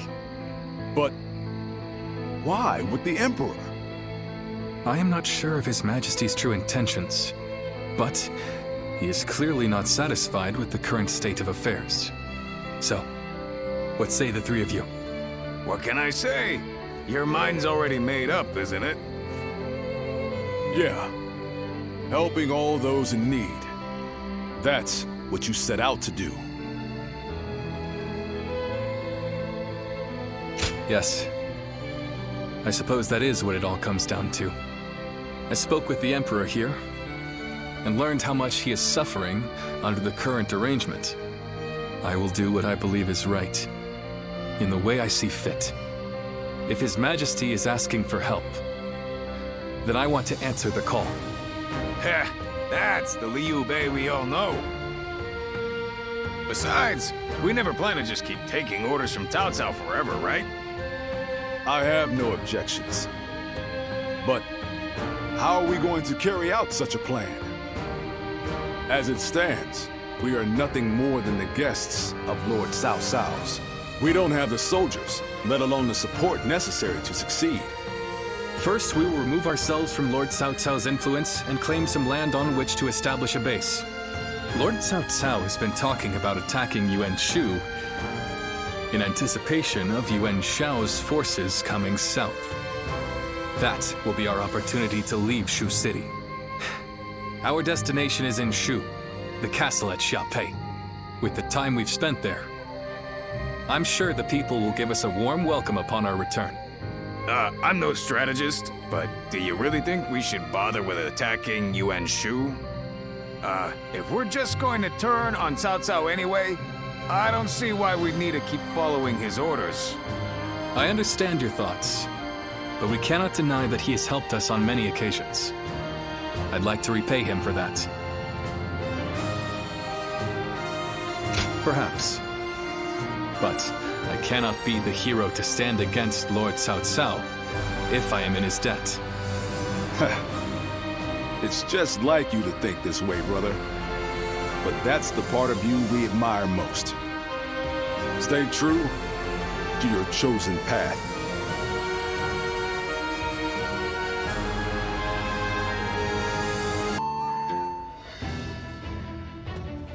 While Liu Bei is away negotiating the alliance with Yuan Shao, it's up to us to defend Xiapei.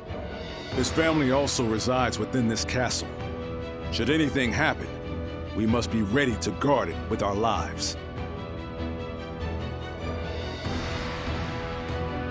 Cao Cao's forces are currently engaged with Yuan Shu's massive army. He can't exactly turn around on a whim.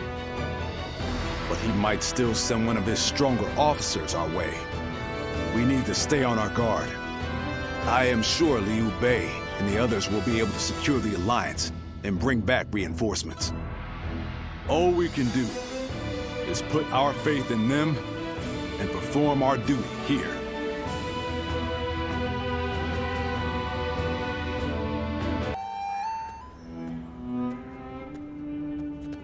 Greetings.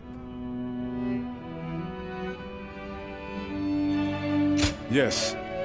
I've been thinking a bit about Liu Bei and where we might go from here.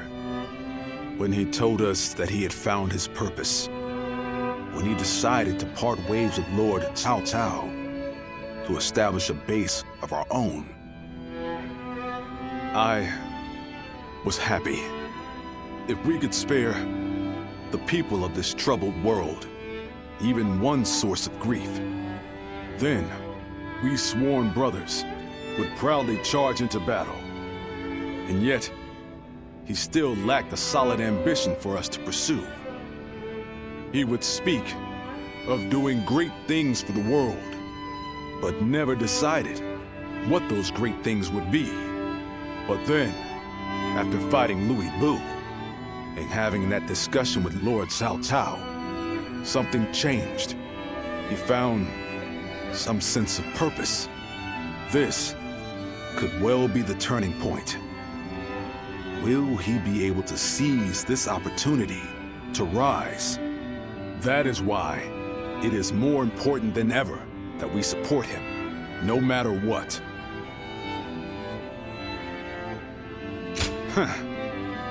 That's what I like to hear.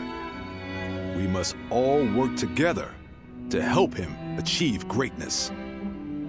We have a report! What is it?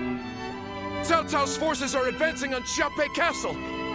How could this be? What about my brothers? We have received no word. There are rumors that they have fallen to Cao Cao's forces. Please, sir, your orders!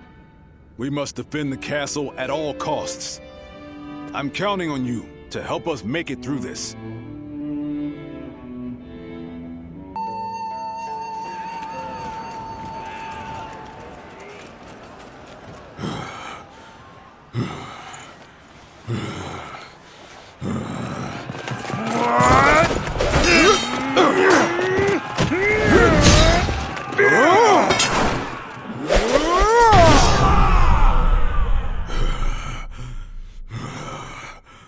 Such spirit.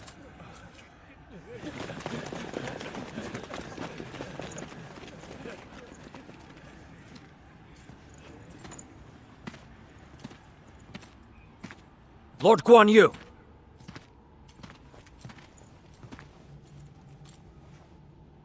The castle has already fallen. Surrender at once. Never. I shall fight to my last breath.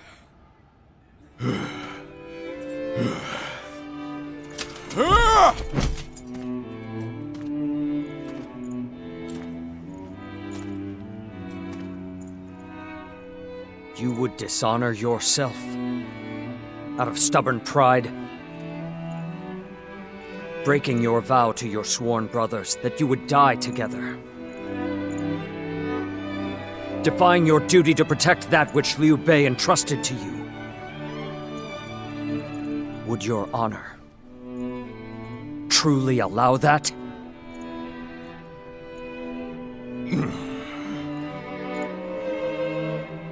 I need 3 promises from you. I will surrender to the Emperor, not to Lord Cao Cao. No harm shall come to the family of Liu Bei. And the moment I find my brothers, I shall run to their side.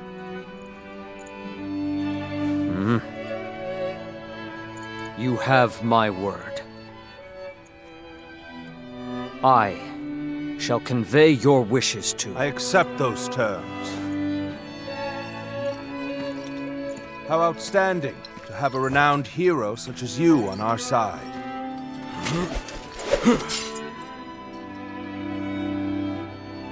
May our acquaintance be long and fruitful.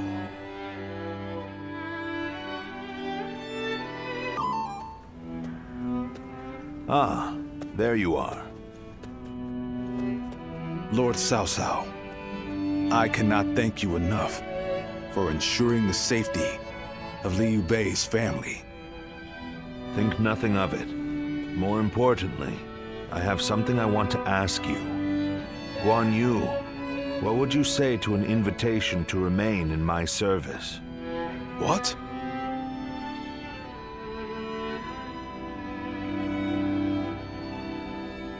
Forgive me. It was not my preference to ask him directly. If the proper authority were present, I certainly would have made the request accordingly, but... I am flattered by the offer, but I will stand by my brother's side for as long as I draw breath. And what if Liu Bei is no longer of this world? Lord Cao Cao. Huh. No need to look so grim. I merely asked what if. I will not force you to decide now. Take your time and think it over. Certainly. He has been incredibly generous and has treated Liu Bei's family well. That is a debt I must repay in full before I leave. But I do not intend to stay here long. I will leave as soon as I know where my brother has gone. No matter how many losses he suffers, or how weak he becomes. My brother is the only one that can bring salvation to the victims of our troubled times. I truly believe that.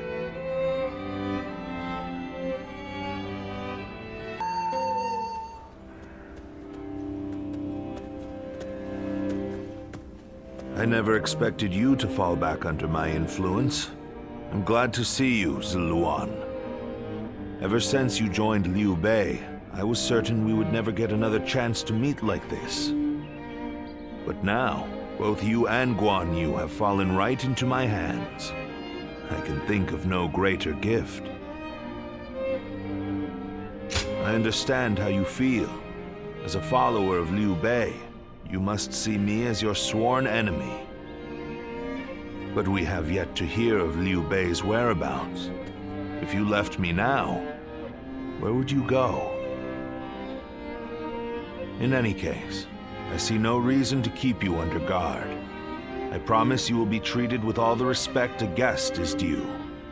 It goes without saying that Liu Bei's family will also be well taken care of. I wouldn't dare disrespect your loyalty to him. Get some rest for now, Ziluan. May your next journey be fruitful.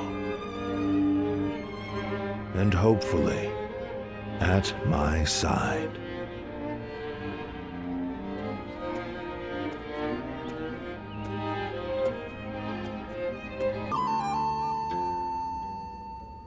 Yuan Shao's forces gathered around Baima greatly outnumber our own.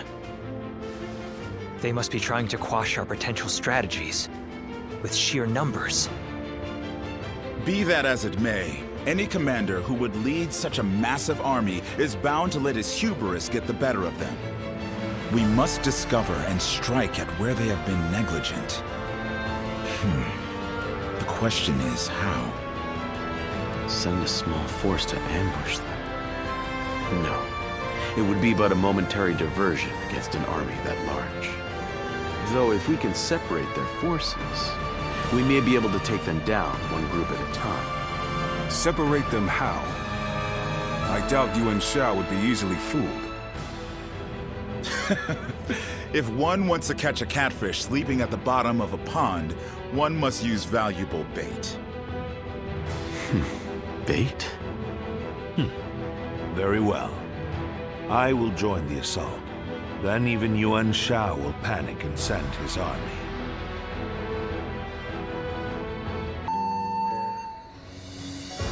This was a great victory, and it is owed to your wisdom and strength. We are humbled, but it is not yet over, my lord. Aye. We've swatted away some of their troops, but the flow of the battle has not yet shifted. It looks like Yuan Shao is continuing his march south. They will overrun us if we do not intercept them. To defeat a large army, we must first take advantage of the terrain. We will draw back the front line to Guandu. There, we shall make our stand against Yuan Shao.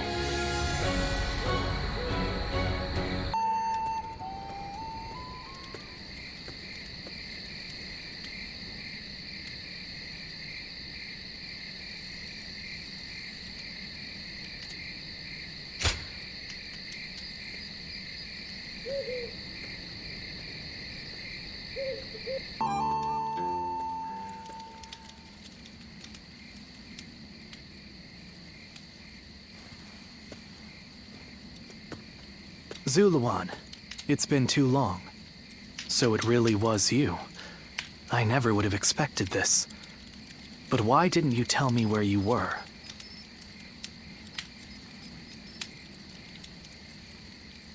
What's wrong, Zuluan?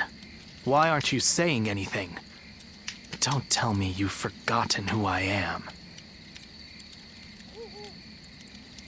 You won't answer?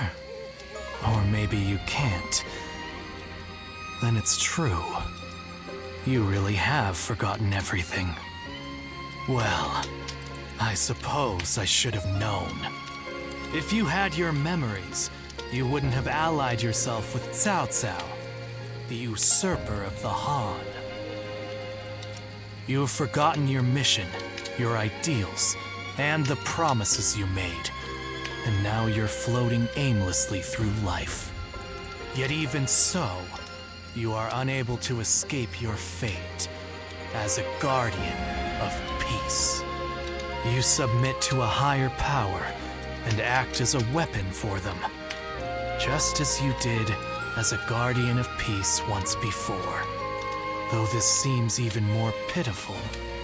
Juha, what did she say to you in the end?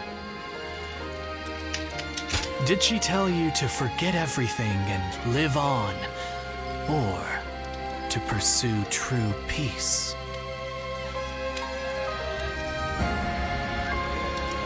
If you can't remember, then let me remind you. Juha is dead. You were there when it happened. And now you're living a carefree life, free from any memory of her death. Perhaps that is the greatest insult of all. Remember, Zuluan!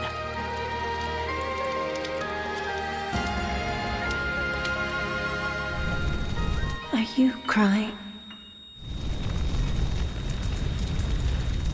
Go, Zuluan. Down your own path.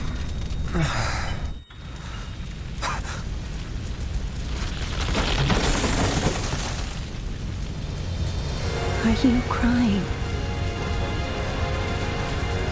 I'm fine.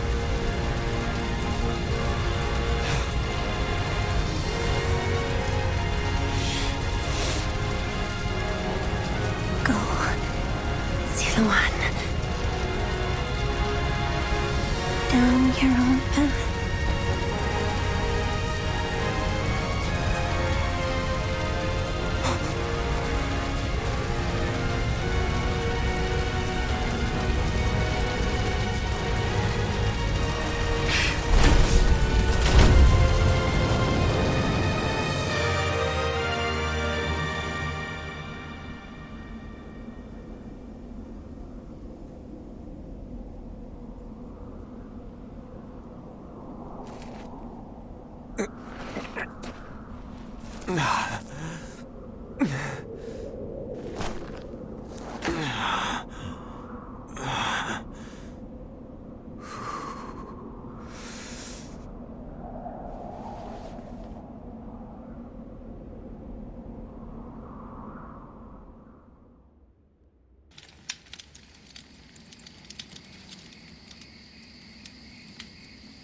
I thought you had both died. I never imagined.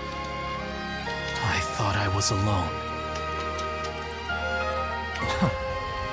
Maybe I was being foolish, desperately clinging to a past that will never return. I have some advice for you, Zuluan. If you insist on following the Han and ally with Cao Cao, then I will not hesitate to stand against you once more. You must remember who the Han are to us. Well, the point may be moot if Cao Cao is crushed by Yuan Shao in the next battle. I look forward to seeing him struggle.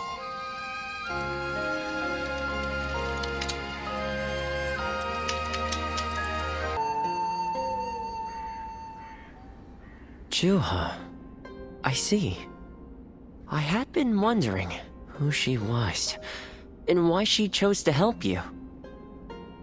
It may be that the Juha you saw was a mirage, created by your own sense of guilt. That seems to be the logical conclusion.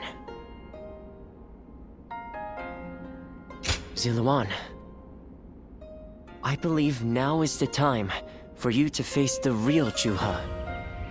You should figure out what it was that all of you staked your lives to accomplish. You, Juha, Bailuan, and all of the Guardians of Peace. Don't you think you're underestimating me, Ziluan? I think you ought to place a little more faith in me. The key to unlocking your past is most likely the incense used by the Guardians of Peace. I investigated your village and went through just about every relevant text I could find. It took a great deal of time. However, I'm afraid the truth is crueler than you might imagine, Ziluan. I would understand if you wish to avoid learning the truth. That too is a valid choice.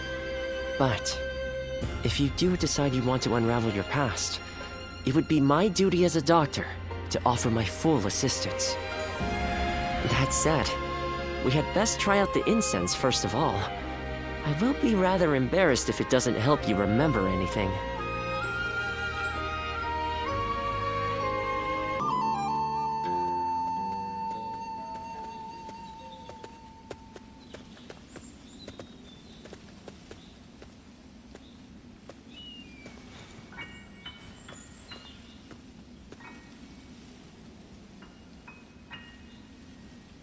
So you remember, we fought the government forces that came to purge our village, and were cut down.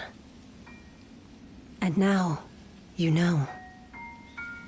I am but a fragment of your memory, a mirage from your past, born of your deep, painful regret over having survived that day. I think this will probably be the last time you'll see me. You do not need me anymore. Because now, you remember it all. The dreams we shared, the path we chose, the hopes that I passed on to you. I made my own choices, my own decisions. I lived my life without regrets. Feeling guilty for our deaths only cheapens our resolve. So please, do not blame yourself anymore. From this point on, do not let your desire to atone for your past shape your future. Instead, be guided by your will to see your choices through. Now, go forth. You do not need to look back at us anymore. And thank you. Ziluan, take care of Bailuan for us.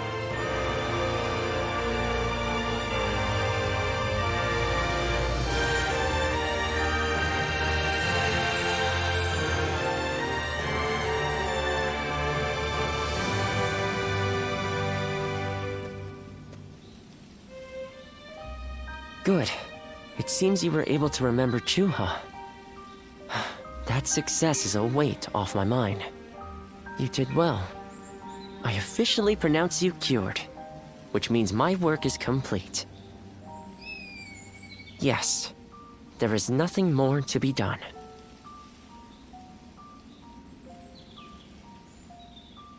Well, I haven't really decided just yet.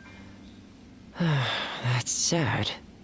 I've always thought of visiting the land where my father studied medicine. Perhaps now is the time.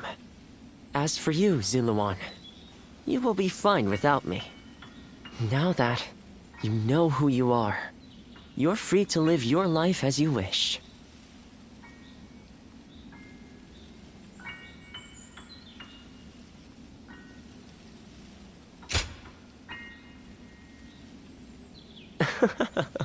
My, how you've changed.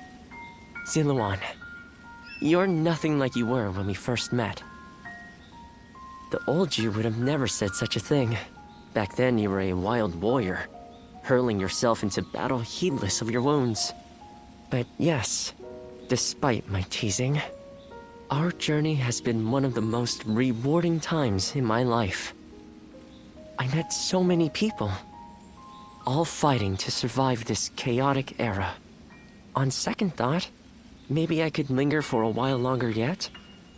After all, what better place to fulfill my duty? Well, I call it a duty, but it's a humble matter compared to the exploits of someone like yourself. I learned medicine from my father, and he from his father. Along with that knowledge, they passed down the ideal of healing the sick and aiding the wounded. Now that I'm of a certain age, it's my duty to pass that ideal on to someone else. Just as Shuha passed her dreams and ideals on to you. Which is a roundabout way of asking, would you let me travel with you a little while longer? Thank you, Ziluan. I mean, that is to say, I shall continue to be at your service and provide what help I can.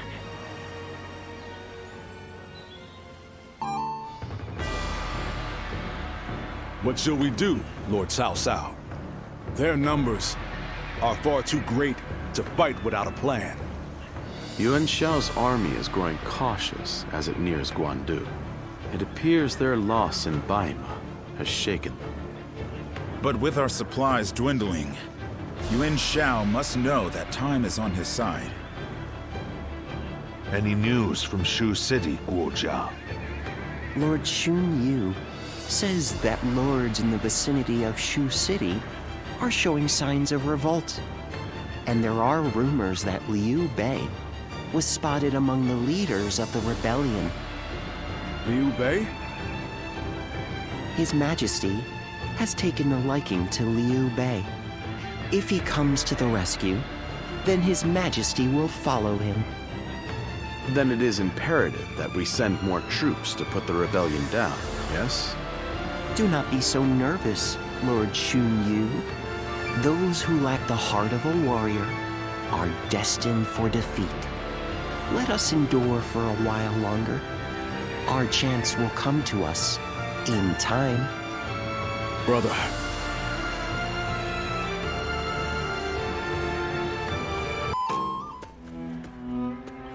They say Liu Bei is in Shu City. I wonder if Zhang Fei and the others are all right. Agreed. But only after we get permission from Lord Cao Cao. We accepted his help, so we must thank him properly. And we need to take custody of Liu Bei's family. Once we've settled our affairs here, we'll begin our journey. Does that sound good to you? Then let us return together, back to my brother's side.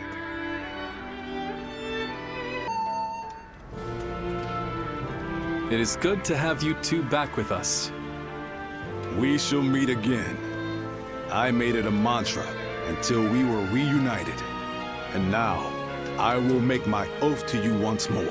From this day onward, I will dedicate my life to clearing the path for rise of Liu Bei. Thank you both. So you didn't decide to abandon me. That's a relief. And not just for you, brother. I'd had just about enough of him asking, "Are they back yet?" every time he saw me. If you'd left me alone with him much longer, I might have given him a good smack on the head. So it's really good to have you back. Everyone. Lord Zhao Yun, allow me to thank you as well. I would have died without your help. But what brings you all this way? I have come to lend you my aid, Lord Liu Bei. I wish to serve under you. Me? I don't even have a place to call home. Why would you wish to serve a vagrant? Because of who you are. Is that not reason enough? Well, My lord! Don't forget my lord. Brother, allow me to introduce. Guan Yu's top underling, Jiu Sung, at your service. I admire him so much that I followed him and begged him until he took me under his wing. I see. That sounds like quite the story. Well, we shouldn't let all this excitement go to waste. Brothers, fetch the wine. Tonight we welcome our friends with a feast.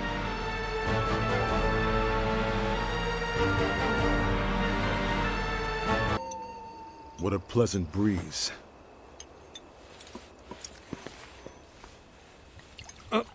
Here, allow me. It's fine. I'll do it myself. To think I would be invited too. Nonsense. Of course you would. Brother feels the same way. Now then. We're already over here, brother. Huh?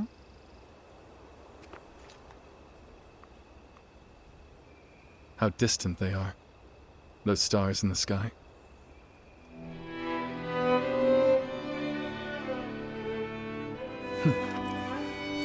Compared to them, the distance between men seems trivial.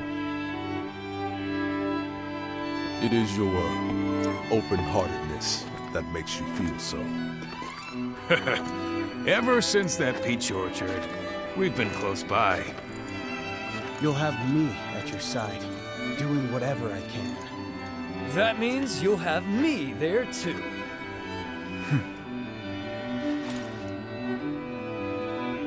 I thank you, all of you. Though I cannot offer you compensation at this time, I shall swear to you again. Together, we shall journey throughout this vast land. We shall!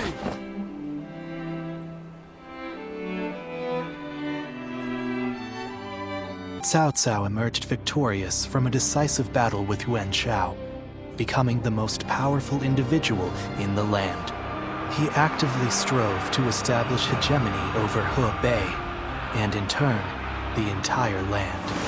The Sun clan fell into turmoil after being tragically deprived of their lord once again. However, with their combination of capable youth and dependable seniority, they were able to secure territory for the Kingdom of Wu. Their future now lay in the hands of their young leader. Liu Bei had yet to establish his territory and could not realistically attempt to gain supremacy. But he focused on gaining something worthwhile out of his indecision. The turbulent sea of the era turned into a powerful whirlpool, and before long, into a violent torrent. Chapter 5. With Chu Galiang's assistance, Liu Bei decides on a plan to gain power. A decisive battle is held at Chibi. Both sides struggled to gain an advantage at Guandu, but in the end, Yuan Shao's forces were crushed after Cao Cao raided their storehouse. With no hope of recovery, Lord Yuan Shao eventually succumbed to illness. I see. I owed Lord Yuan Shao a great debt of gratitude for helping me when I most needed it. But I never got the chance to repay him. Lord Cao Cao and Lord Yuan Shao, they knew each other well and fought for supremacy. But only one has emerged as the most influential force in all the land. Meanwhile, Brother, this is not the time to be feeling sorry for ourselves. We chose this position near Shu City to pressure Cao Cao's forces from behind as they battled Yuan Shao in Runan. With Yuan Shao's forces routed, we are no longer obligated to stay. Is it still worth it to us to be a threat to Shu City? We need to decide. He's right. What will we do, brother? I don't know. Huh? I'll be honest. Everything is changing so fast that I'm having trouble keeping up. Hey, come on. Don't give up now. Wait, Zhou Zhan, Zhao Yun. You two have any ideas that could help? Me? Ideas? Well, I just leave the thinking to someone else and do whatever Lord Guan Yu tells me to. I'm afraid I'm no more helpful than he is. Now who am I supposed to look to for answers? Oh, wait, what about you?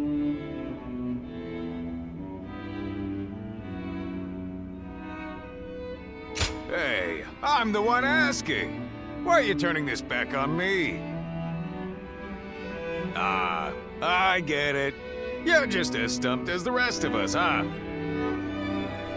You know, I think this conversation may have shown me what is holding us back. Brother, what we need is a guide. Someone who can help us steer closer to our ideals. A man of wisdom. Wisdom, eh? Now that you mention it, I have heard that great minds tend to gather in Jing. Maybe that's where we can find someone with the skills we need. Do you think heading that way would be a good idea? Wait a moment, brother. Are you serious?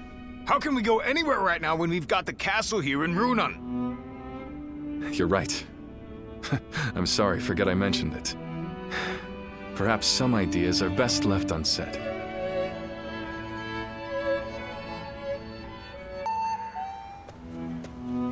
Hello? In times of trouble, suffering, and sadness, you always manage to appear by my side.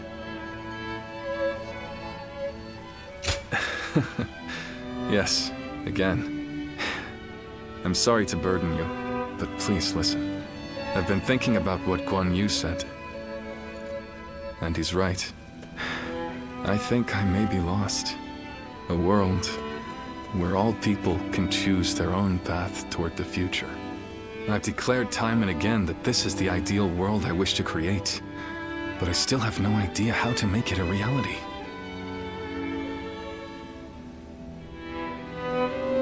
I can't deny that. But the path forward is slowly revealing itself to me. As Guan Yu said, we'll need someone to guide us if we want to find a solution to this problem.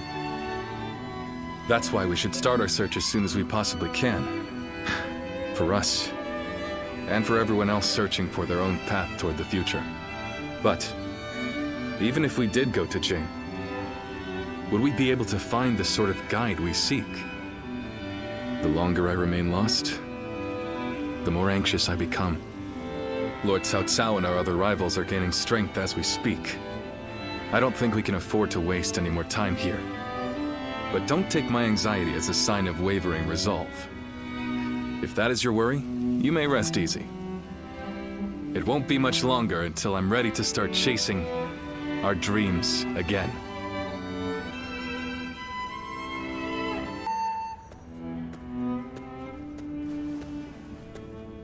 Oh, didn't expect to see you here. I thought it would be Zhao Yun. I can't turn around without him asking to spar with me. But I never get bored of fighting, so I don't mind. I've taken him on a few times now, and he's far better than most.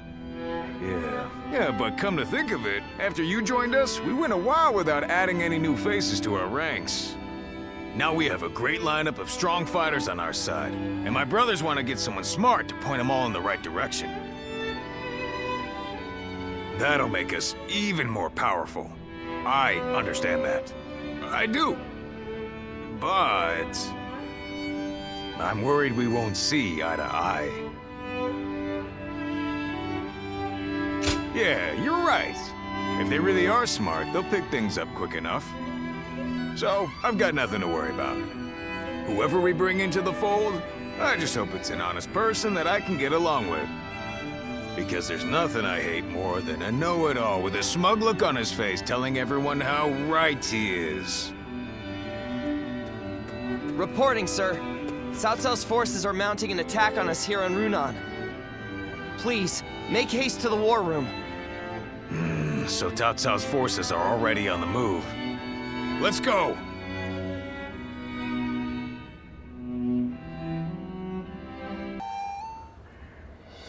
I just went to scout them out. It turns out Cao Cao himself is leading a large force here. What? Lord Cao Cao is leading them. But why? We're nothing but wanderers. We're more of a rabble than an army. There's no way we would stand a chance against their main force. Heh. Looks like they're not taking any chances with you on our side, brother. Lord Cao Cao. Does he plan to slaughter every last one of us? Perhaps this would be a good time for us to flee to Jing like you mentioned before, Lord Liu Bei. Agreed. The ruler of Jin, Lord Liu Biao, is a relative of Liu Bei's. He will surely welcome us with open arms. Wait. Under these circumstances, going to Jing would end up making it the target of Cao Cao's attack, would it not? That would force great hardship upon Lord Liu Biao and the people of Jing. I think I'd rather... You would rather throw your life away. If you die here, all of your dreams, everything you want to achieve, will die with you, condemning the people to lives of despair. Guan Yu. You worry too much, brother. With a few more soldiers on our side, Cao Cao won't look so tough. We'll make a stand in Jing and drive them back. Right, Zhao Yun? Yes, and I won't let them lay a finger on Lord Liu Bei. As long as Lord Guan Yu is there, I don't care where we go. I'll be right by his side no matter what. Brother, our hearts are set on Jin, but the choice is yours. You just can't let me give up and die in peace, can you? You're all so stubborn. And such wonderful friends. Brother. Very well. We flee to Jing. I have only one order to give before we go. Everyone must survive this journey. Now, prepare to depart.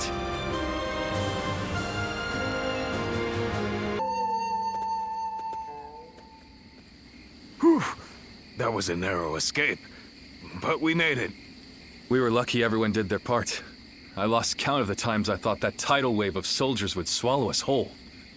So this is what it means to face the full brunt of Lord Cao Cao's forces in a direct conflict. So it seems. Zhao Yun, Zhou Tsang, we've already put so much weight on you. On the contrary, overcoming deadly circumstances is an officer's one true joy. I'm thankful for the experience. I'd go to hell and back for Lord Guan Yu. As long as he's around, I can get through anything. I see. Thank you, everyone. We've almost made it to Jing. Let's get some rest after we arrive.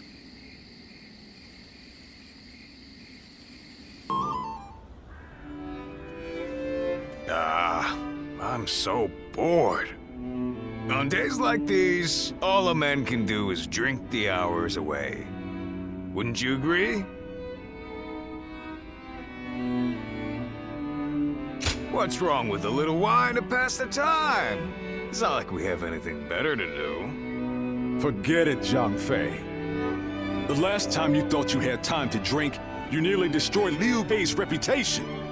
Come on, I'm dying of boredom here. I figured Cao Cao would be hot on our heels, but he ended up falling back toward Hebei. If you're bored, then go out on patrol. Lord Liu Biao has given us a warm welcome, and even allowed us to garrison here at Xingye Castle. Our brother is doing his best to meet Lord Liu Biao's expectations by governing well and earning the trust of the people of Xingye. If you have time to get drunk, then you have time to listen to the troubles of at least one of the peasants. Yeah, I get it. But isn't that the sort of thing we've been doing since the start? I thought Liu Bei brought us here to do something bigger and more important. But while we're sitting around doing odd jobs, Cao Cao is getting stronger by the day. True. And hasn't our brother accepted Liu Biao's invitation to that banquet tonight? How the hell will socializing with Liu Biao and his peasants bring us any closer to defeating Cao Cao? That's enough, Zhang Fei. Our brother has his own idea of what's best for us. Is that so? Then he should at least tell us what he's thinking. The way he's acting now, it's like he completely forgot all those dreams he used to go on about.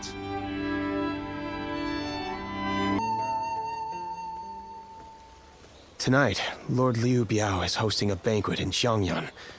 Lord Liu Bei will be attending, and I've been ordered to accompany him as his escort. I'll need to be ready for anything. After spending a little time here in Jing, I've come to understand something. Those who serve under Lord Liu Biao have divided into factions, and one of them doesn't think very well of Lord Liu Bei. Initially, Lord Liu Bei had hoped to attend the banquet on his own. He said that having an intimidating escort would make us look ungrateful for Lord Liu Biao's kindness. But together we managed to talk him out of it. He agreed to take one guard with him, as long as it was me. His reasoning is that Lord Liu Biao wouldn't be able to relax and enjoy himself drinking around someone as stern as Lord Guan Yu. He's very hesitant to bring Lord Jiang Fei to a formal banquet, especially one where wine is being served. So he ended up choosing me instead. As for me, I am bound by our leader's orders. I have been asked to be unobtrusive as I watch over him. But from what I have seen, it is clear that not all is well here in the land of Jing.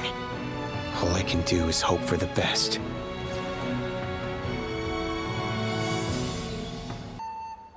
Wake up! Liu Bei's in trouble! Yeah! Just get up already! Hurry! My brother! He's at the banquet! Damn it, I can't explain it! Zhao Yun will tell you everything. Just hurry up and come with me!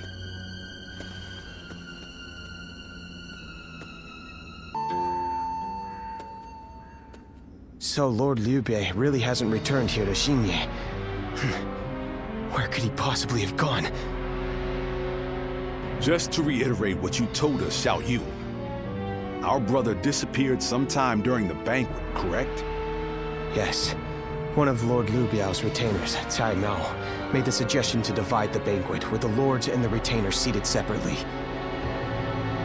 I rejected the proposal over and over again, but I relented at Lord Liu Bei's command and was forced to go to a separate room. Lord Liu Biao came later to inform me that Lord Liu Bei had gone to relieve himself and never returned. The whole banquet was in an uproar, and that is when I became wise to Cai Mao's plan. He believed he was in a position to seize control of Jing, and saw the banquet as a chance to eliminate Lord Liu Bei. Getting the lords and retainers into separate rooms was likely a ploy to pull Lord Liu Bei out from under my watch. Such treachery. But it is possible that our brother sensed danger and fled. Cai Mao. He'll pay for this. I'll kill him the second I see him. Calm yourself, Zhang Fei. For now, we need to make sure our brother is safe. Damn it all. And what about Liu Biao? We all know he must have had a hand in this too. No.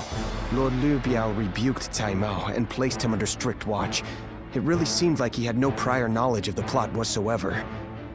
He is not at fault for what happened.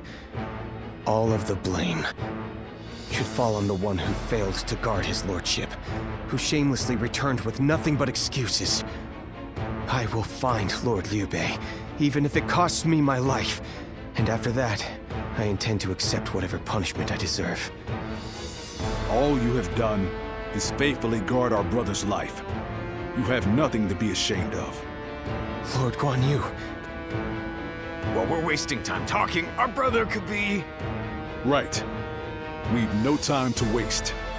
The more of us we have looking for him, the better. Zhou Tao, send your men to Xiangyang to search the area. You got it!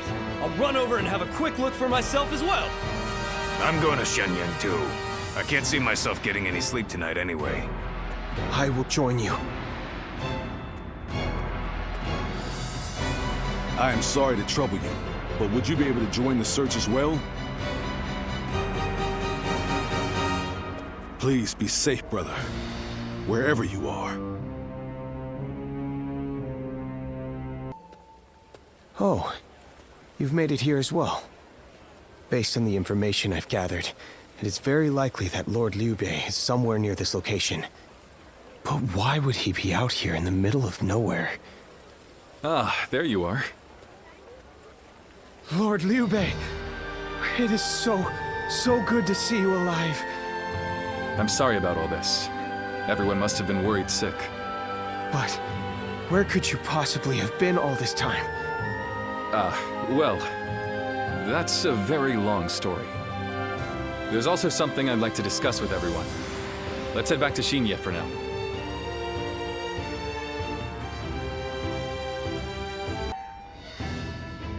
When I realized what Sai Mao was up to during the banquet, I pretended to go relieve myself and made my escape. I was not familiar with the area, so all I could do was wander. Before I knew it, the night had grown dark and I was lost in the mountains. Just when I began to lose hope, I came across a small hermitage. It was home to an old man named Sima Hui. I told him who I was, and he allowed me to spend the night there. Sima Hui? Why does that name sound so familiar? Apparently, everyone calls him Master Shui Jing. He is not in the service of Lord Liu Biao, and he lives in seclusion. When I told him about my current circumstances, he gave me this advice. Choose one of my pupils, the sleeping dragon or the fledgling phoenix, and your path will become clear. Sleeping dragon? Fledgling phoenix? Who the hell are they? You've met many people in your travels. Do you have any idea who those two might be? Zhuge Liang. So, you think he's either the sleeping dragon or the fledgling phoenix? With all due respect, Lord Liu Bei, did it not occur to you to ask Lord Sima Hui for the names of the sleeping dragon and fledgling phoenix? Yeah, that would really speed things along for us. Of course. I did all I could to get the names out of him. But he would just say, "You'll know," and smile without answering. Perhaps he meant that you must put forth some effort to find what you seek. These intellectual types always feel the need to test you. He must think he and his students are really special. It's frustrating, I admit. But his words have given me hope. Like a ray of light shining through the darkness. Perhaps it's time we break free from this laziness. After all, we've been growing rounder by the day due to all the banquets. Brother! I want you all to bring me whatever information you can find about the sleeping dragon and fledgling phoenix, no matter how insignificant. There's someone out there who can lead me to my dreams. And I will stop at nothing to find them.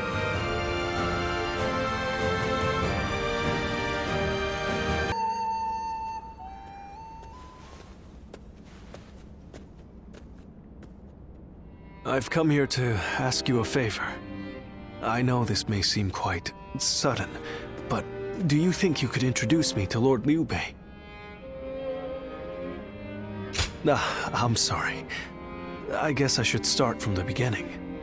What Lord Liu Bei's ranks are missing is the guidance of wisdom. I myself have spent a good deal of time in the pursuit of such studies. While I may not have the vision of the sleeping dragon or fledgling phoenix, I think I can be of some help to Lord Liu Bei's forces. Then those names are also known to you. Those two are... Where do I start? Cao Cao's forces are attacking! Make haste to the war room, right away!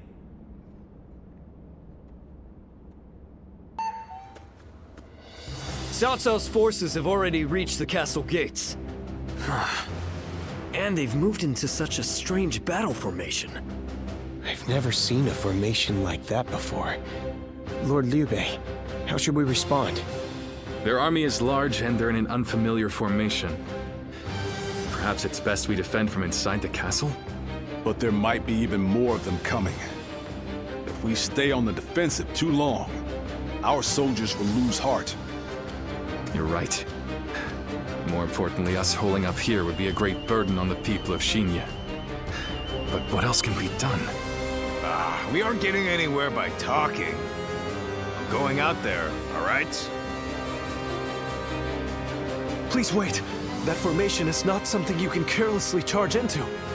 And who are you? I've never seen you before. Well, I'm not really sure what I should say here. A little help, if you would? Huh? A strategist? And, you two know each other? Would you be willing to help us through this? What is your name? I am Shishu, a pupil of Master Shuijing. I thought my skills would be best put to use in the service of Lord Liu Bei, so here I am. Shuijing? Could it really be? We can speak more of my origins later. We should first concern ourselves with eliminating the impending threat. I had a look at the enemy's formation in the front of the gate just a moment ago. It is known as the 8 Gates Formation. Charging into that powerful formation without the right strategy would end in certain death. But given Cao Cao's superior numbers, it will be difficult for us to move into the proper counter formation. But if I could observe their ranks from a closer position, I may be able to tell you the best way to fight against them. Brother, what should we do? Can we really trust this strategist with our lives? I believe in him. Besides, none of us had any idea how to get out of this. So why not give Shishu's plan a chance? Lord Liu Bei, you will not be disappointed.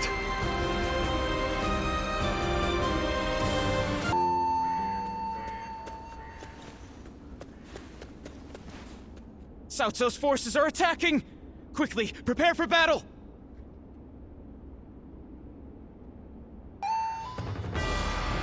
Cao Cao's forces have already reached the castle gates. And they've moved into such a strange battle formation.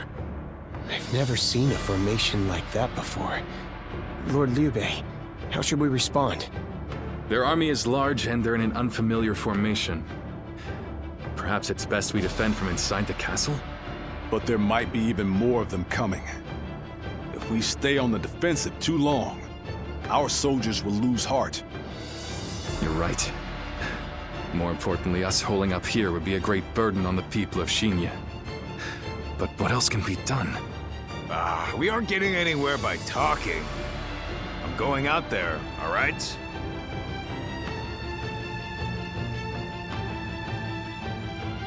Don't you worry about me. I'll smash their formation to pieces before they know what hit them. Please wait. That formation is not something you can carelessly charge into. And who are you? I've never seen you before. Well, Shishu. What news? How is the scouting? Brother, who is this? Shishu. He has agreed to join us as our military strategist. Whoa, hold on there. Our strategist? Since when? This is the first I've heard about it. That's because I didn't tell you. I can assure you, however, that Shishu has a superb military mind. But... Zhangfei, you know as well as any of us that what we need now is knowledge and acumen. A wise man has appeared before us and offered his aid. Now, if that's not a gift from the heavens, then I don't know what is. Do you disagree? I suppose not. Zhangfei, I understand your doubts, but this is a critical time. Besides, you know our brother has a sharp eye for a man's true character. Have faith in his judgment. Trust him when he says this man can help us. Fine, then. Good, it's settled. Now, Shishu, tell us your plan. Sir. I had a look at the enemy's formation in the front of the gate just a moment ago. It is known as the 8 Gates Formation. Charging into that powerful formation without the right strategy would end in certain death. But given Cao Cao's superior numbers, it will be difficult for us to move into the proper counter formation. But if I could observe their ranks from a closer position, I may be able to tell you the best way to fight against them. Good. Now listen, everyone. We shall conduct this battle exactly as Shishu has described. I want you to treat any orders from him as if they came from me. Is that clear? Now don't let me down.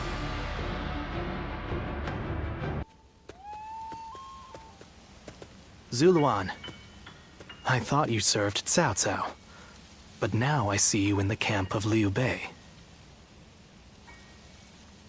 I see. Liu Bei has an important role to play. He's to eradicate Cao Cao, and through him, the Han.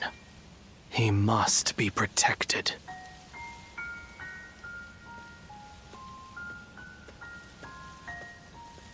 The heart of the sacred bird has grown still and cold.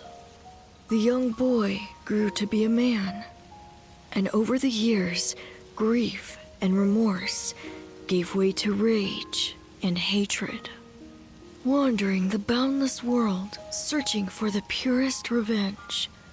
Thirsting and starved, bleeding from the body as well as the soul. And then he came upon the people of the North. But how could you possibly fathom what lies within his heart?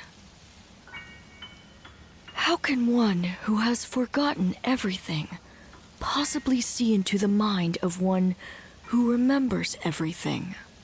The paths taken by the two of you shall never cross.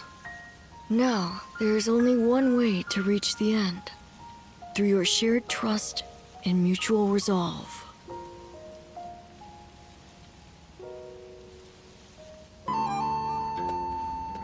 Cao Cao's 8 Gates formation was undeniably impressive. But even so, it shattered like a vase before the might of our forces. And more than anyone, we have you to thank for that, Shishu. Truly, you have a remarkable mind. Remarkable? Oh, I wouldn't say that, my lord. I just know a few things that are useful in making battle plans. There's no need for modesty in my presence, Sleeping Dragon. Huh? Or is it Fledgling Phoenix? I can't decide. My lord, I don't... I thought if I dropped it casually into a conversation, I might trick you into confessing. You think I'm the Sleeping Dragon or the Fledgling Phoenix? I do. Why, am I wrong? I beg your pardon, but you are. They are far greater men than I. Their grand plans can defeat massive armies and turn provinces into empires. Grand plans, you say?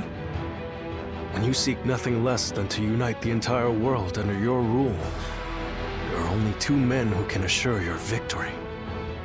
I would advise you to summon the Sleeping Dragon and the Fledgling Phoenix, and make them your strategist. Do you know them? Or where they can be found? I do.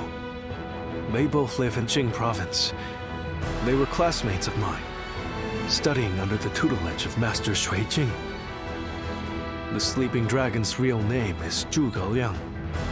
The Fledgling Phoenix is Pang Tong. Those 2 are certain to lead you to triumph.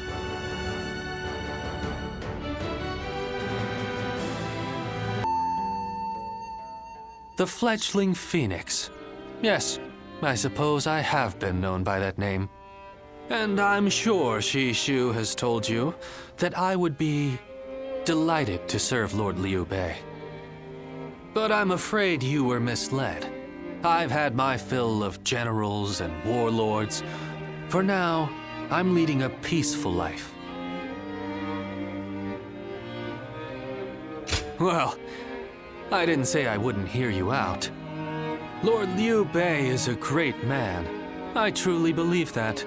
It would be an honor to serve him. The only problem is, I don't feel like it right now.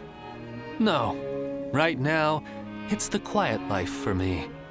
But I hope you will be a friend and not mention this meeting to Lord Liu Bei. If his lordship does ask about me, just tell him that the time isn't right.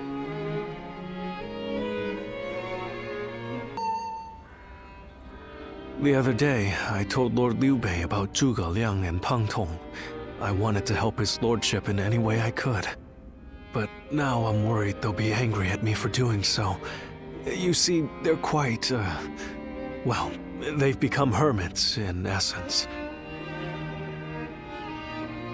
Most men seize every opportunity to show off their talents and knowledge, however modest. But those two are different.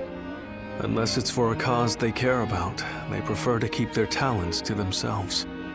But I'm certain that if they got to know Lord Liu Bei, they'd gladly abandon their hermit lifestyles to serve him and his cause. It's not simply that Lord Liu Bei cares about us. He wants to earn our trust, to be the man we can turn to when we need help. He's no sage, I admit that. But if there was ever a man fit to rule the world and be loved by all of his subjects, it's Lord Liu Bei.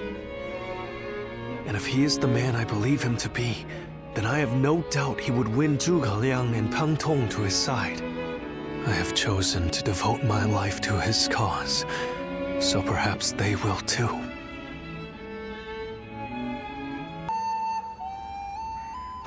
But fortune was on our side. To find Lord Zhuge Liang's hermitage so quickly. Well, I did not expect that. And they say this fellow is even sharper than Shishu. Now that will be something to behold. It certainly will. But brother, are we certain that this is the right move? Shishu's guidance has been invaluable. It doesn't seem right to cast him aside for a stranger. It was Shishu who suggested I do so in the first place. He told me that Lord Zhuge Liang was the man I needed in order to accomplish my goals. It would be an insult to ignore his counsel. So, we will go together to find this great strategist and ask for his help. We will be gone some time. The castle is in your hands while we are gone. Thank you. I'm determined not to let this opportunity go to waste.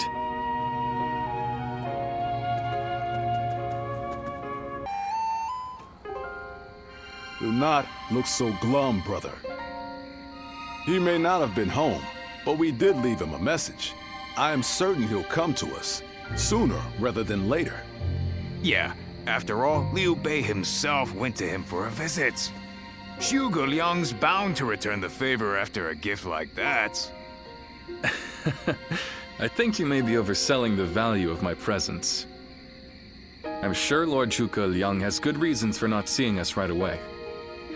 We just need to be patient and wait him out.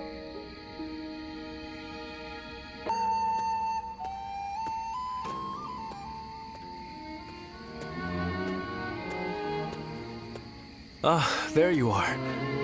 I was hoping to ask you something. This is just an idle thought. A hypothetical, if you will.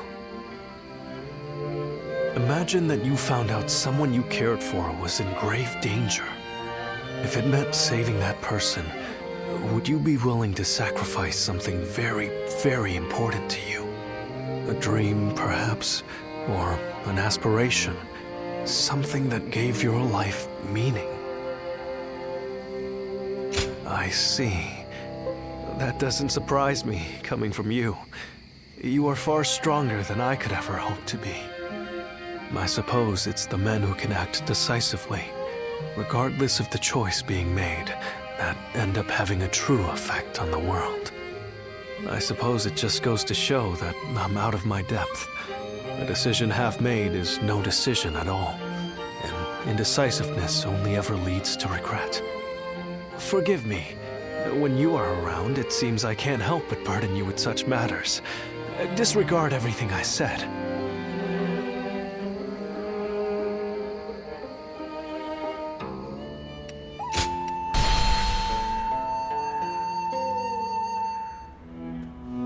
Hey, how long has it been since we left that message for Zhuge Liang?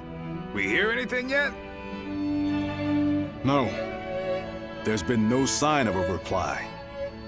Perhaps he still hasn't returned to the hermitage. Or perhaps something has befallen him. Brother, I think it might be a good idea to pay his home another visit. Huh? What is it, brother? It's nothing. Pay me no heed. Let's do as Guan Yu suggests, and visit Lord Zhuge Liang's residence again.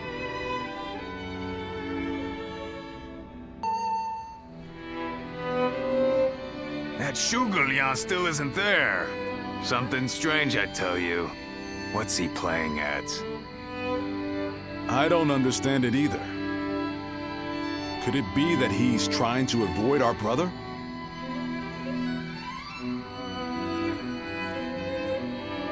Then why doesn't he show himself? He's had plenty of chances. How many times does he expect us to visit? Whatever is going on, it's too early to tell for sure. Let's give him a few more days, and then try again. But if Lord Zhuge really doesn't want to meet us, perhaps it would be better for all our sakes to give up now. What do you think, Shishu?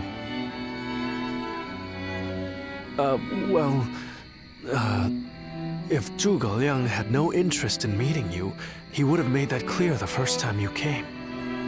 Shishu?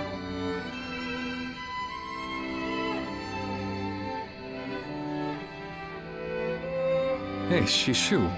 What's wrong? You've been acting strange recently, like you've got the weight of the world on your shoulders. No,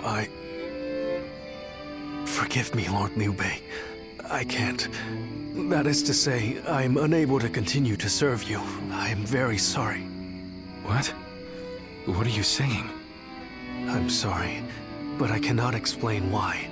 All I can say is, I have to leave for the sake of my elderly mother. For your mother? I see. I can see in your eyes that if you had your way, you would rather stay here. But let me commend you on making a brave decision. Such filial piety is to be admired, especially in this day and age. I won't try to change your mind. Rather, if there is anything I can do to help you and your family, name it. If it is in my power, it will be done.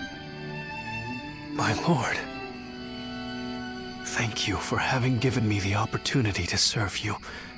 It was an honor beyond what my humble talents deserved. I wish you luck in your future campaigns.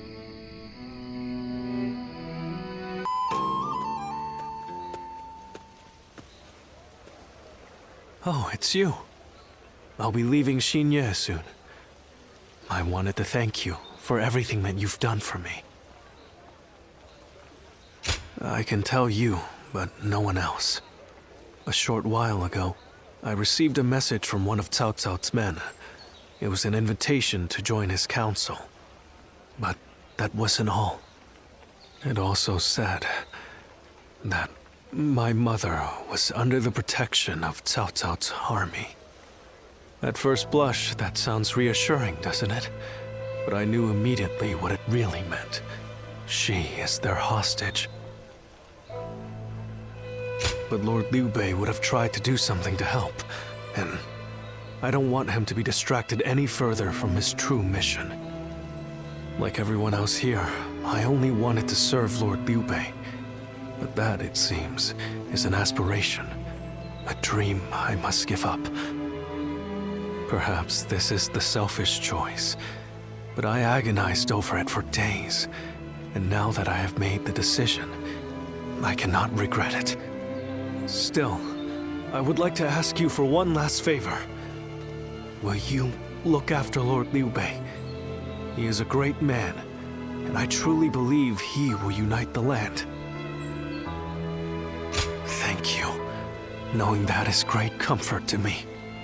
Though my serving Cao Cao may make us enemies on the battlefield, in my heart, we will always be friends.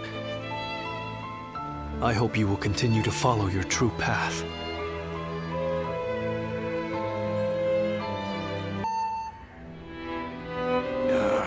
I'm telling you, I don't like it. Why do we have to keep crawling back to him? If it's a show of sincerity he wants, we've given him more than he could possibly need. It's high time he showed us something in return. You can stay here if you like, but I am going to his hermitage. How many times do I have to say it? I'm not so grand that I've become too proud to beg. In the end, I'm just an officer in the employ of Liu Biao. I have no power of my own. I'm the same man I was when we first set out from Yo. Back then, did you think we were so important that wise men would come running at our call? No, but Shishu said that if Lord Zhuge Liang truly did not want to meet us, he would have said so the first time we came calling. But he hasn't refused us yet, has he? Not outright. Which means we're obligated to keep trying until he does. He will eventually give us his reply one way or another. Now that we've lost Shishu, our need for a military strategist is greater than ever. Someone with talent who we can truly rely on. That's more important than our time or our pride. So please support me in this, both of you, for a little while longer.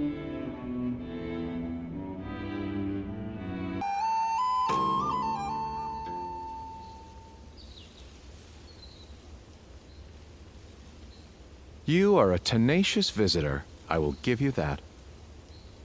But what prompts a great officer like you to keep knocking on the door of a humble hermit like myself? You are the sleeping dragon. The genius whose grand plans can topple legions and make provinces into empires.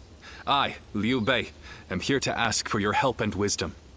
Well, you'll need to be a bit more specific than that. Speak plainly, without the flattery, if you could. You mouthy little... That's enough, Zhang Fei. Fine. I'll dispense with the formality. We can speak plainly with each other, as equals. Simply put, I have a mission, and you can help me. I've staked my life on a great endeavor, and will do anything to see it through. But I can't do it by myself. I need help. A great endeavor? I'll build a world where people can live as they wish. I see. But again, that's not very specific. For starters, what does it mean to live as you wish? How different would this world of yours be? After all, living as you wish isn't that hard. Look at me. I refuse to serve any man, and here I am, living as I please in the mountains. But you are the exception. The reality is, few people have your choices, and many die without ever finding a dream, let alone achieving it. Even I had to live many years before my eyes finally opened to what I wanted to achieve. An embarrassing admission, I know. Then tell me this. If some men live as they please, and some men don't, what is it that divides them? War, chaos, and anarchy keep men from their dreams. A trite answer, I know, but true nonetheless. Constant war leads to ruin and poverty narrows a man's world until it is a prison. If we can offer a helping hand and lift up those in need, it's sure to eventually lead to something better. And even if it doesn't, surely there's no harm in trying. So, you want to put an end to the turmoil across the land. Is that your dream, Lord Liu Bei? I don't know. Yes, I suppose so. But it's not that simple. If peace were merely the absence of turmoil, I could stop fighting Lord Cao Cao today and achieve it. Brother. But Lord Cao Cao only sees the distant future. He doesn't see the destruction that he leaves in his wake. All the men, women, and children who died having never found their dreams. All those lives cut down, sacrifices to his grander vision. I see the righteousness of Lord Cao Cao's cause, and I understand the sacrifices. But even so, I cannot accept them. Laugh if you want. I know that what I'm saying seems like the selfish desires of a child. Maybe so. But still, if you were determined to achieve such things with your own hands, then I wouldn't call it selfishness. I'd call it purpose. Purpose? Cao Cao has chosen the road of conquest and control.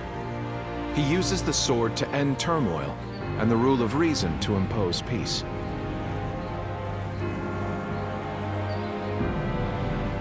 It's the most obvious path, logical and clear-sighted. The best way, even. But inevitably, it demands many sacrifices. On the other hand, your way, Lord Liu Bei, is the way of a king. You put the people first and refuse to abandon anyone along the way. But it is also foolishness. A fantasy woven out of clouds and good intentions. No wonder you don't know how to go about it. Yes, but can you help me? How can I make it a reality? How? By bringing the entire land under your rule. Then and only then can you shape it into the world you desire. And how do I do that? The Longzong plan. Divide and conquer. Drive Cao Cao and Sun Quan apart and make this a three-sided war. I will show you how.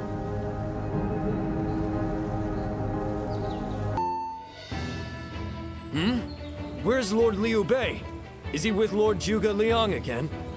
Yes. Ever since he brought Lord Zhuge Liang back here, they've been holed up together, talking day and night.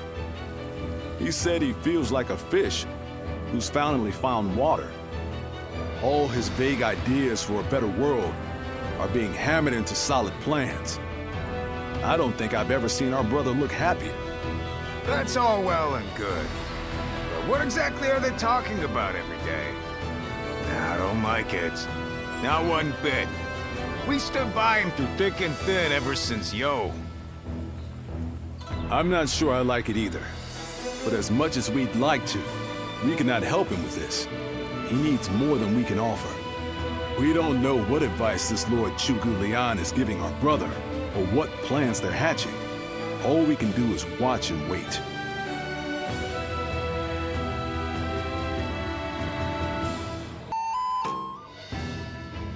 I remember Xinye, and how Lord Xuesu seemed to control the battle at will.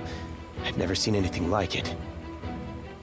Now if a man as smart as him says Lord Zhuge Liang is even better, then who am I to deny it? Our army had everything but the sharp-minded council needed to guide us. If Lord Liu Bei has found the missing piece in this military strategist, there'll be nothing to stop him from achieving the unimaginable. I thought you would. They say that one great strategist is worth 10 million men on the battlefield, and they might be right at that. Even as a humble warrior, it will be a thrill to fight under a military strategist of such genius. How will Lord Zhuge Liang use me? What will my role be? I can't wait to find out.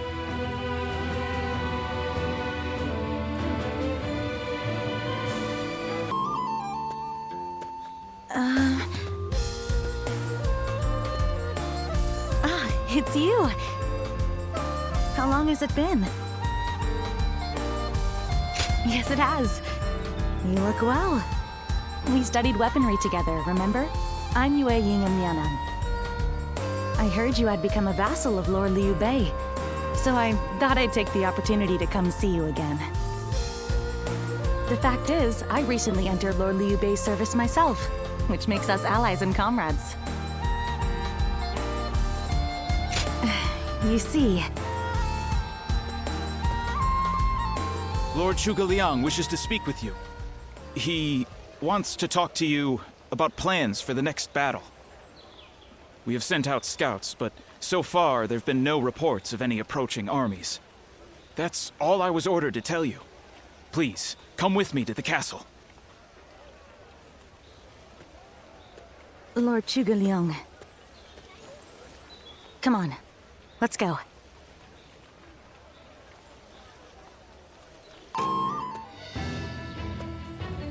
Lord Zhuge Liang wishes to speak with you. He wants to talk to you about plans for the next battle. We have sent out scouts, but so far there have been no reports of any approaching armies. That's all I was ordered to tell you. Please, come with me to the castle.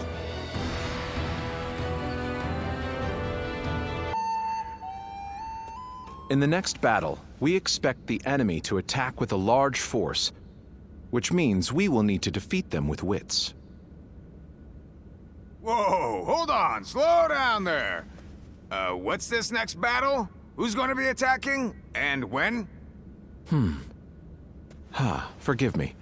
I left out some key information. Cao Cao's forces will soon march against us. But we routed Cao Cao's army some time ago, and we haven't seen any sign of attack from them since. What makes you think they're coming now? Jing is a key territory for any conqueror.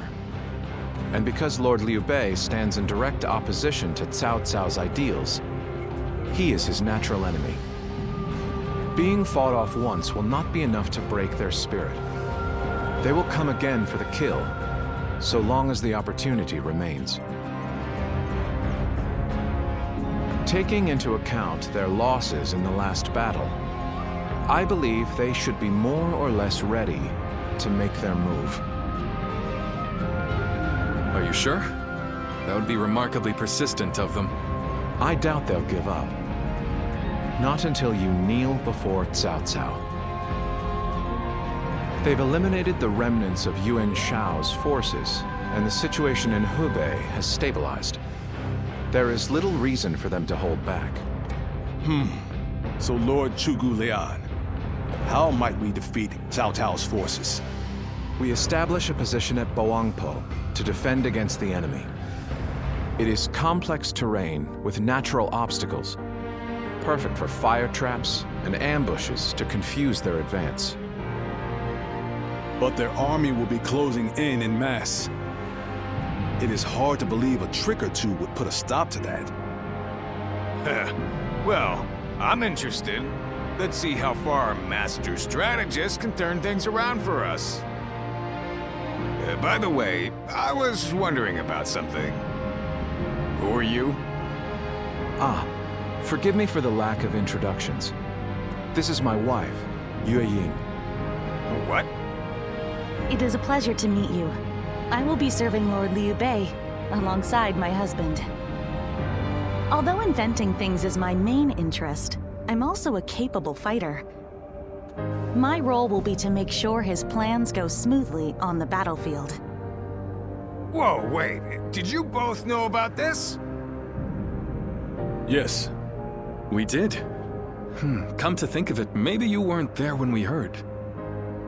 The pleasure is ours, Lady Yue Ying. Zhao Yun, you're okay with this? Hey, I know you've got something to say about all this, don't you? You don't? I will do whatever I can to assist my husband and everyone here. We appreciate it. I, for one, am glad to have another ally we can depend upon.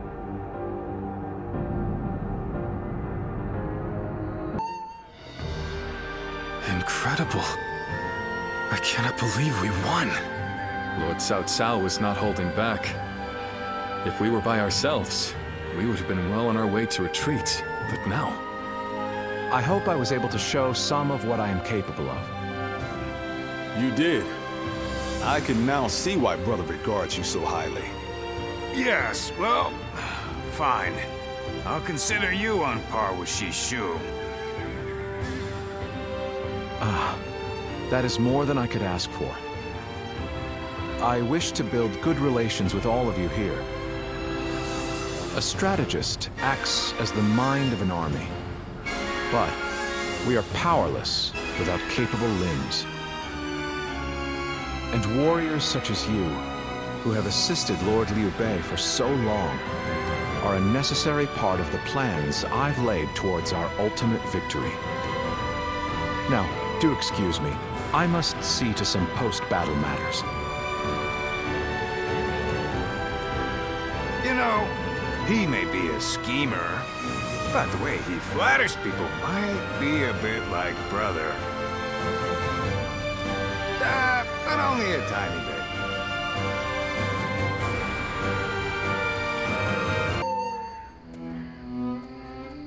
There is something we must tell you. We have heard that Lord Liu Biao fell ill a few days ago. His condition appears to be quite serious. I mean, he is getting pretty old. They say he doesn't have a lot of time. Yes, one can't help but think back to what happened with Tao Qin. Back then, he refused the offer of governorship, which eventually led to Louis Bu taking over Shu province. But now that Lord Zhuge Liang is our strategist, I wonder if Brother's answer will be different this time around.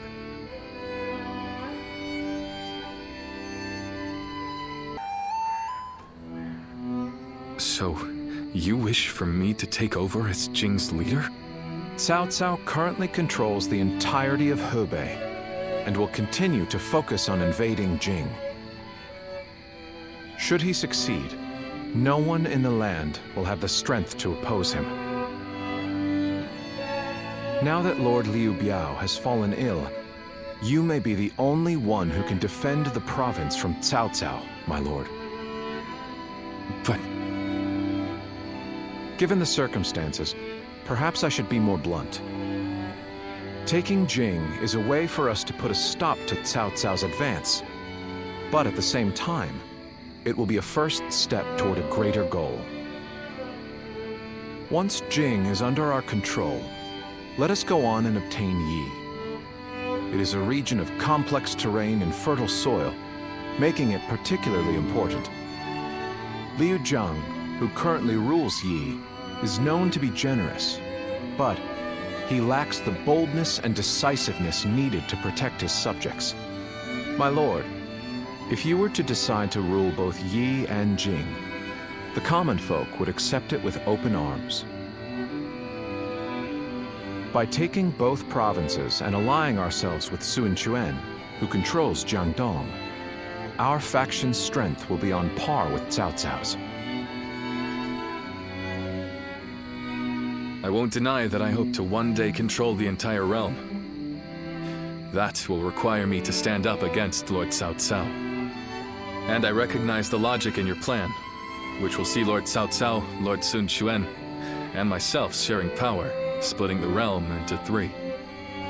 But I cannot and will not steal Jing away from the rightful successor of Lord Liu Biao, not when he has treated us so well. Instead, we ought to support him while he is ill. I would be willing to take over the administration of the province, but taking Jing for myself would not be my way. That is but a betrayal of trust, and it is not something I wish to do. Of course. Then I will not force this upon you. You aren't going to attempt to convince me? I was sure you were going to say as much from the beginning. However, this will limit our options. It may make our path much more arduous. I do not care. There cannot be anything more difficult than betraying my own principles. I understand.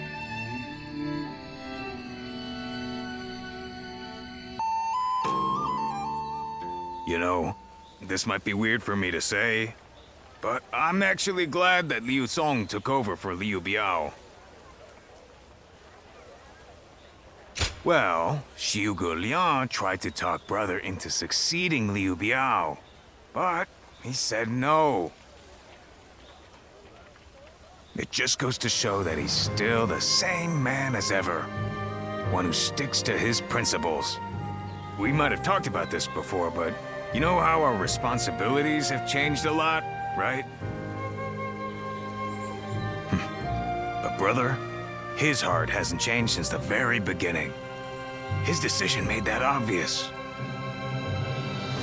That's the kind of man I want to support. He has charisma. It's something I suppose every leader needs to have. And so, he needs to be careful to maintain it. Anyway, even though we may not have a big plan in mind like Brother or Zhuge Liang, let's keep moving forward through sheer grit and effort. Ha! You haven't changed a bit either, have you? I like that. Right then, let's go give that bastard Cao Cao something to sweat about.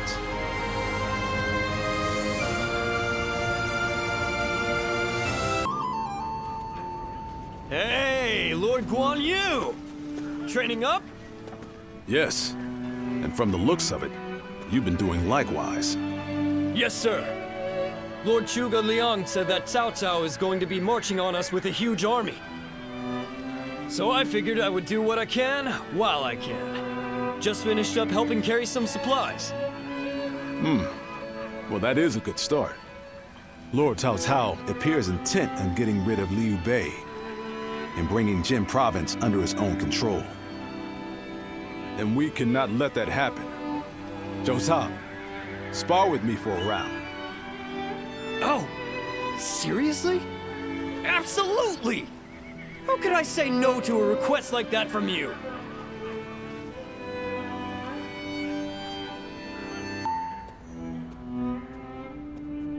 I hear Lord Liu Bei refused Lord Liu Biao's offer of ruling Jing Province. I still cannot say what the best option would have been. Would it not have been better if Lord Liu Bei had ruled Jing, if only temporarily, to gather everyone to fight against Cao Cao? With a massive army advancing toward us, would that not have been the best option? I cannot see Lord Liu Song being up for a fight.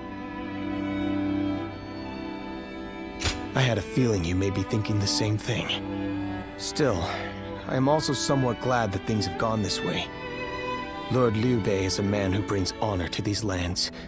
That is why so many are willing to follow him. For me, it was witnessing how he risks his life to see justice done that won my loyalty. If he had changed his ways and taken Jing from Lord Liu Song, perhaps his followers would have deserted him. Such a choice could have ruined all that he's built up over the years. But whatever the case, it is our duty as his retainers to keep him safe. No matter how formidable our adversary, we'll show no fear.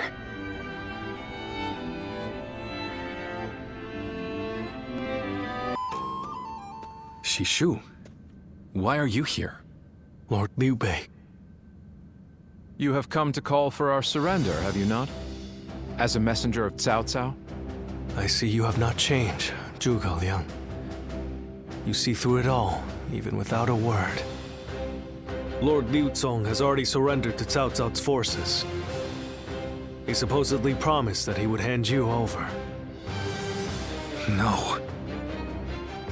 No matter how great of a strategy Zhuge Liang puts into motion, the moment Lord Liu Zong switched his alliance, you lost. And while this may be unexpected coming from your enemy's messenger, Lord Liu Bei, I beg of you, you must escape. You will have more opportunities as long as you stay alive. Shishu is correct, my lord. Although, that is not to say it is impossible to defend Xinye while fending off Cao Cao's army. You're saying there's a way? Indeed. We can use the people of Xinye as decoys to lure the enemy forces into the castle. There, we crush them. That will not do. By employing such tactics, we would be robbing the people of Xinye of the ability to decide their own fates. Which is why I said that Shishu is correct. Quickly abandoning the castle and running is probably our best option. Right. Okay. Let's do that. I appreciate your warning, Shishu. We can now hope to live to fight another day. You are too kind. Though I may not be able to leave Cao Cao's service, I wish to be with you in spirit. And that is why I will not provide strategies to him. Not now or ever. I might not be able to advise you directly, but there must be other ways in which I can help. No. Any subterfuge of that kind would only be a detriment. Instead, would you be willing to help us plan our next move? You want me to help you plan? Abandoning the castle is one thing, but getting away safely is another, and requires us to prepare some sort of strategy. And, with your wisdom, I am certain that we can make that strategy even better. There is no need to worry. If you make but a small contribution, Cao Cao will not notice. You really haven't changed, have you? Fine.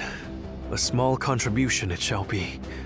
I trust you shall utilize it to aid Lord Liu Bei's cause.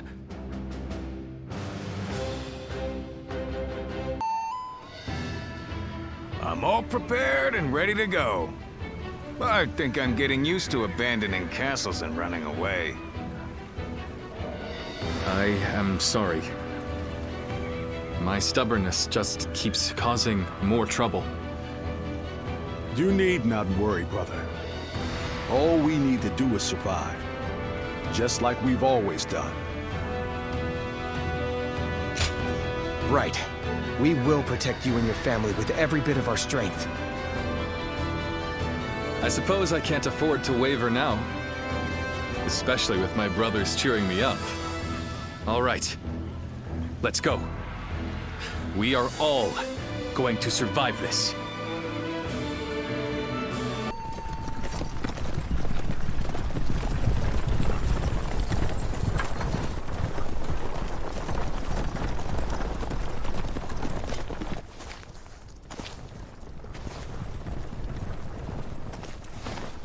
My lord!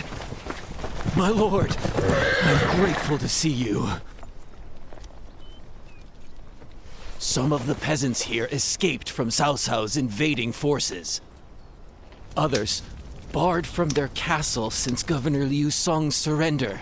They've endured much difficulty. They've nowhere else to turn. We humbly ask for your guidance.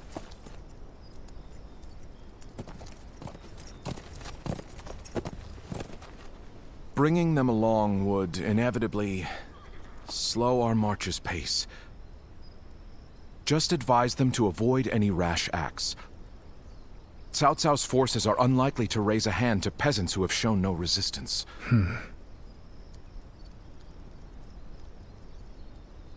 Zhuge Liang. The Longzong plan required the acquisition of Jing province. Huh. My lord?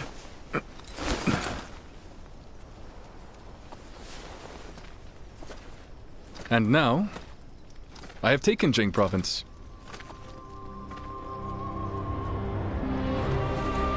It would be truly strange to suggest relinquishing it now.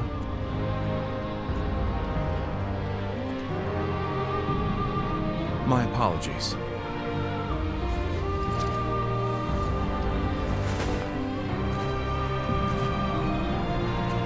Indeed, a kingdom is more than land. It is those who call it home who are truly vital. And you have indeed taken Jing province. So, let us combine our abilities to overcome hardship and discover the way forward. To your kingdom, Lord Liu Bei.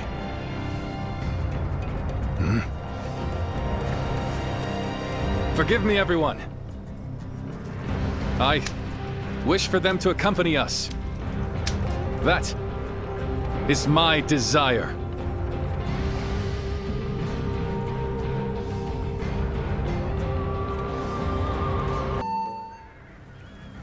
Our advance is far too slow.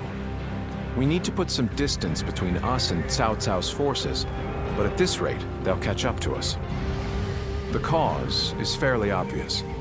I cannot just leave those who came to me seeking help. Yes, I understand that. And it is my job to do something about our current predicament. Well said. I will now head to Jiangxia. The governor there, Lord Liu Qi, owes me a favor. We may be able to ask him for protection. A favor, eh? Just what kind of scheme did you pull? Oh. It was nothing, really. Lord Guan Yu, I would like you to accompany me to Jiangxia. We will borrow his troops, then return to escort Lord Liu Bei. Very well. Zhao Fei, Zhao Yun, take care of Liu Bei until I return. Of course. With my life. Thank you. All of you. My life is in your hands.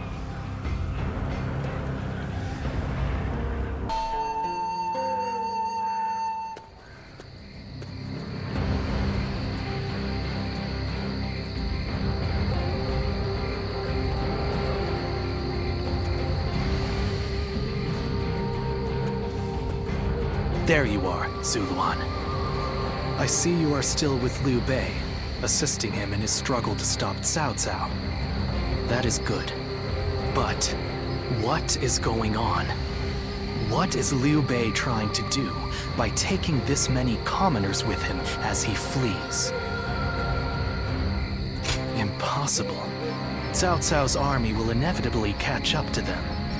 Whatever his reason is, this will most likely end in a great deal of casualties. Why will he not run and leave the people behind? Even Cao Cao would not attack commoners who are away from their lord. And why would they not try to leave Liu Bei? This many individuals displaying such loyalty to one man at the risk of their own lives? That is absurd. I had only thought of Liu Bei as a simple tool, but...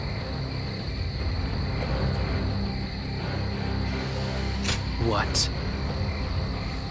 Spreading his beliefs and dragging his people into war. Huh. I suppose that is befitting of what people usually call a hero. And as with all so-called heroes, wherever Liu Bei goes, destruction and violence follow. No matter the words they use to glorify their cause, in the end, each of them sacrifices people for their goals. And judging from how dire this current situation is, perhaps he is even more dangerous than Cao Cao. I see Cao Cao's army has caught up. So, what will Liu Bei do now? Cling on to his conviction, accept the casualties, and continue on. I shall watch carefully.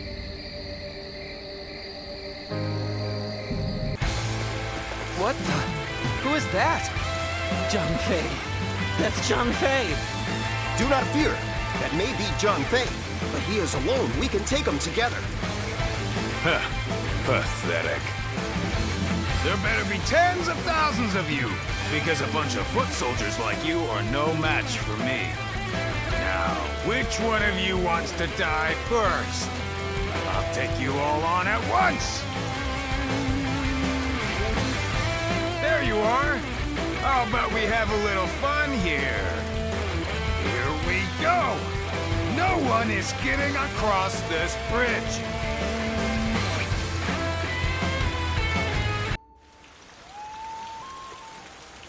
The casualties were significant. However, it went better than we imagined. We not only protected the people of Jing, but have also managed to defeat the massive force Cao Cao sent our way. The valor of Lord Zhang Fei and Lord Jiao Yun goes without saying, but your feats were just as astounding. Thanks to your presence on the battlefield, my plan was more effective than I expected. I'm glad to have miscalculated. There will come times when I will have need of your abilities. I trust you will continue to lend me your strength henceforth. Now then, since we've completed our retreat, there's no reason for us to stay. Let us quickly head to Jingxia, where Lord Liu Qi awaits. Once we rendezvous there, we may even be able to counterattack. If we can inflict a defeat upon Cao Cao and weaken him, getting Wu to join us will be much easier. We will have to keep on fighting for now. All of you will be vital in helping us get through this trying time. I must admit, I did not understand, at first, what Lord Liu Bei meant when he said he had taken Jing. It seems that he is much more interesting and much more ambitious than I had initially thought.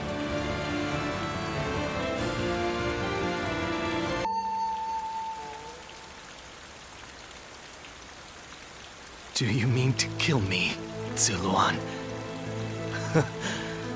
It would be a fitting end.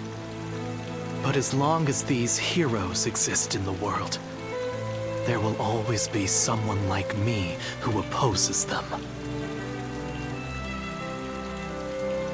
You fool. Heroes who dub their greed conviction and endanger the lives of the defenseless. I will never allow them to do as they wish, for it is our duty to achieve peace in this realm. And if you choose to protect Liu Bei, then this is where our paths diverge. However, I do not yet have the strength to defeat Liu Bei. If you won't kill me here, then my only choice is to flee for now. Do you remember the words Juha uttered before her death? Do they still echo in your soul? Live and create the world we dreamed of. If you really think Liu Bei is a true hero that we can trust to bring our dreams to fruition, then do what you must to make me believe it. But the moment he strays from that path and is deemed unworthy of our trust, the Guardians of Peace will bring him to ruin, no matter how long it takes. Never forget that. Farewell, Zuluan. May we one day fly together.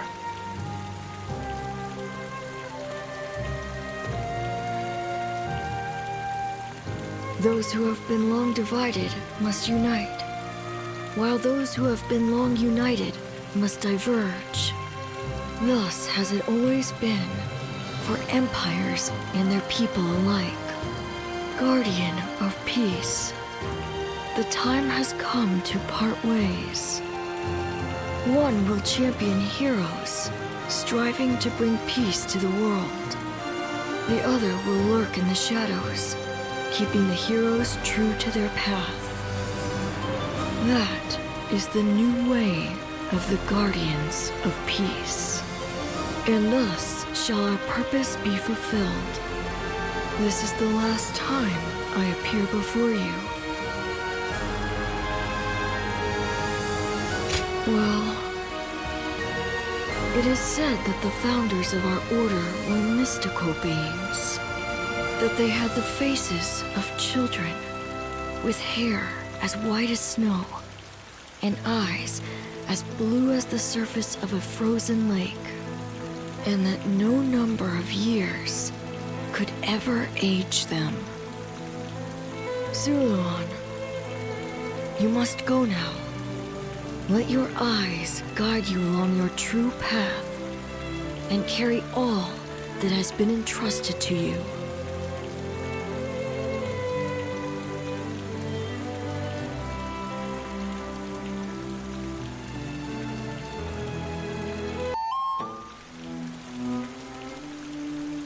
It looks like they're off our tail. Though, given what we've lost, it's hard to feel much joy. Brother. Lord Liu Bei, please do not be disheartened. For we've never had the luxury of time to lament. It is true that we've lost much. But, because of that, you have gained something much greater, my lord. Precisely so. We will be attempting to put the Longzong plan into action. If it succeeds, your strength will grow to rival that of Cao Cao and Sun Quan. Cao Cao will most likely continue his southward advance. In order to stop him, we must ally with Wu, who also opposes him. Hold on. You say we're to ally with Wu, but will they be willing to take on Cao Cao? Judging from what I hear of Wu, they would be likely to prioritize peace within their borders and among their own people. If they are hesitant to fight and opt to surrender, would that not cause everything to fall apart? Indeed. And I do not intend to drag Lord Liu Biao, nor Lord Sun Quan, into a conflict. Even more so if they are unwilling to go to war. I am fairly certain that, like us, those in Wu do not wish to see Jing fall into Cao Cao's hands. They must know that he will be their enemy eventually. It may take time for them to decide, but I expect they will stand up and fight. But for now, let us reorganize our forces in Jiangxia. That is the first step.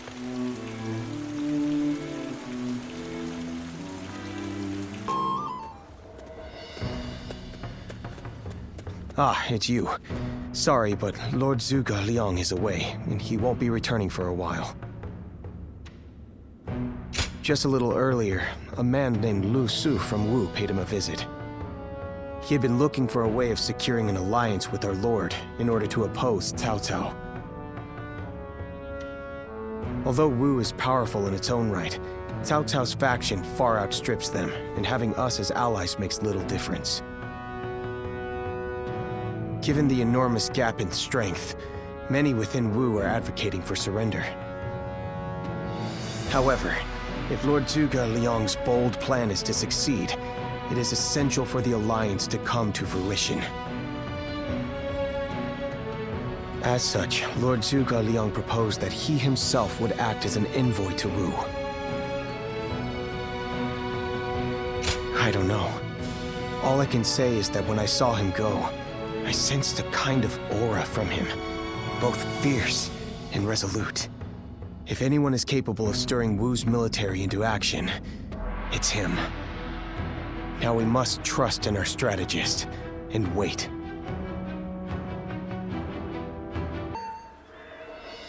I have to say, Cao Cao's persistence is becoming a real pain.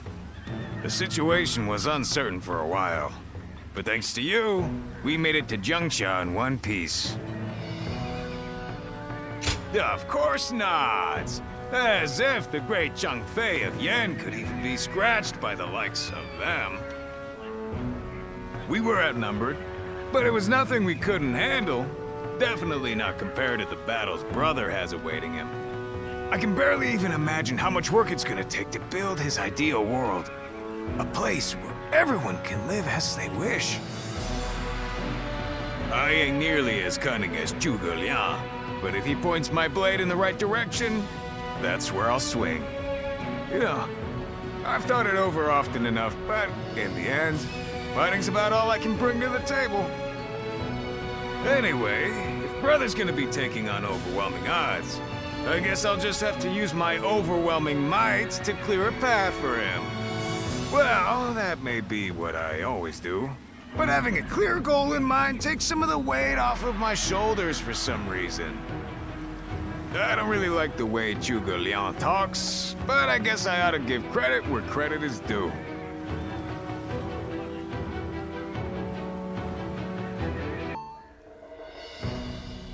You did an impressive job protecting my brother in such dire circumstances.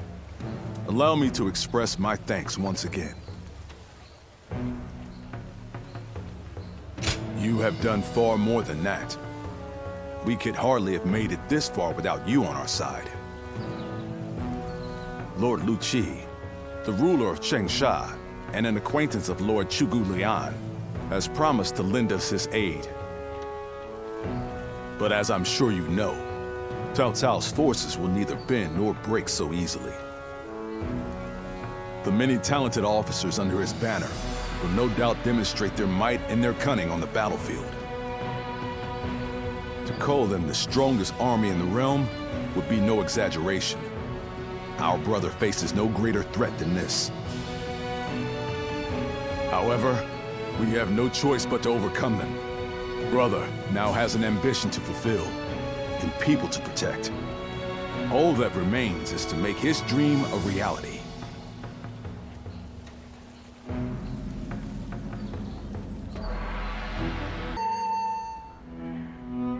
It pains me to admit it, but I was in over my head.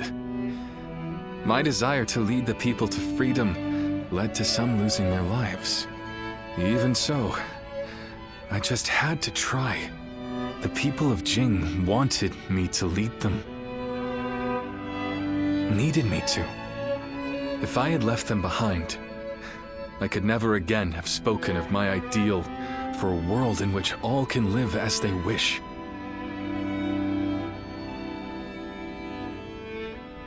Yes, I suppose that's true. I must think of it that way. Our troubles have yet to pass. We may face further sacrifice if we are to rout Cao Cao. Yet, I shall fight to the very end and fulfill my aspirations for the sake of those who are devoted to me. I suppose that sounds like something Lord Cao Cao would say.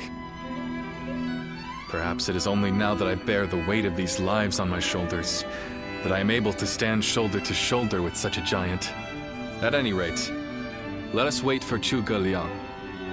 I trust that his return shall herald an alliance with Wu.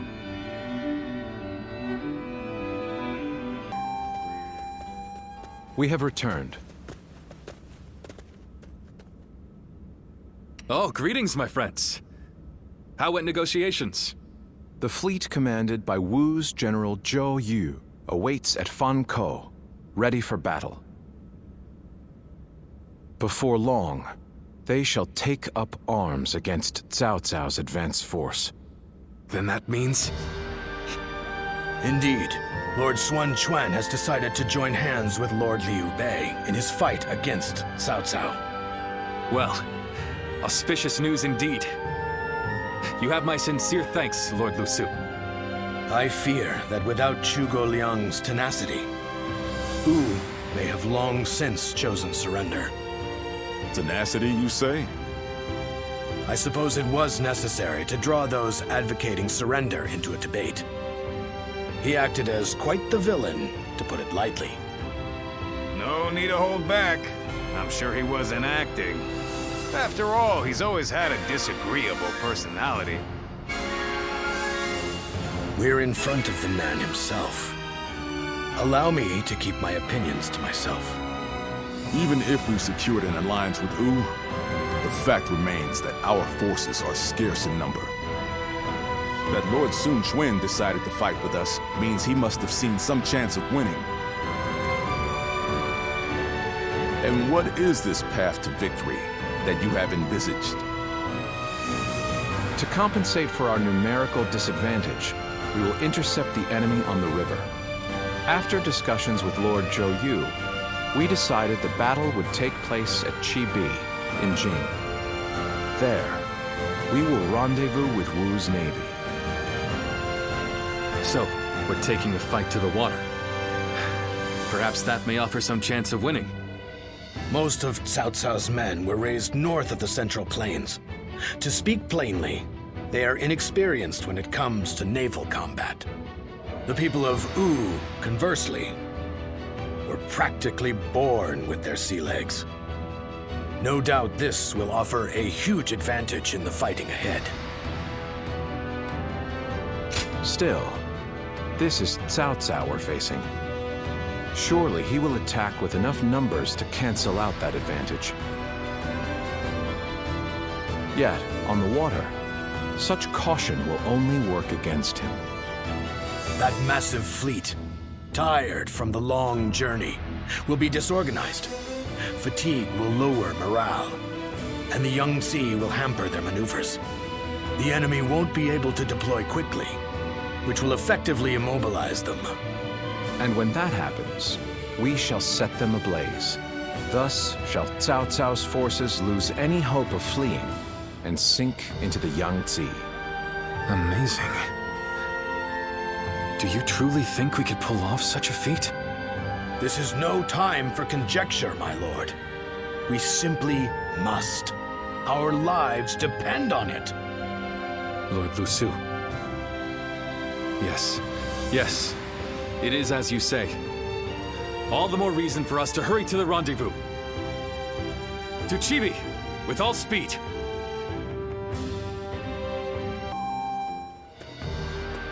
A moment, Pang Tong. I wish to speak with you. Well, well. So you're the one to call on me this time, Zhuge Liang.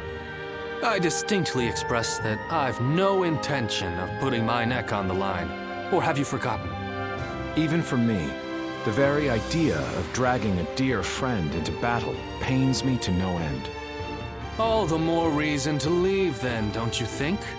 I have no desire to ally with Wu, or any of you. Are you sure about that? Cao Cao is constantly seeking talented individuals. He may already have his sights set on you. If Jing falls into his grasp, your days of peace are over. You'd be forced into a life of vagabonding or supplication to Cao Cao. Is that a threat? Sorry, but that won't work on me. The capture of Jing is well within my calculations. I see. Then you leave me no choice. I didn't want to have to use this last resort, but here we are. Last resort? Well, I'll be damned. So they've got you doing their dirty work for them, have they? You're close with him, are you not? Perhaps you could put in a good word for us? I almost feel guilty for causing you to be dragged out here. Oh, if it were anyone but you. I don't think I could ever bring myself to refuse if it meant damaging your reputation. You're as insidious as ever, Zhuge Liang. Fine, fine. Just this once. Your support is most appreciated, Pang Tong. Just remember that I will support you as I see fit, and at my discretion. Still, I don't mean to cause you any trouble. Don't you worry about that.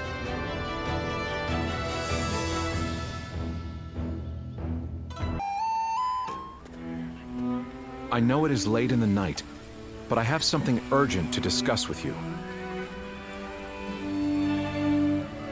Yes. There is a task that I wish to entrust to you. A highly significant one at that. The plan I shared with Lord Liu Bei, setting fire to Cao Cao's ships. Such a strategy is no assured victory. There is one major hole in the plan.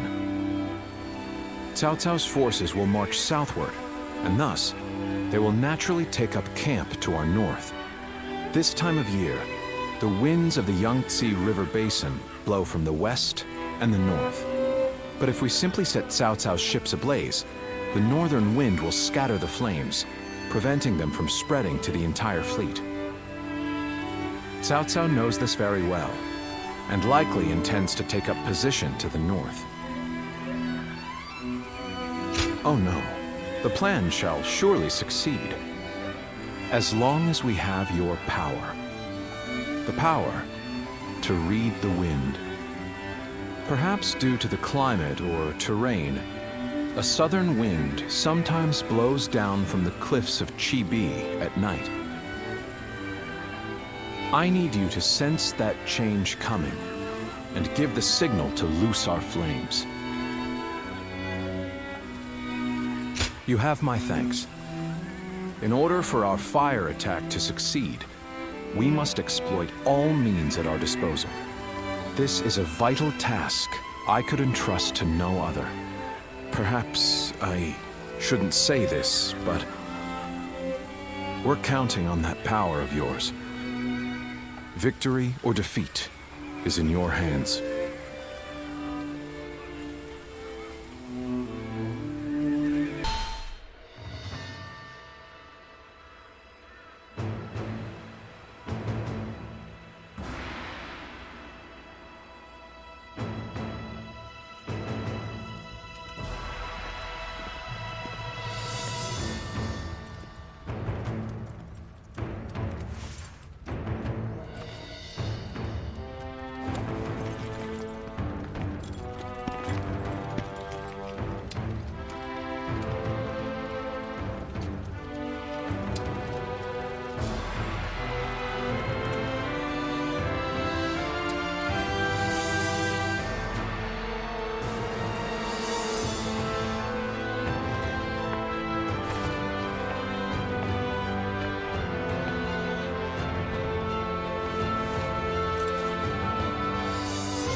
confront Cao Cao in a battle that will decide our future! We prepared as best we can. All that's left is for us to believe in each other and fight through to the end.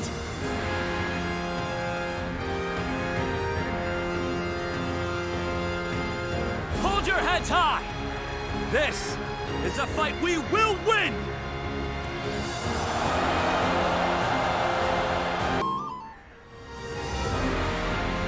Cao Cao's forces seem to have responded to their defeat by changing their formation.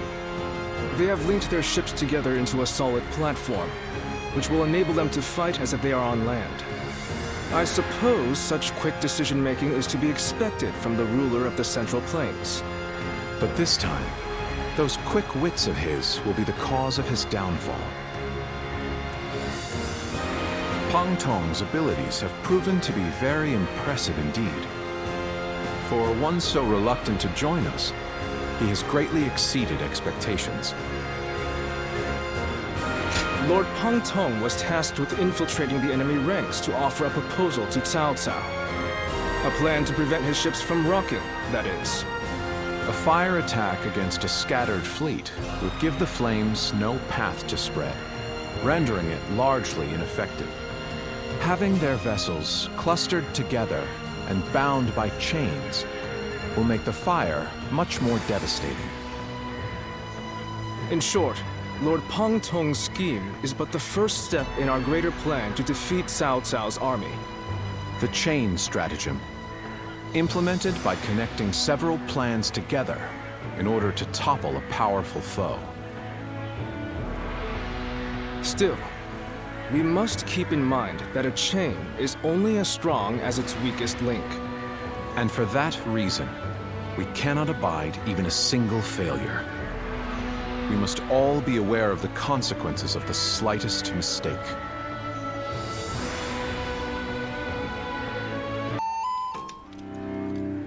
Have you heard? It seems Huang Gai has disappeared from the prison. How did he break out of such grievous injuries? I can't imagine he could have escaped on his own. No one knows where the enemy soldiers who surrendered in the last battle are either. You can bet they had something to do with it. Huang Gai a traitor? It almost defies belief. Oh? Well, we haven't seen you around these parts in a while. So, you've been at Lord Liu Bei's side, have you? I suppose I can be honest with you. The truth is, Huang Gai may have turned traitor. Not only has he been openly criticizing Lord Sun Quan of late, but his actions have been consistently suspicious. What's more, when Zhou Yu questioned him on his behavior, he carelessly spoke of having made contact with Cao Cao. After that, he was flogged and thrown into the prison. Yet now, not a soul knows where he is. Believe it or not, the fact remains that it happened.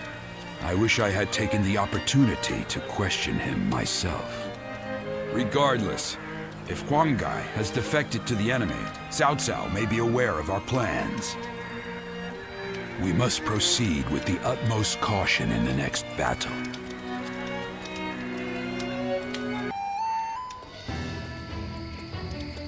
To make Lord Liu Bei's ambitions a reality, we must realize the Longzong plan. And, in order to do so, we must first win this battle without fail.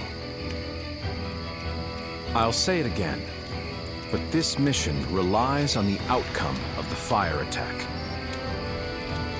As such, we will give the command to go into battle the moment you sense a change in the wind. Has the wind shown any sign of changing soon? Understood. Then we shall mobilize our troops at once.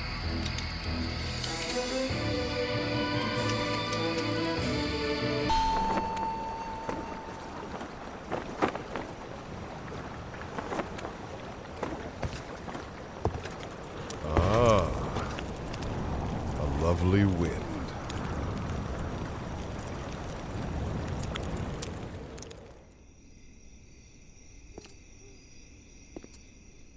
To truly bury Cao Cao's forces in flames, one must strike them from deep within. Who better than I for the task?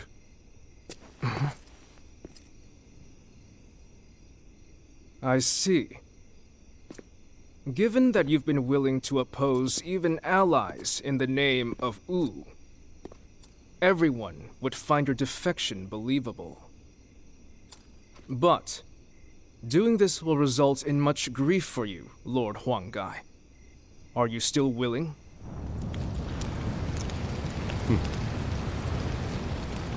Truth be told, acting the betrayer is more painful than 1,000 lashings, Zhou Yu. However, it is even worse to fail to protect my people.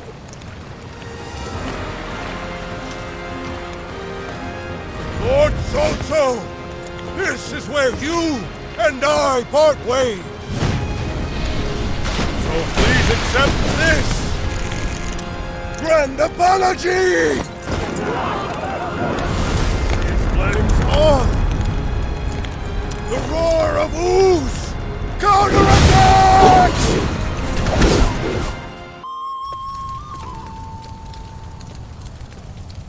The resolve of Wu's officers is laudable indeed.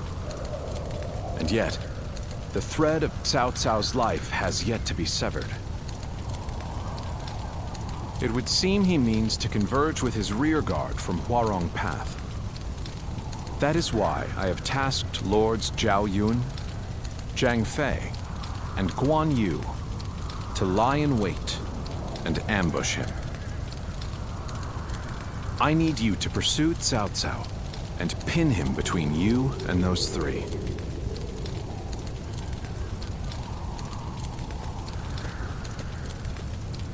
Now then, let's see what our next move is.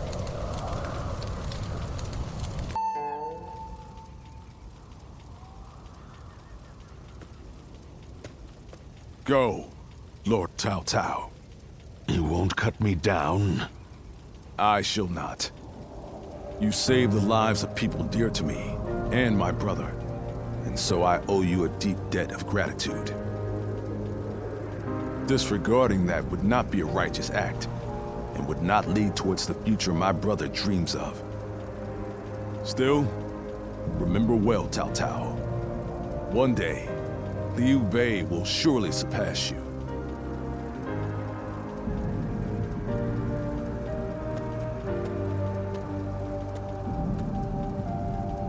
I shall not allow that. My triumph over him is inevitable.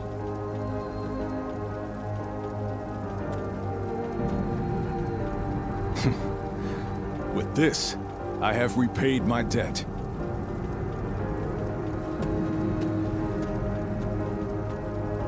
Ah, it's you. Indeed, this is for the best. Lord Zhuge Liang dispatched me to this place precisely because he knew I wouldn't cut down Lord Cao Cao. If he dies now, Wu will be the next to build up their strength. And if that happens, the Longzong plan shall not come to pass. The future and freedom of our people is at stake here. Although the world is wrought with turmoil, my brother still shines as a guiding light of righteousness. And although many have perished along the way, their sacrifices will not be in vain. All we can do now is strive to realize the Longzong plan, trusting that it will bring us closer to achieving my brother's dream. I shall not allow him to lose sight of what he cherishes. That is, above all, my duty and privilege. But we will need your strength. After all, turning such dreams into reality will be no small feat. Peaches! Get your peaches! Fresh picked and juicy peaches! You, sir, fancy a peach today? I'll take 3. You got it! Many thanks! Oh! Ah! Whoa! It's Lord Liu Bei!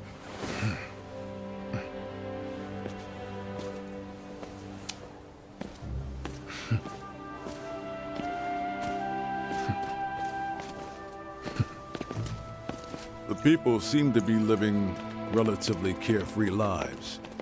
All thanks to your benevolence, brother. I hope that's the case.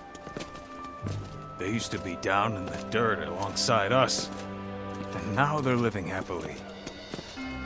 Having put our lives at risk for them was worth it. Yes, I agree.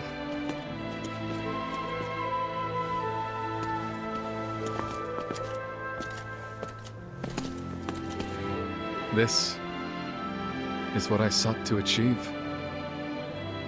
Because of all of you, it has become a reality.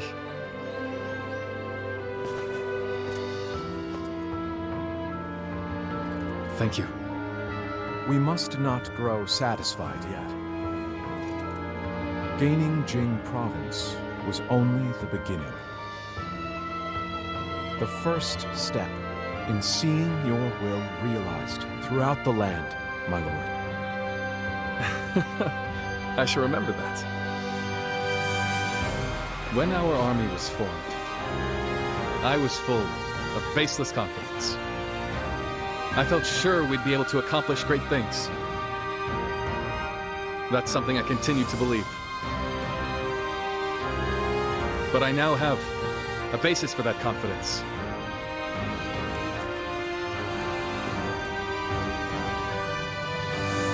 And that's all of you. So, shall we begin? What is most important now is the realization of a just world.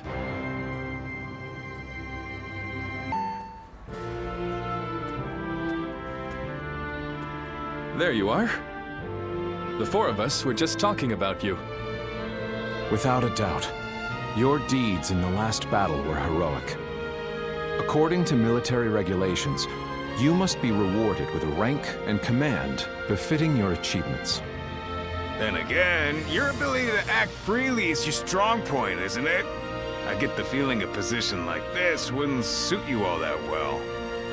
We discussed it among ourselves, but could not come to a consensus in the end. That is why we would like you to choose. First, there is the path of the general and a life of public prominence. You may find yourself feeling a bit more stifled than you do now.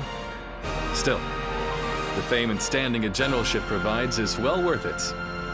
Or, you may support us from the shadows without an official position.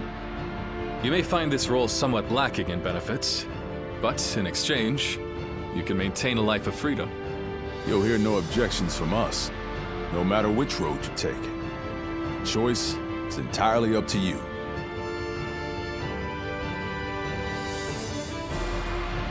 I see. A good choice, I believe. Having you take up a command grants me no small measure of reassurance. Well, this is promising, isn't it? I think our comrade here deserves to have a fitting title. A fitting title, you say? You ask much of me, Zhangfei. That said, I do owe you a great deal. I will have to think of something that reflects my trust in you.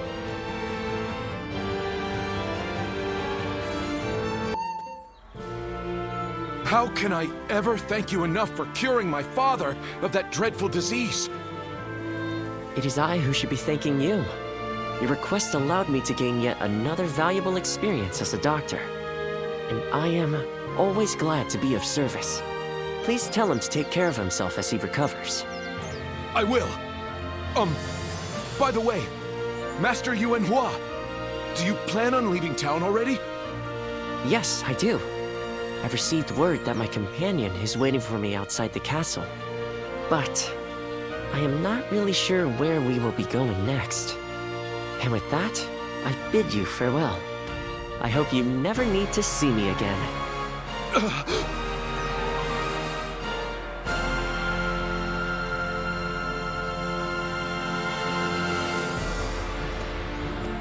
Master Yuan Hua, please, wait!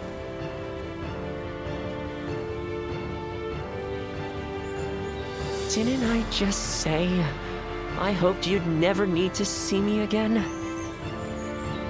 Is something wrong? Have I left something behind, perhaps? No, it's just... Would you let me be your apprentice? My apprentice? I've already discussed it with my father. You're the only one who made a real effort to treat him when every doctor in town gave up. And you were the one to finally cure him. Watching you do that, it changed me as a man. I told my father, imagine if I could become a doctor like him. An apprentice? I once would have dismissed the idea as undeserved flattery. But, yes, perhaps it's not such a bad idea. I do need someone to inherit all of the wisdom and knowledge passed down to me after all. Then you... I will accept you as my new apprentice. But know now that I have no idea what I will teach you, or how much. Thank you so much, Master Yuanhua! Oh, Yuanhua is your courtesy name, isn't it?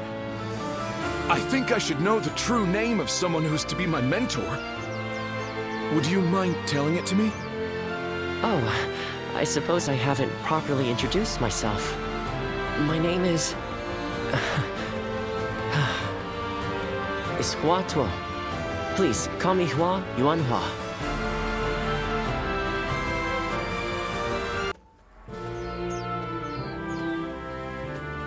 All right, it's a race!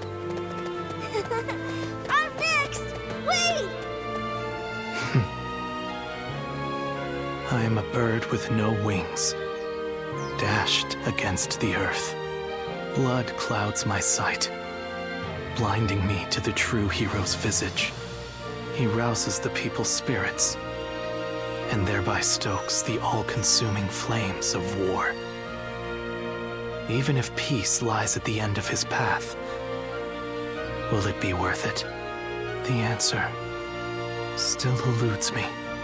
Still, Liu Bei is the hero you have chosen. And you have decided to carry on Juha's dream for the future. So for now, I'll be watching you, and hoping that the path you choose for the sake of her dream will bring peace to our world.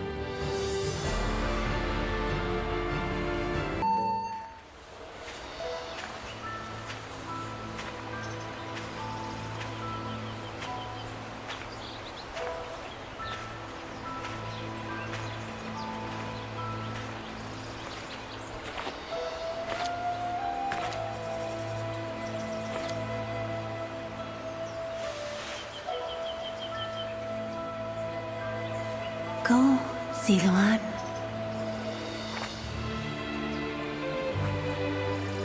You have found your path. You found comrades to accompany you.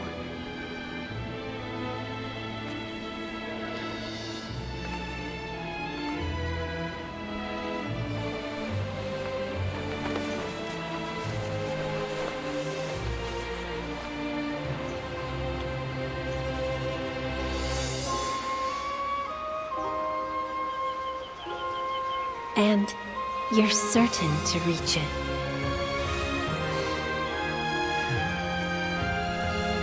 A land of peace